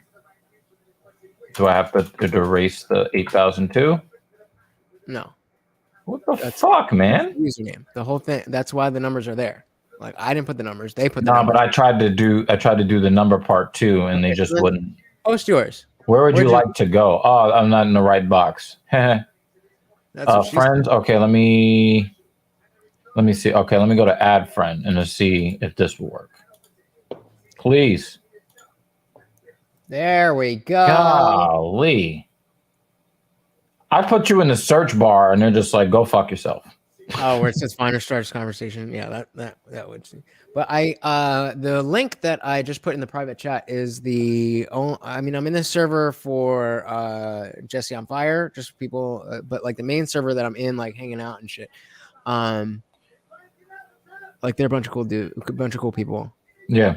Hot bitches. So join that shit. And there's always people cammed up. Like they watch the fights every week. So if there happens to be a Greg Hardy card that you don't want to cover, but you want to talk to some people who are watching it. There's right now 1, 2, 3, 4, 5, 6, 7, 8, 9, 10 people just chilling in there.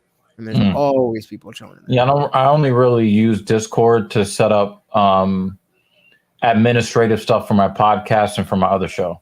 I'm not really a Discord guy. Me neither. Yeah. I mean, like, I don't. Maybe when I start making, $13,000 a month off of YouTube, then I'll become a Discord guy. At that point, exactly. I just got I liked what Jesse said about the distractions of Connor. One of the things I wanted to ask him until because your question was so long, it chased him off the show.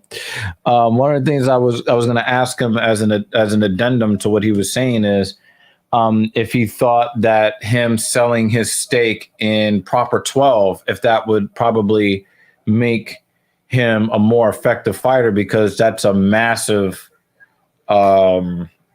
distraction that he wouldn't have anymore. Oh shit! It's not raining anymore. Oh, yeah, it's not raining anymore. Or maybe it never rained. They were predicting doom and gloom. I might go driving tonight. What do you think, Lex? You come go driving? Oh yeah, tonight? and you're on what, Central Time or Mountain Time? Central Time. You're in Texas, right? Texas? Me? Oh, no, you're in New York. That's N-word. I was thinking N-word.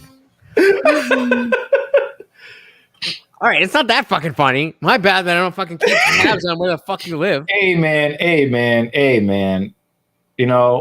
I don't believe that you're a bioterrorist. Okay, I don't believe that. That makes two of us. Speaking of which, I do not want to talk about non-MMA stuff on the show, but there are health professionals that are pushing back on the CEO of Pfizer, talking about, we think that you're going to need a fourth shot, and the experts are like, no.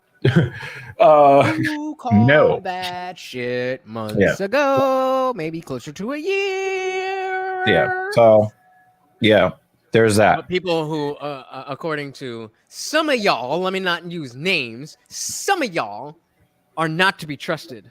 But I mean, I don't know. They literally predicted the future. So you go ahead and listen to whoever you want. Yeah, I hear you. So, do we know why Dan Hooker moved down? Because he was getting the shit beat out of him at 155. But he was a big 155er. Well, I think that we might unfortunately be seeing another Cody Garbrandt situation. I think that it is possible that Dan Hooker gets twisted here. Was it Dan Hooker? And if it does happen, I'm going to be sad because I really have grown to become a big Dan Hooker fan. Ever since he took that massive L against Edson Barboza, I've been a big Dan Hooker fan since then. I'm just a CKB fan. Like City Kickboxing. So he lost to Islam. He beat Nas. That was the name, Islam Makhachev. Yeah, I was saying earlier that Islam passes the eye test, not because he beat Bobby Green, but because he made Bobby Green change his stance. And Bobby Green never goes into the cage adjusting to his opponents. Wait a minute. Bobby Green adjusted as soon as he stepped in the cage. Wait a minute. Bobby Green is not on this list. You're talking about Dan Hooker fighting Bobby Green? No, I'm talking about Makhachev. Remember I was saying the eye test? Yeah. So the thing is, it wasn't that he beat Bobby Green because I expected that he was going to beat Bobby Green. It was the fact that as soon as the fight started, Bobby Green adjusted to his opponent. And that tells me that Makhachev is just a different kind of 155er. When a guy like Bobby Green, who don't give a fuck what you're coming to do, he's just going to do his thing. He adjusted before the fight ever really began. And that's why I put him and Khabib and Khamzat in they're just different. It's not who they're beating. It's how they are imposing their will on other fighters psychologically without even saying a word. That is big for me. Fair. That is fair, and I do agree with that. However, I don't think you can ignore the record of the opponents. And no, you can't. You can't. Undoubtedly, Khabib had an easier route up until a point. And then he proved himself. And then he called his shot on Justin fucking Gaethje. That's crazy. But the point is that there are there is a non-zero amount of fighters who would have had a harder road, and eventually could have ended up in the same place as that Justin Khabib fight, and then at that point done well. But before that, not have gotten to that point because they were fighting, higher level opponents. And so, it's kind of neither here nor there because it's a shoulda, coulda, woulda. But I'm just saying you can't ignore the fact that cumulatively, Khabib's opponent's record up until who did he fight until Michael Johnson were just not impressive in any way, shape, or form. Yeah, I can get with that. But the thing is that people are using the same argument against Khamzat, and what I'm saying is that he's not beating these guys split decision. He's not beating these guys unanimous decision. He's not knocking them out in the third round. He's shutting motherfuckers out completely over and over and over and over again. And now we've gotten to the stage where somebody like the Leech, who is a very tough guy, who's a very knowledgeable, very skilled MMA fighter, knows what he's going to do before he does it and still gets shut out. That means something. This is going to be a good fight. I'm excited. GM3 backing up to the cage in fear. I've never seen GM3 fear any fighter. And this was Khamzat coming off of a fight at 170 up to 185 against. Who really? I mean, and I'm genuinely asking because I'm a McGregor fan, but was that's the same thing that happened to Aldo? Was there really? But was he the first one? Was there really people who had that type of a effect by just walking in the cage like that? No, I don't. I think the difference. Do you agree that that's the same effect with that Aldo? Because remember that that Conor got in his head with his mouth. Okay. Way before the fight, Khamzat is not even talking shit to his opponents. He's just bum rushing them, and they can't stop him to the point where GM3. I've never seen GM3 back up without being hit, and he backed up and then got hit and then turned into a paper bag. I've never seen that from GM3 before that fight or since that fight. It to me, it's significant. I really love Arnold Allen. I love both of these fighters, so it's not. I like both, but I mean, I fucks with Hooker like that. I enjoy watching Arnold Allen, but oof, you could tell Dan Hooker is way bigger than he is. Whoa, those leg kicks are getting to him. A little bit. He's trying to return the favor. Hooker seems a lot slower than usual. Well, he's tentative because he's taking a lot of damage. Mm-hmm. I don't know. Aaron, what do you think about him moving down? I don't know how he did it. We are the same height, and I think I might have a longer reach than him, but we are the same height. I do not know how he's getting down to 145. Oh, I told you. Get out of there, dude. I told you. You're getting hit. Fucking move. Your last fight, you're fucking dancing Holy around what the the cage. God! Now you're not fucking moving. God! Oh my are God, you this is him doing? versus Poirier once again. Yeah. No, actually, Dustin Poirier did a lot of damage to him over a long period of time. That's true. He took hundreds of shots from Poirier. And I think that him getting beat up by Barbosa, Poirier, all of these wars that he's had, Then the knockout with Chandler. he said, these boys woke up and chose violence. Yeah, is it just me or does Hooker look really slow? He's tentative because his confidence as an elite fighter has gone down because he's gotten hit so many times. No, that's one thing, but everything from his movements to his hands, like I would understand if he's. Have you ever had a coworker that shows up? You ever work a 9-to-5 job and a coworker shows up at like 4:30 in the afternoon to work? You're about to witness that. You're about to witness that. We're talking shit, are we? I agree. Is that Mrs. Evil Genius?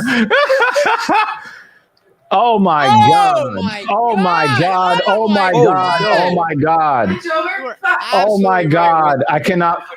Hi. I'm Oh my God. Oh my God. Oh my Oh God. no! And I'm. Oh sad my again. God. Is this his second match that he lost in a row? Third. No, he's lost like 3 or 4 in a row where he's gotten no. crushed. He has lost 4 out of 5. He beat, 4 yeah. he beat This before is not Islam. right. He beat the fucking Kelvin Gastelum lookalike.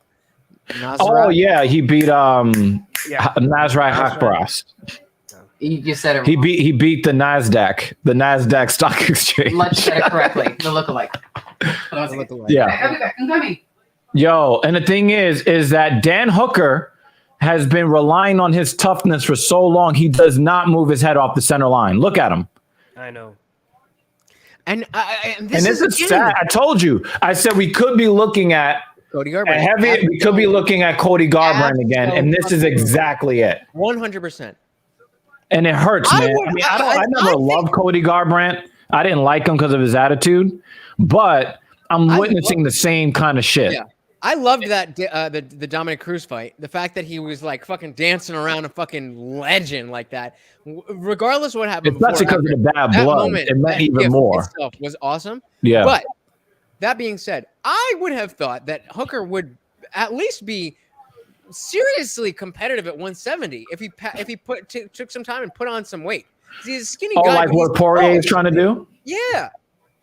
And I mean, how old is he? Maybe not even right away, but maybe even the next. Nah, 4 or 5 years? I really do believe at this point Dan Hooker should look at retirement because I think that he's a prime candidate for CTE. He is a prime candidate for CTE. The degradation of his chin.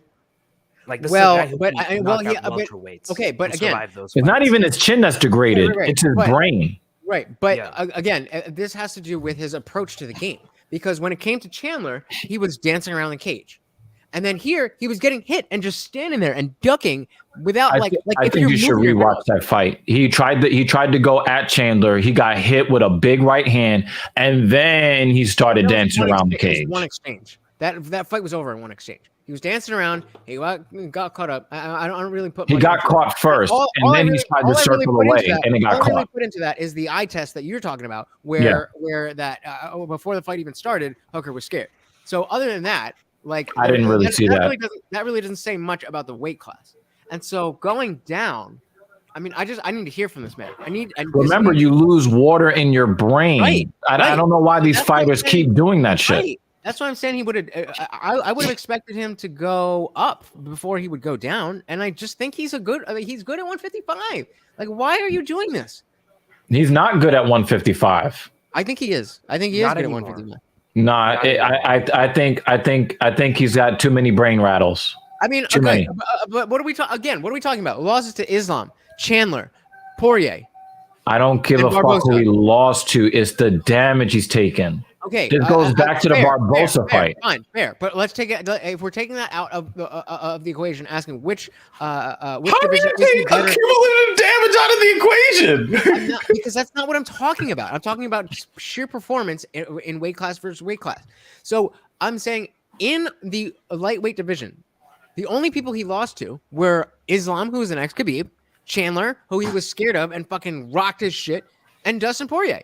And then Edson Barboza fucking 4 years ago. Also, look at the fights that he's Other than won. that- He's taking crazy damage in the fights he's won.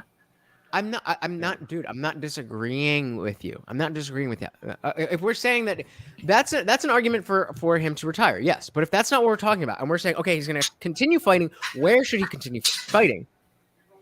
Then how much? I would say 155. Okay, that's my point. That's what I'm saying. Right. Because Again, but the thing is, we just saw Cody Garbrandt go to 125 and get twisted. Right. Exactly. Right? I would not have made this move to 145, especially not to fucking Arnold Allen. That's what I said. I mean, I doubt he had a choice in who he was fighting once he did that. Like, if you're gonna move divisions and get a fresh slate, I feel like they're kind of gonna be like, all right, well, you can do that. Hooker's young. He's 32. That's a lot of damage to take this quickly.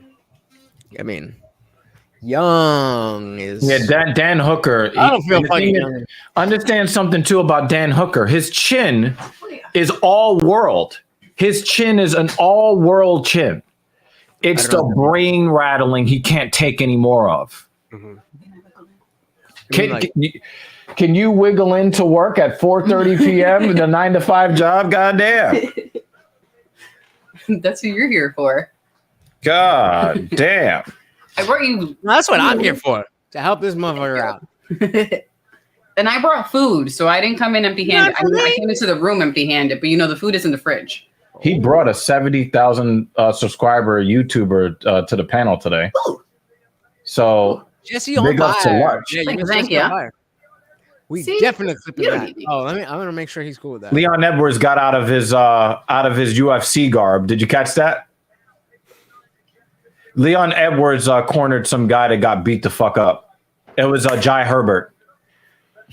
Jai Herbert got fucked up. Well, Jai Herbert was fucking him up, right? He was fucking him up. And then Topuria, remember that one fight that Cody Garbrandt won, Anirudh, where he pulled a hook from his boxer shorts with like 1 second left in the first round and then separated that dude from his consciousness? Yeah, who was Remember that? When was that? Topuria just did that to Jai Herbert. He pulled that shit from like back here. Oh man.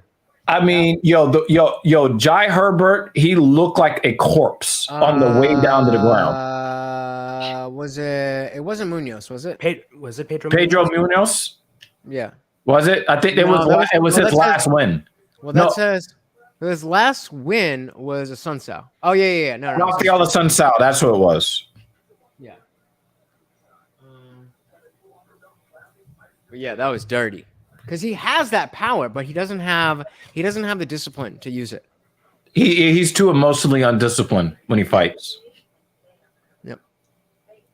Absolutely. So was it a good card? You probably missed one of the best cards that I've ever seen. This might be the best card I've ever seen. What would you say, top to bottom, not name wise, action wise, was better than this? I don't know if I could name one off the top of my head, but just thinking about like cards like 217, where there was the 3 title fights, you had the TJ Dillashaw, and then Bisping GSP, and that fight sucked though. Okay, but like I like just enjoyment wise, I had a lot of fun with that. And then if No, we're but I'm talking about the quality of the fights themselves. And so name wise, we're talking fights like that. And then just performance wise, there's plenty of fight nights that I don't necessarily have right off the top of my head.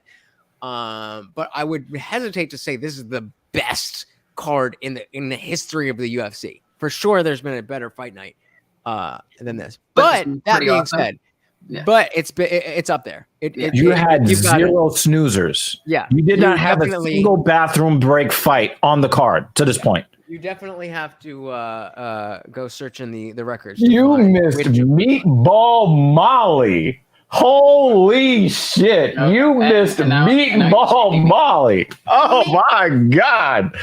Oh my god! Good thing I'm not that full anymore. I probably would have vomited. Oh my god! That bitch. Yo, you missed meatballing. Woo! You haven't said ball enough times yet. Meatball. It's a meatball. Mm-hmm. Remember when The Office was running out of jokes and they were like, "Hey, let's just make it seem like Stanley really loves meatballs." Balls.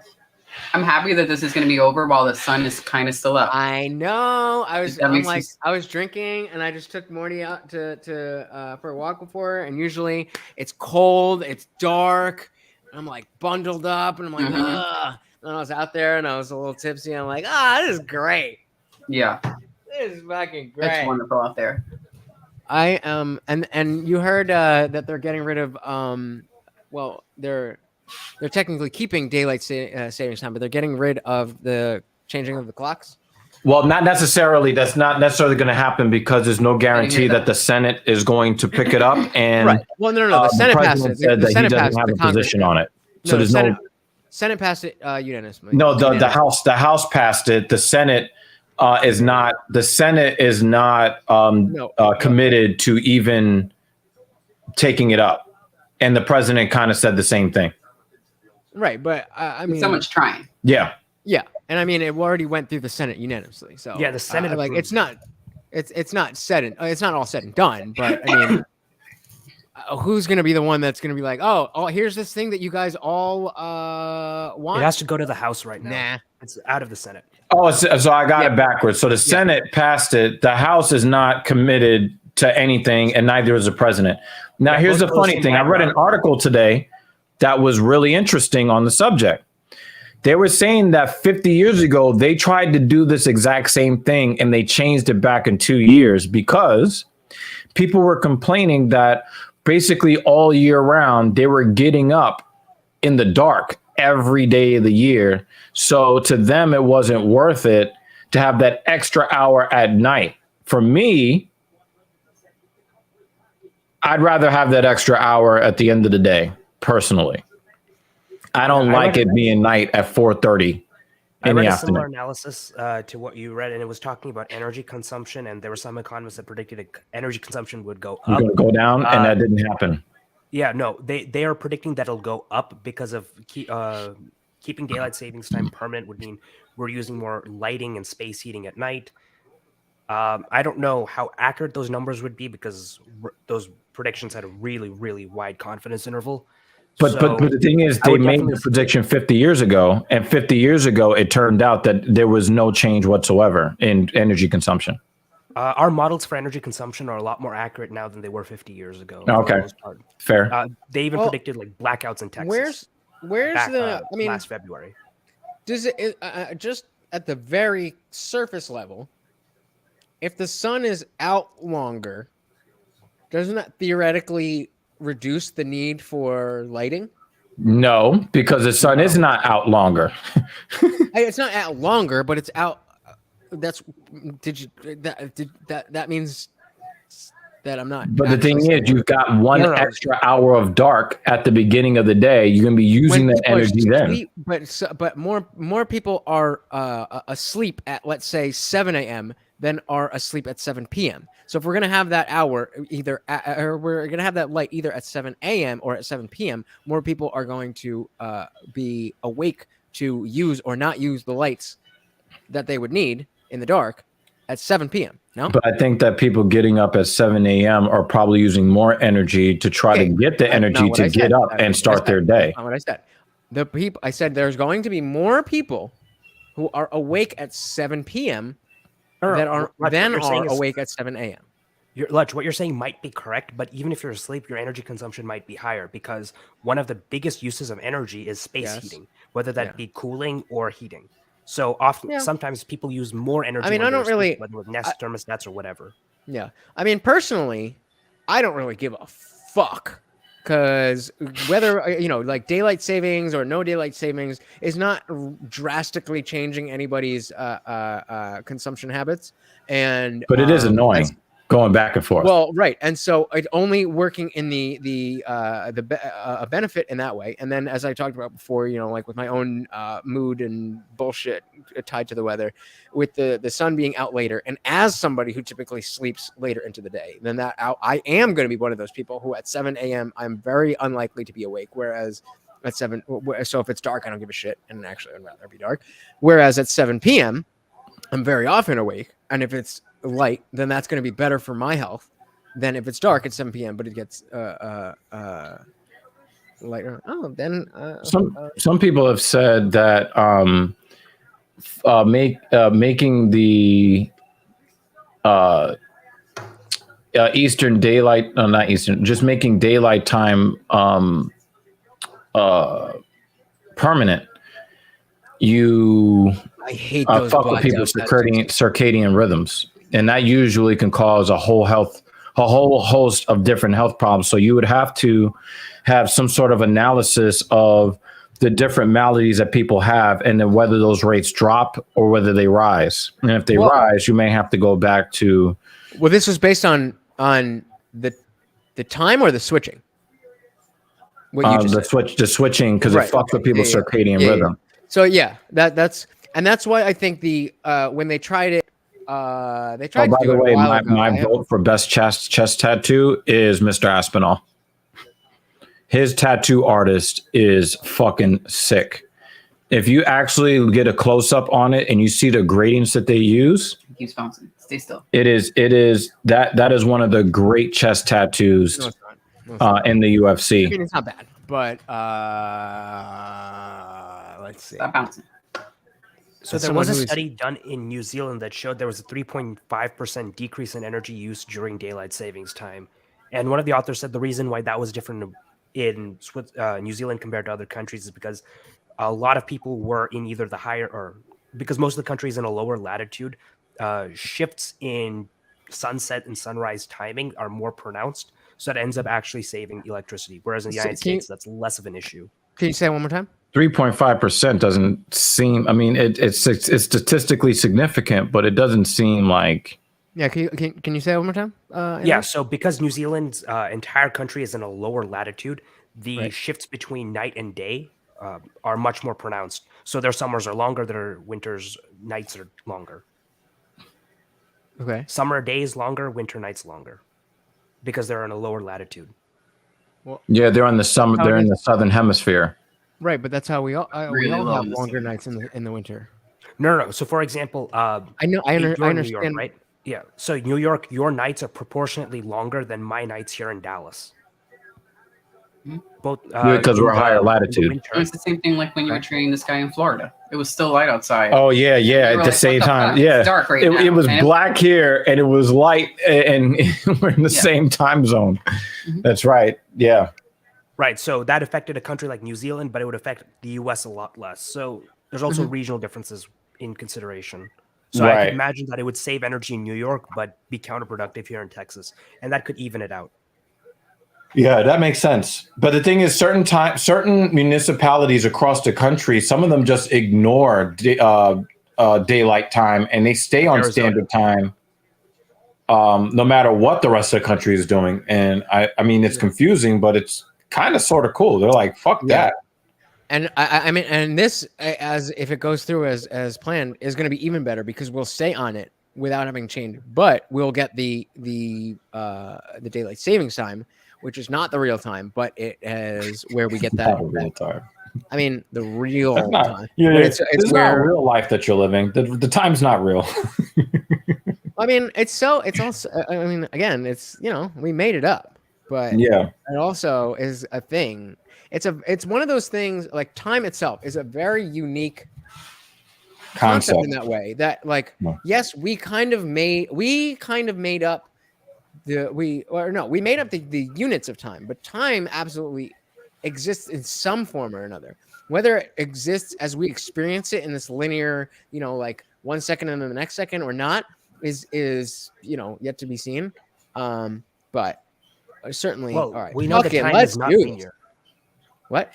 We know that time is not linear. Well. Do you know that? Anirudh. Yeah. Anirudh, did you ever hear that quote that is sometimes attributed to Native Americans by saying that only a white man can cut off one piece of a cloth and then sew it onto the other end and think it's longer. It's a really foul quote that makes us round. I mean, it's attributed to Native Americans. All right, so we got 2 inch. I think somebody else made that up. Ooh. Was that Volkov that had the 2 inches? I didn't even. That jacket. Well, Volkov is like 11 feet tall. So, yeah, he looks ready. He looks ready, too. Oh, this is going to be interesting. This is going to be interesting, ladies and gentlemen. Roof is spiffy. Love that coat. You just missed a lot of shit. I know, but I'm here now. Can't believe we're done already. I think we're all thankful for it, though. Mm-hmm. Well, if anybody wants to go and get into some other shit on my channel after this, let's do it. I was thinking about going out. I was gonna go for a run. Yeah, she's got a early morning 13.1 miles. Yay. Yay. So, electrolytes instead of coffee. Normally I'd be drinking coffee. 5 rounds in the UFC heavyweight division. Is it me or is Volkov slimmer than usual? He usually carries a little of. He carries a little bit of a muffin top, just a little bit, and he's not carrying it today. Yeah, but I don't feel like that's relatively. Look at the gradients. That tattoo artist is for real. If the blacks were darker, then I would agree with you. Yeah. But it's too washed out. Unless it's over 10 years old. If it's over 10 years old, then I would agree with you. But if that's less than 10 years old. Yeah, I was studying that tattoo when I was when they were doing the video packages. Bullshit blackout shit on his arm. I hate that. Yeah, I think that arm tattoo was that's probably a bad cover up. Well, it looks like he's trying to turn it into a like a Maori tribal shit. Yeah, like, but it's probably a bad cover up. We can see that there's shit under there. Yeah. But that chest tattoo is probably the best I've seen. Volkov's tattoo is, I think, the singular best tattoo in the UFC. On Volkov's back? Yes. Yes. Yes. I mean, Cheeto Vera's got some great work for Mr. Cartoon, I think his name is. Mr. Toon, Mr. Cartoon, whatever the fucking guy's name is. I don't know. Sean O'Malley's got some horrible looking tattoos. Well, and that's what I was looking at when the comparing full handshake. Did you see that? Full ass. Yeah, like some gentleman shit. But I mean, as bad as the design of Connor's tattoos are, the execution is very, very good. That chest tattoo is horrid. But design-wise, it's horrid. But technically, it's very well done. And the colors, yeah, all of that is stupid. But the artist who was tasked with making a stupid design did that stupid design very well. I think the tattoos on his arms are better, but I really don't like that chest tattoo that he has, and he keeps adding to it, and it's not good. Ooh! Oh, he's chopping the tree down, and Aspinall moves like a middleweight. Yes, he does. Because Volkov's got speed, but he doesn't. He's got length. He doesn't move. Well, he has quickness in his strikes too, but he doesn't his footwork. Right. Volkov, I think, is very heavy on his front foot, and I think Aspinall is going to really try to make him pay. Oh, what a trip! Oh! Woo! This is not good for Volkov because Volkov is now one of the shortest people in the world right now. He was one of the tallest.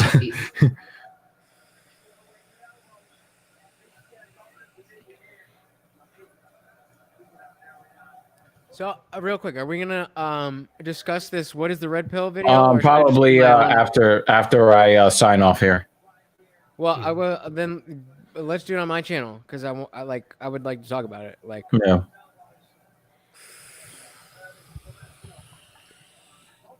Ooh, he's already bleeding. Somebody's bleeding. That's big elbows. That's big elbows from Aspinall. Those are some angry elbows. Very, very efficiently violent. Yes. Oh my God. Oh, Ooh. I don't think this fight gets out of the first round. Mm-mm. I could see that. I could see that. There's just too much length to get back to his feet. Oh man! He tried to. I thought he was gonna pin that arm to the ground. Is he going for a Kimura? No. I don't know Nobody how he gets would caught finish with that anymore. Thigh already. Yeah. He fucked him up. Oh, needed a body. Ooh. Yo, Volkov is fucked up. Can you imagine if Volkov one hit quits Aspinall after all of that? Because we've seen that happen like at least twice tonight. The guy that got beat, your boy, Which boy? Paul Craig. Oh, He got fucked up. Ah, fuck. And then threw up a triangle and ended the fight in 2 seconds. Thank goodness. Oh, He got I missed his fucked up. missed his interview after, so I can listen to him say things that I really can't understand because his accent is too thick. Yeah, Shit. I smell fucking. I'm not too mad if he helps get her vagina going. I'm with it. I ain't mad at it. I'll Let accept him do it. the work. You know, You do the work. Yeah, I mean, it hurts my pride because I don't have an accent. Okay. What happened to his head? Why is his hair fucking Elbows, Bloody big elbows. Did I say this? But Volkov did get a knockdown just now, right? Yeah. Was that me? Oh, was that a knockdown? No, that was a knockdown. Oh. Aspinall is whipping that Aspinall. Wah, wah. Why is he going for this Kimura so hard? Oh, it's an armbar. Oh, and it worked. Wow. You were right. Didn't get out of the first He round. twisted it the other way. Straight Whatever arm. works. Yo, these It's English a job. fighters are mad. They're like, yo, we got UFC London, except for Jai Herbert, okay? No Jai Herbert, okay? These English fighters tonight, oh my God. They went off. Darren Till!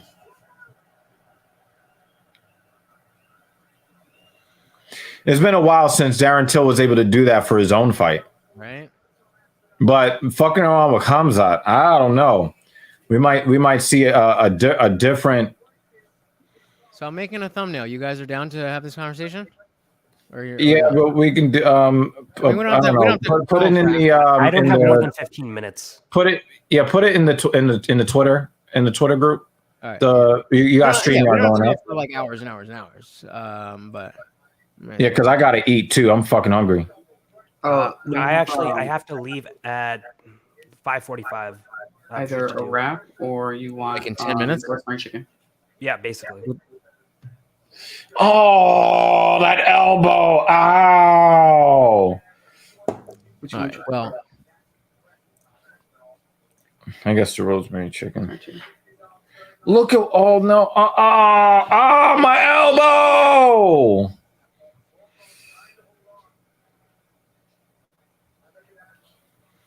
Oh my God! Oh my God! What an armbar! And it didn't even look. The thing is, it looked like he took the long lever of Volkov and then used the lever as leverage rather than using his body as leverage to achieve the armbar. Because normally guys need to be much higher up, use their body for more leverage to get that torque on the elbow. He just basically used the length of Volkov's arm against him. Yeah, And the that longer sucks. the lever, the greater the force. Yes, torque on the apply lever. it. Like, The greater the forgot the force equation. output, the longer the lever. it's R squared. So for every inch, that's like Yeah. So what we say is in fitness, we say proximal strength, distal mobility. So you're going to be stronger here because the weight weighs less here than it does here. Yeah, but the weight, the torque increases exponentially with with length. Yes, and that's why it weighs more. Yeah. As far as the stress and strain on your body, which is why the shoulder is just very poorly constructed for what we use it for. But that's neither here nor there. That was very. Aspinall is a fucking problem. That's one guy that you look at him and his approach. That is a direct competitor to fight Cyril Gane and maybe succeed at the way that Cyril Gane fights. All right, you let me know whenever you're He has the ready footwork. to pop over. Yeah, because he has the footwork for it. He's got Oh shit! I can stream. he's got all kinds of skills. Damn, I didn't know I could. So that was it. This was I knew. Yeah. very. Well, everybody in the Actually, let me. Well, anyway, I'm going to sign off here. I want to thank Lutch. Lutch came through in the clutch today. Lutch brought over Jesse on Ice, which is, I guess, a different persona than Jesse on Fire. That was completely unexpected. And we had a really fun conversation. That was a really fun conversation, especially somebody that, again, this is filthy casual, okay? We're filthy casuals over here. And, we had one of the bigger dogs in the MMA space on YouTube. So that was a treat. And that was courtesy of Lutch. I want to thank Anirudh for showing up for the first time in, like, I don't know, what was it, 8, 9, 10 weeks? I don't know, some shit like that. I also want to thank Mrs. Evil. I also want to thank Mrs. Evil for showing up at the end of the shift. You're welcome. And she's going to try to cash that check. She's going to try to get paid for the full 8 hours, right? I want to thank the people that came through. Utred, again, he hung out with us for a little while. Dane Lawler was in the chat a little bit.